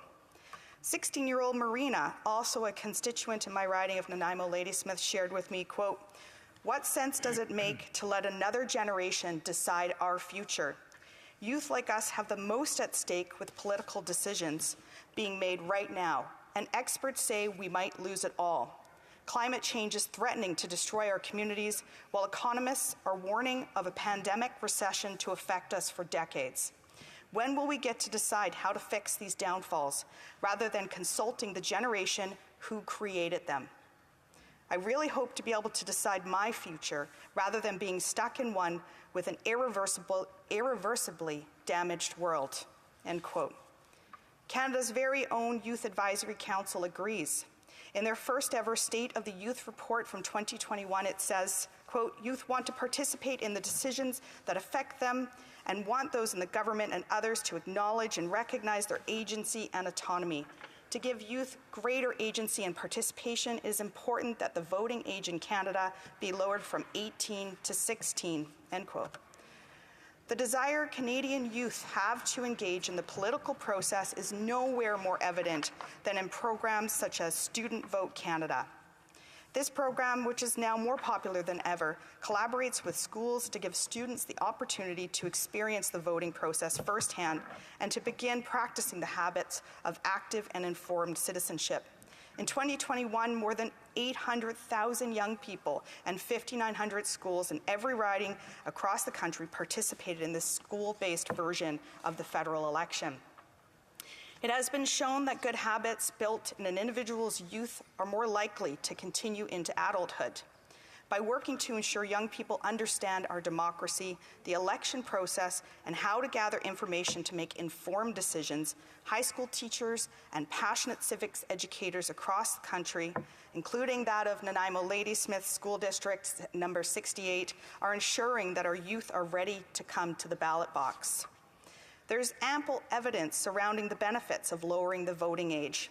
We know that when a young person is still in school and living at home when voting for the first time, they are better equipped and supported to get registered and to vote.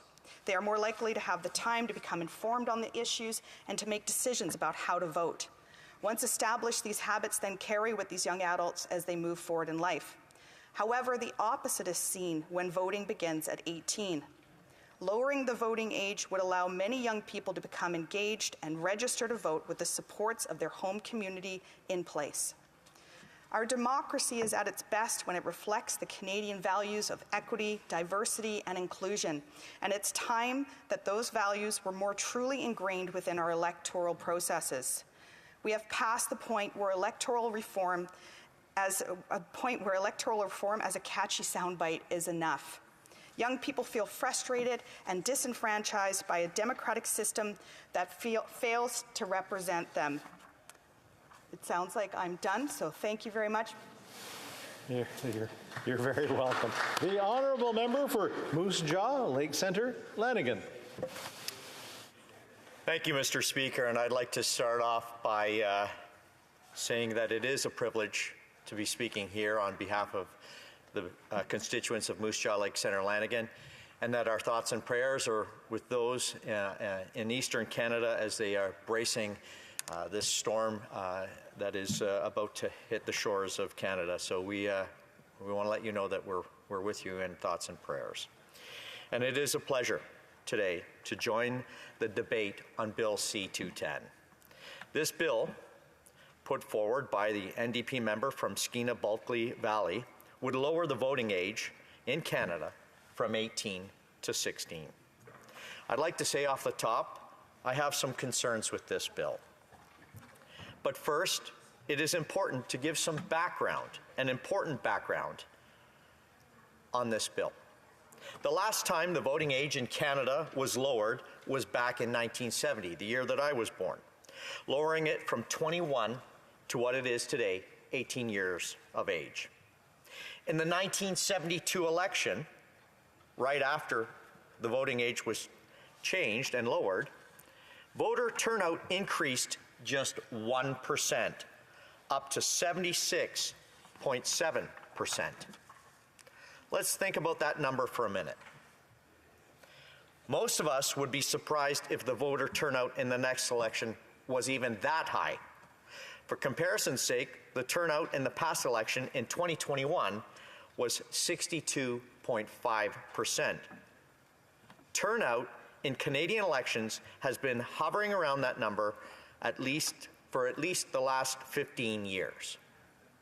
But today's debate is about the youth's vote. So let's look at that. And let's look at that information and data. According to Statistics Canada, among those aged 18 to 24, just 66% of that age bracket voted in the past election. That compares to 80% of those aged 55 to 64 and 83% of those aged 65 to 74. So, one must wonder if lowering the voting age to 16 would do much to increase voter turnout in our country. In fact, a 2004 study from Cambridge University concluded that there was no evidence that such a change would do anything to increase voter turnout here. This ties in well with what we've been debating all week in the House, the cost of living and the challenges that the next generation are facing. The 18 to 24 demographic is one that is being hardest hit by the skyrocketing costs of living. When someone used to be of that age, you used to be able to find a decent paying job, save money, and maybe buy a nice starter house. Today, that is a fantasy. It is unattainable. Young people are having trouble affording rent while also paying for groceries, gas, and other necessities. But don't worry, this government is here to help. They're sending renters $500 to put towards a year's worth of rent. But let's hold off on that for just a moment, and let's really look at that and analyze that. Only 1 in 5 renters will qualify for that $500 check. Seriously, Mr. Speaker, this government thinks that $40 per month will help someone whose rent is well over $2,000 in some markets. And not everybody will qualify. Even in Moose Jaw, the average rent is around $1,000 a month. The fact is, life for young Canadians has become harder and more expensive under this government. While this bill lowers the voting age, we know that there are several other demographics that historically have had lowering voting rates than the average. First Nations, those with disabilities, and many more. And we have many well thought out ideas and recommendations on how to encourage these groups to vote. I know that prior to the last election, my colleagues on the Procedures and House Affairs Committee did tremendous work on a study on how to safely hold an election during the pandemic. I'd like to thank my friends from Perth, Wellington, and Elgin, Middlesex, London for their work on that committee. They heard from advocates for all these groups that have lower voter turnouts. They heard several ideas on how to get more people to vote. Ultimately, this study and all its recommendations were ignored. The goal of this place should be first to encourage those who are currently eligible to vote to go out and vote. My colleague, the member from Calgary Shepherd, spoke of this bill earlier. He spoke about the responsibilities of citizenship, and that is something that I'd like to talk about. Canadians can join the military reserves at the age of 16 with parental consent. In Saskatchewan, you can get a learner's driver's license at the age of 16, but you must drive with an adult. In other areas, it's about earning the responsibility. It's about earning the respect. The purchase of alcohol and cannabis in Saskatchewan is limited to those at the age of 19. The fact is, we place limits on young people in Canada. People get the full benefits of citizenship as they get older. Mr. Speaker, democracy is important to me. My grandfather fought alongside Canadians in World War II. Canadians were kind, they were generous. They went overseas. My mother, who was growing up in Scotland, met lots of Canadian soldiers. These Canadian soldiers would bring chocolates, candy, dolls, things that my parents couldn't get. And they were kind and generous. And on the front, my grandfather fought alongside Canadians. And he saw what the sacrifices they were willing to make in order to preserve democracy and freedom.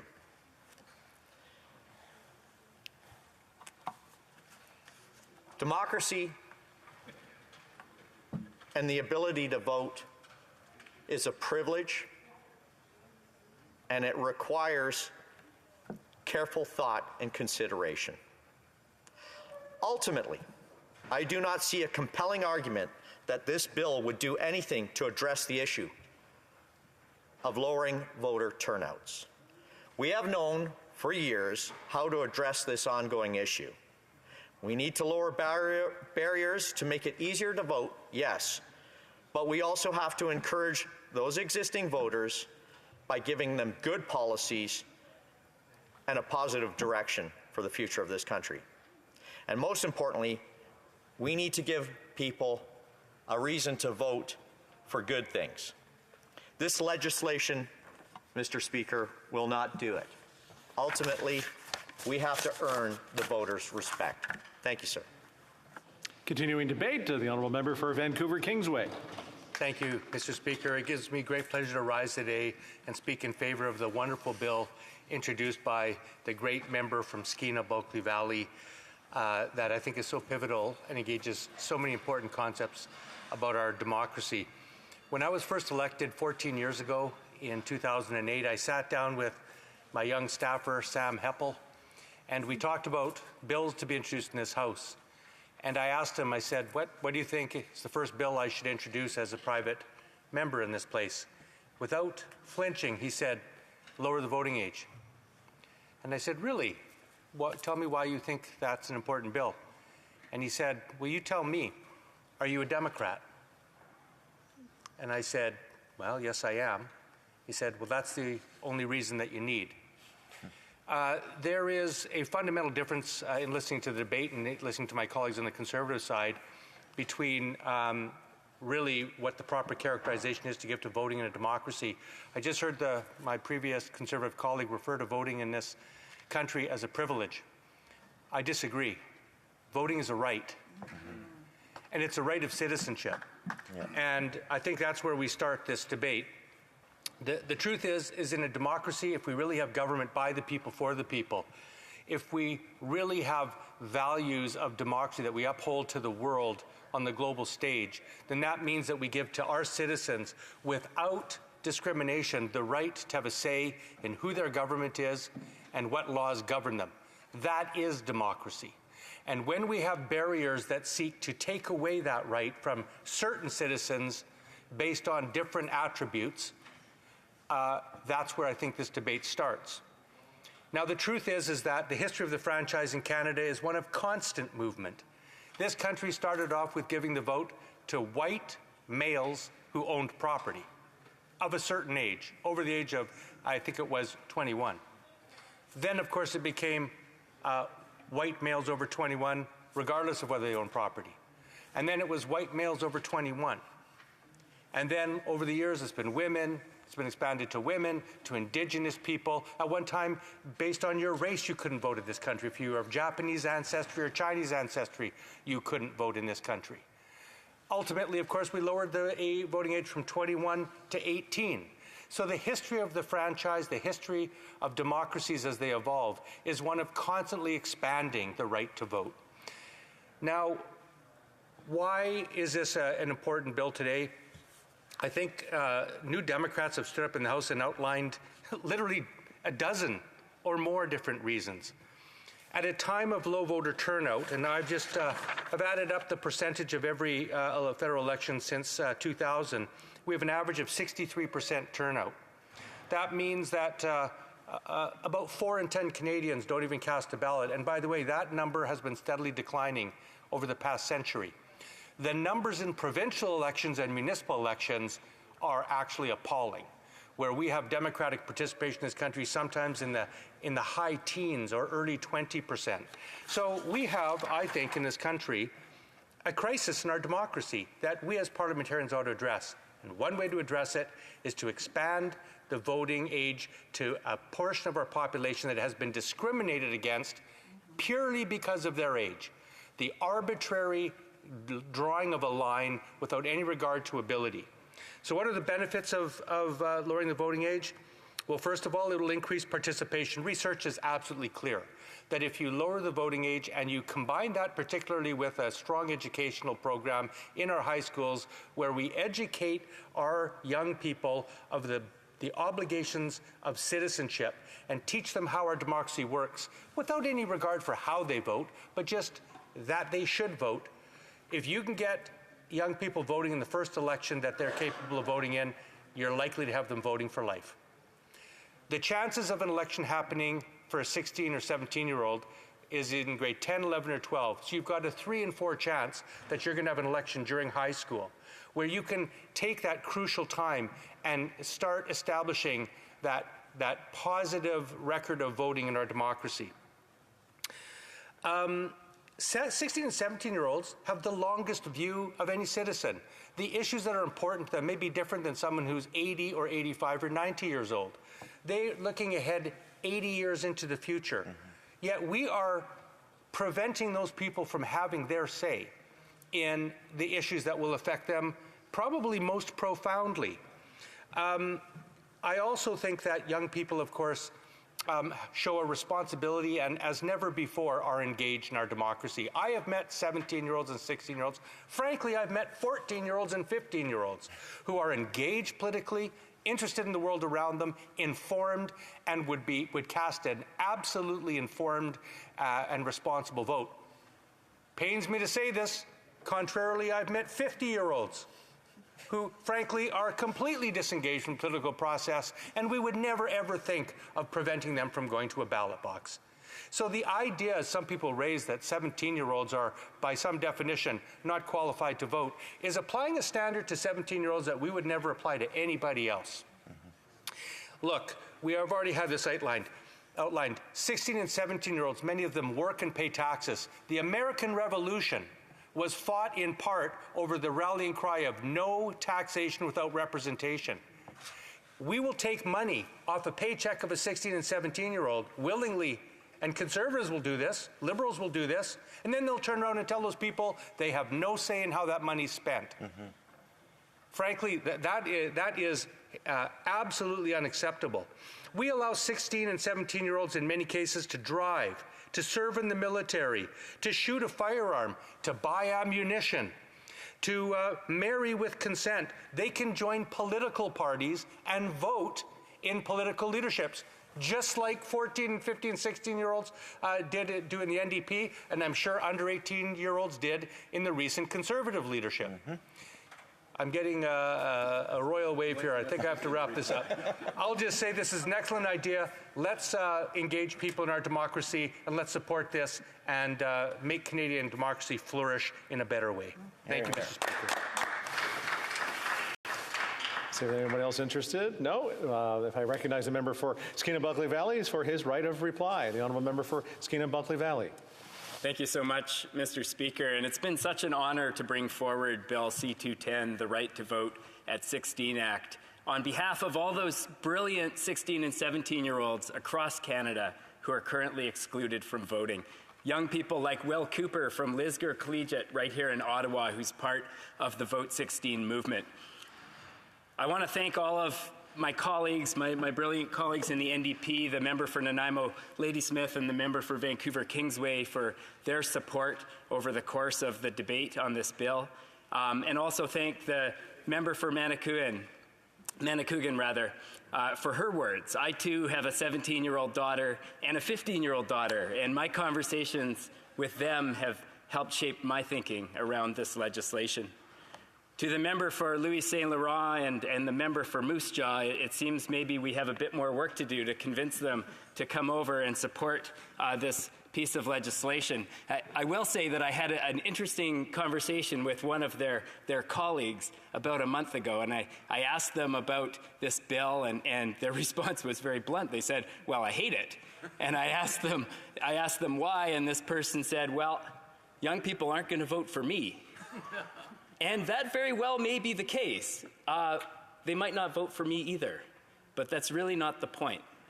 The point of this is that young people have a voice, young people care about the issues, young people have a stake in the future, and young people deserve to be included in the voting franchise in our country. Now, we've heard so many points and arguments, and some of these have to do with this idea around voter turnout. I think this is a rather technical point, but it's a compelling one because we all want our democracy to be stronger. Make no mistake, though, the international evidence from places like Austria and Scotland shows that 16 and 17-year-olds vote in higher percentages than their 18 and 19-year-old peers. They do that for a number of reasons, because 16 is a relatively stable time of life for young people. You know, 18, it turns out, is a terrible time to expect young people to vote for the first time. It's a time of great transition when young people are moving away from their home riding and entering the workforce, going to school. That is why we see lower voter turnout among 18 to 24-year-olds. Now, we look around the world and we see that democracy is embattled right now. I think that's something that concerns all of us in this place. More and more people are feeling disenfranchised, they're feeling alienated from our political institutions, and the way that we buttress our democracy against these headwinds is by including more people, not fewer, in our democratic process, by making our democracy more inclusive, not less. Now, recently I had a chance to chat with a dynamic young leader in a small coastal village on the central coast of British Columbia. And she talked to me a little bit about youth engagement. She is a young person, as I said, and I know youth engagement is something a lot of members in this place are interested in. I think many MPs have youth advisory councils. The Prime Minister has one himself. This young person was a member of a youth advisory body for another government. And what she said to me is that sometimes it feels as if youth engagement is a performative thing for politicians. That it's more about creating a certain perception of the elected official than it is about giving the young person agency and the ability to change the future. And so I was thinking about this conversation when I came across this report from last year called Canada's First State of Youth Report. Now, the federal government convened 100 youth from across this country and held 90 consultation sessions with them. 13 of these youth formed a special advisory leadership group that poured through all of this data and came up with a series of recommendations for how this government should respond to the concerns of youth. Now, you turn to page 50 in that report, and what do you find? Recommendation 5C, to urgently lower the voting age in Canada from 18 to 16.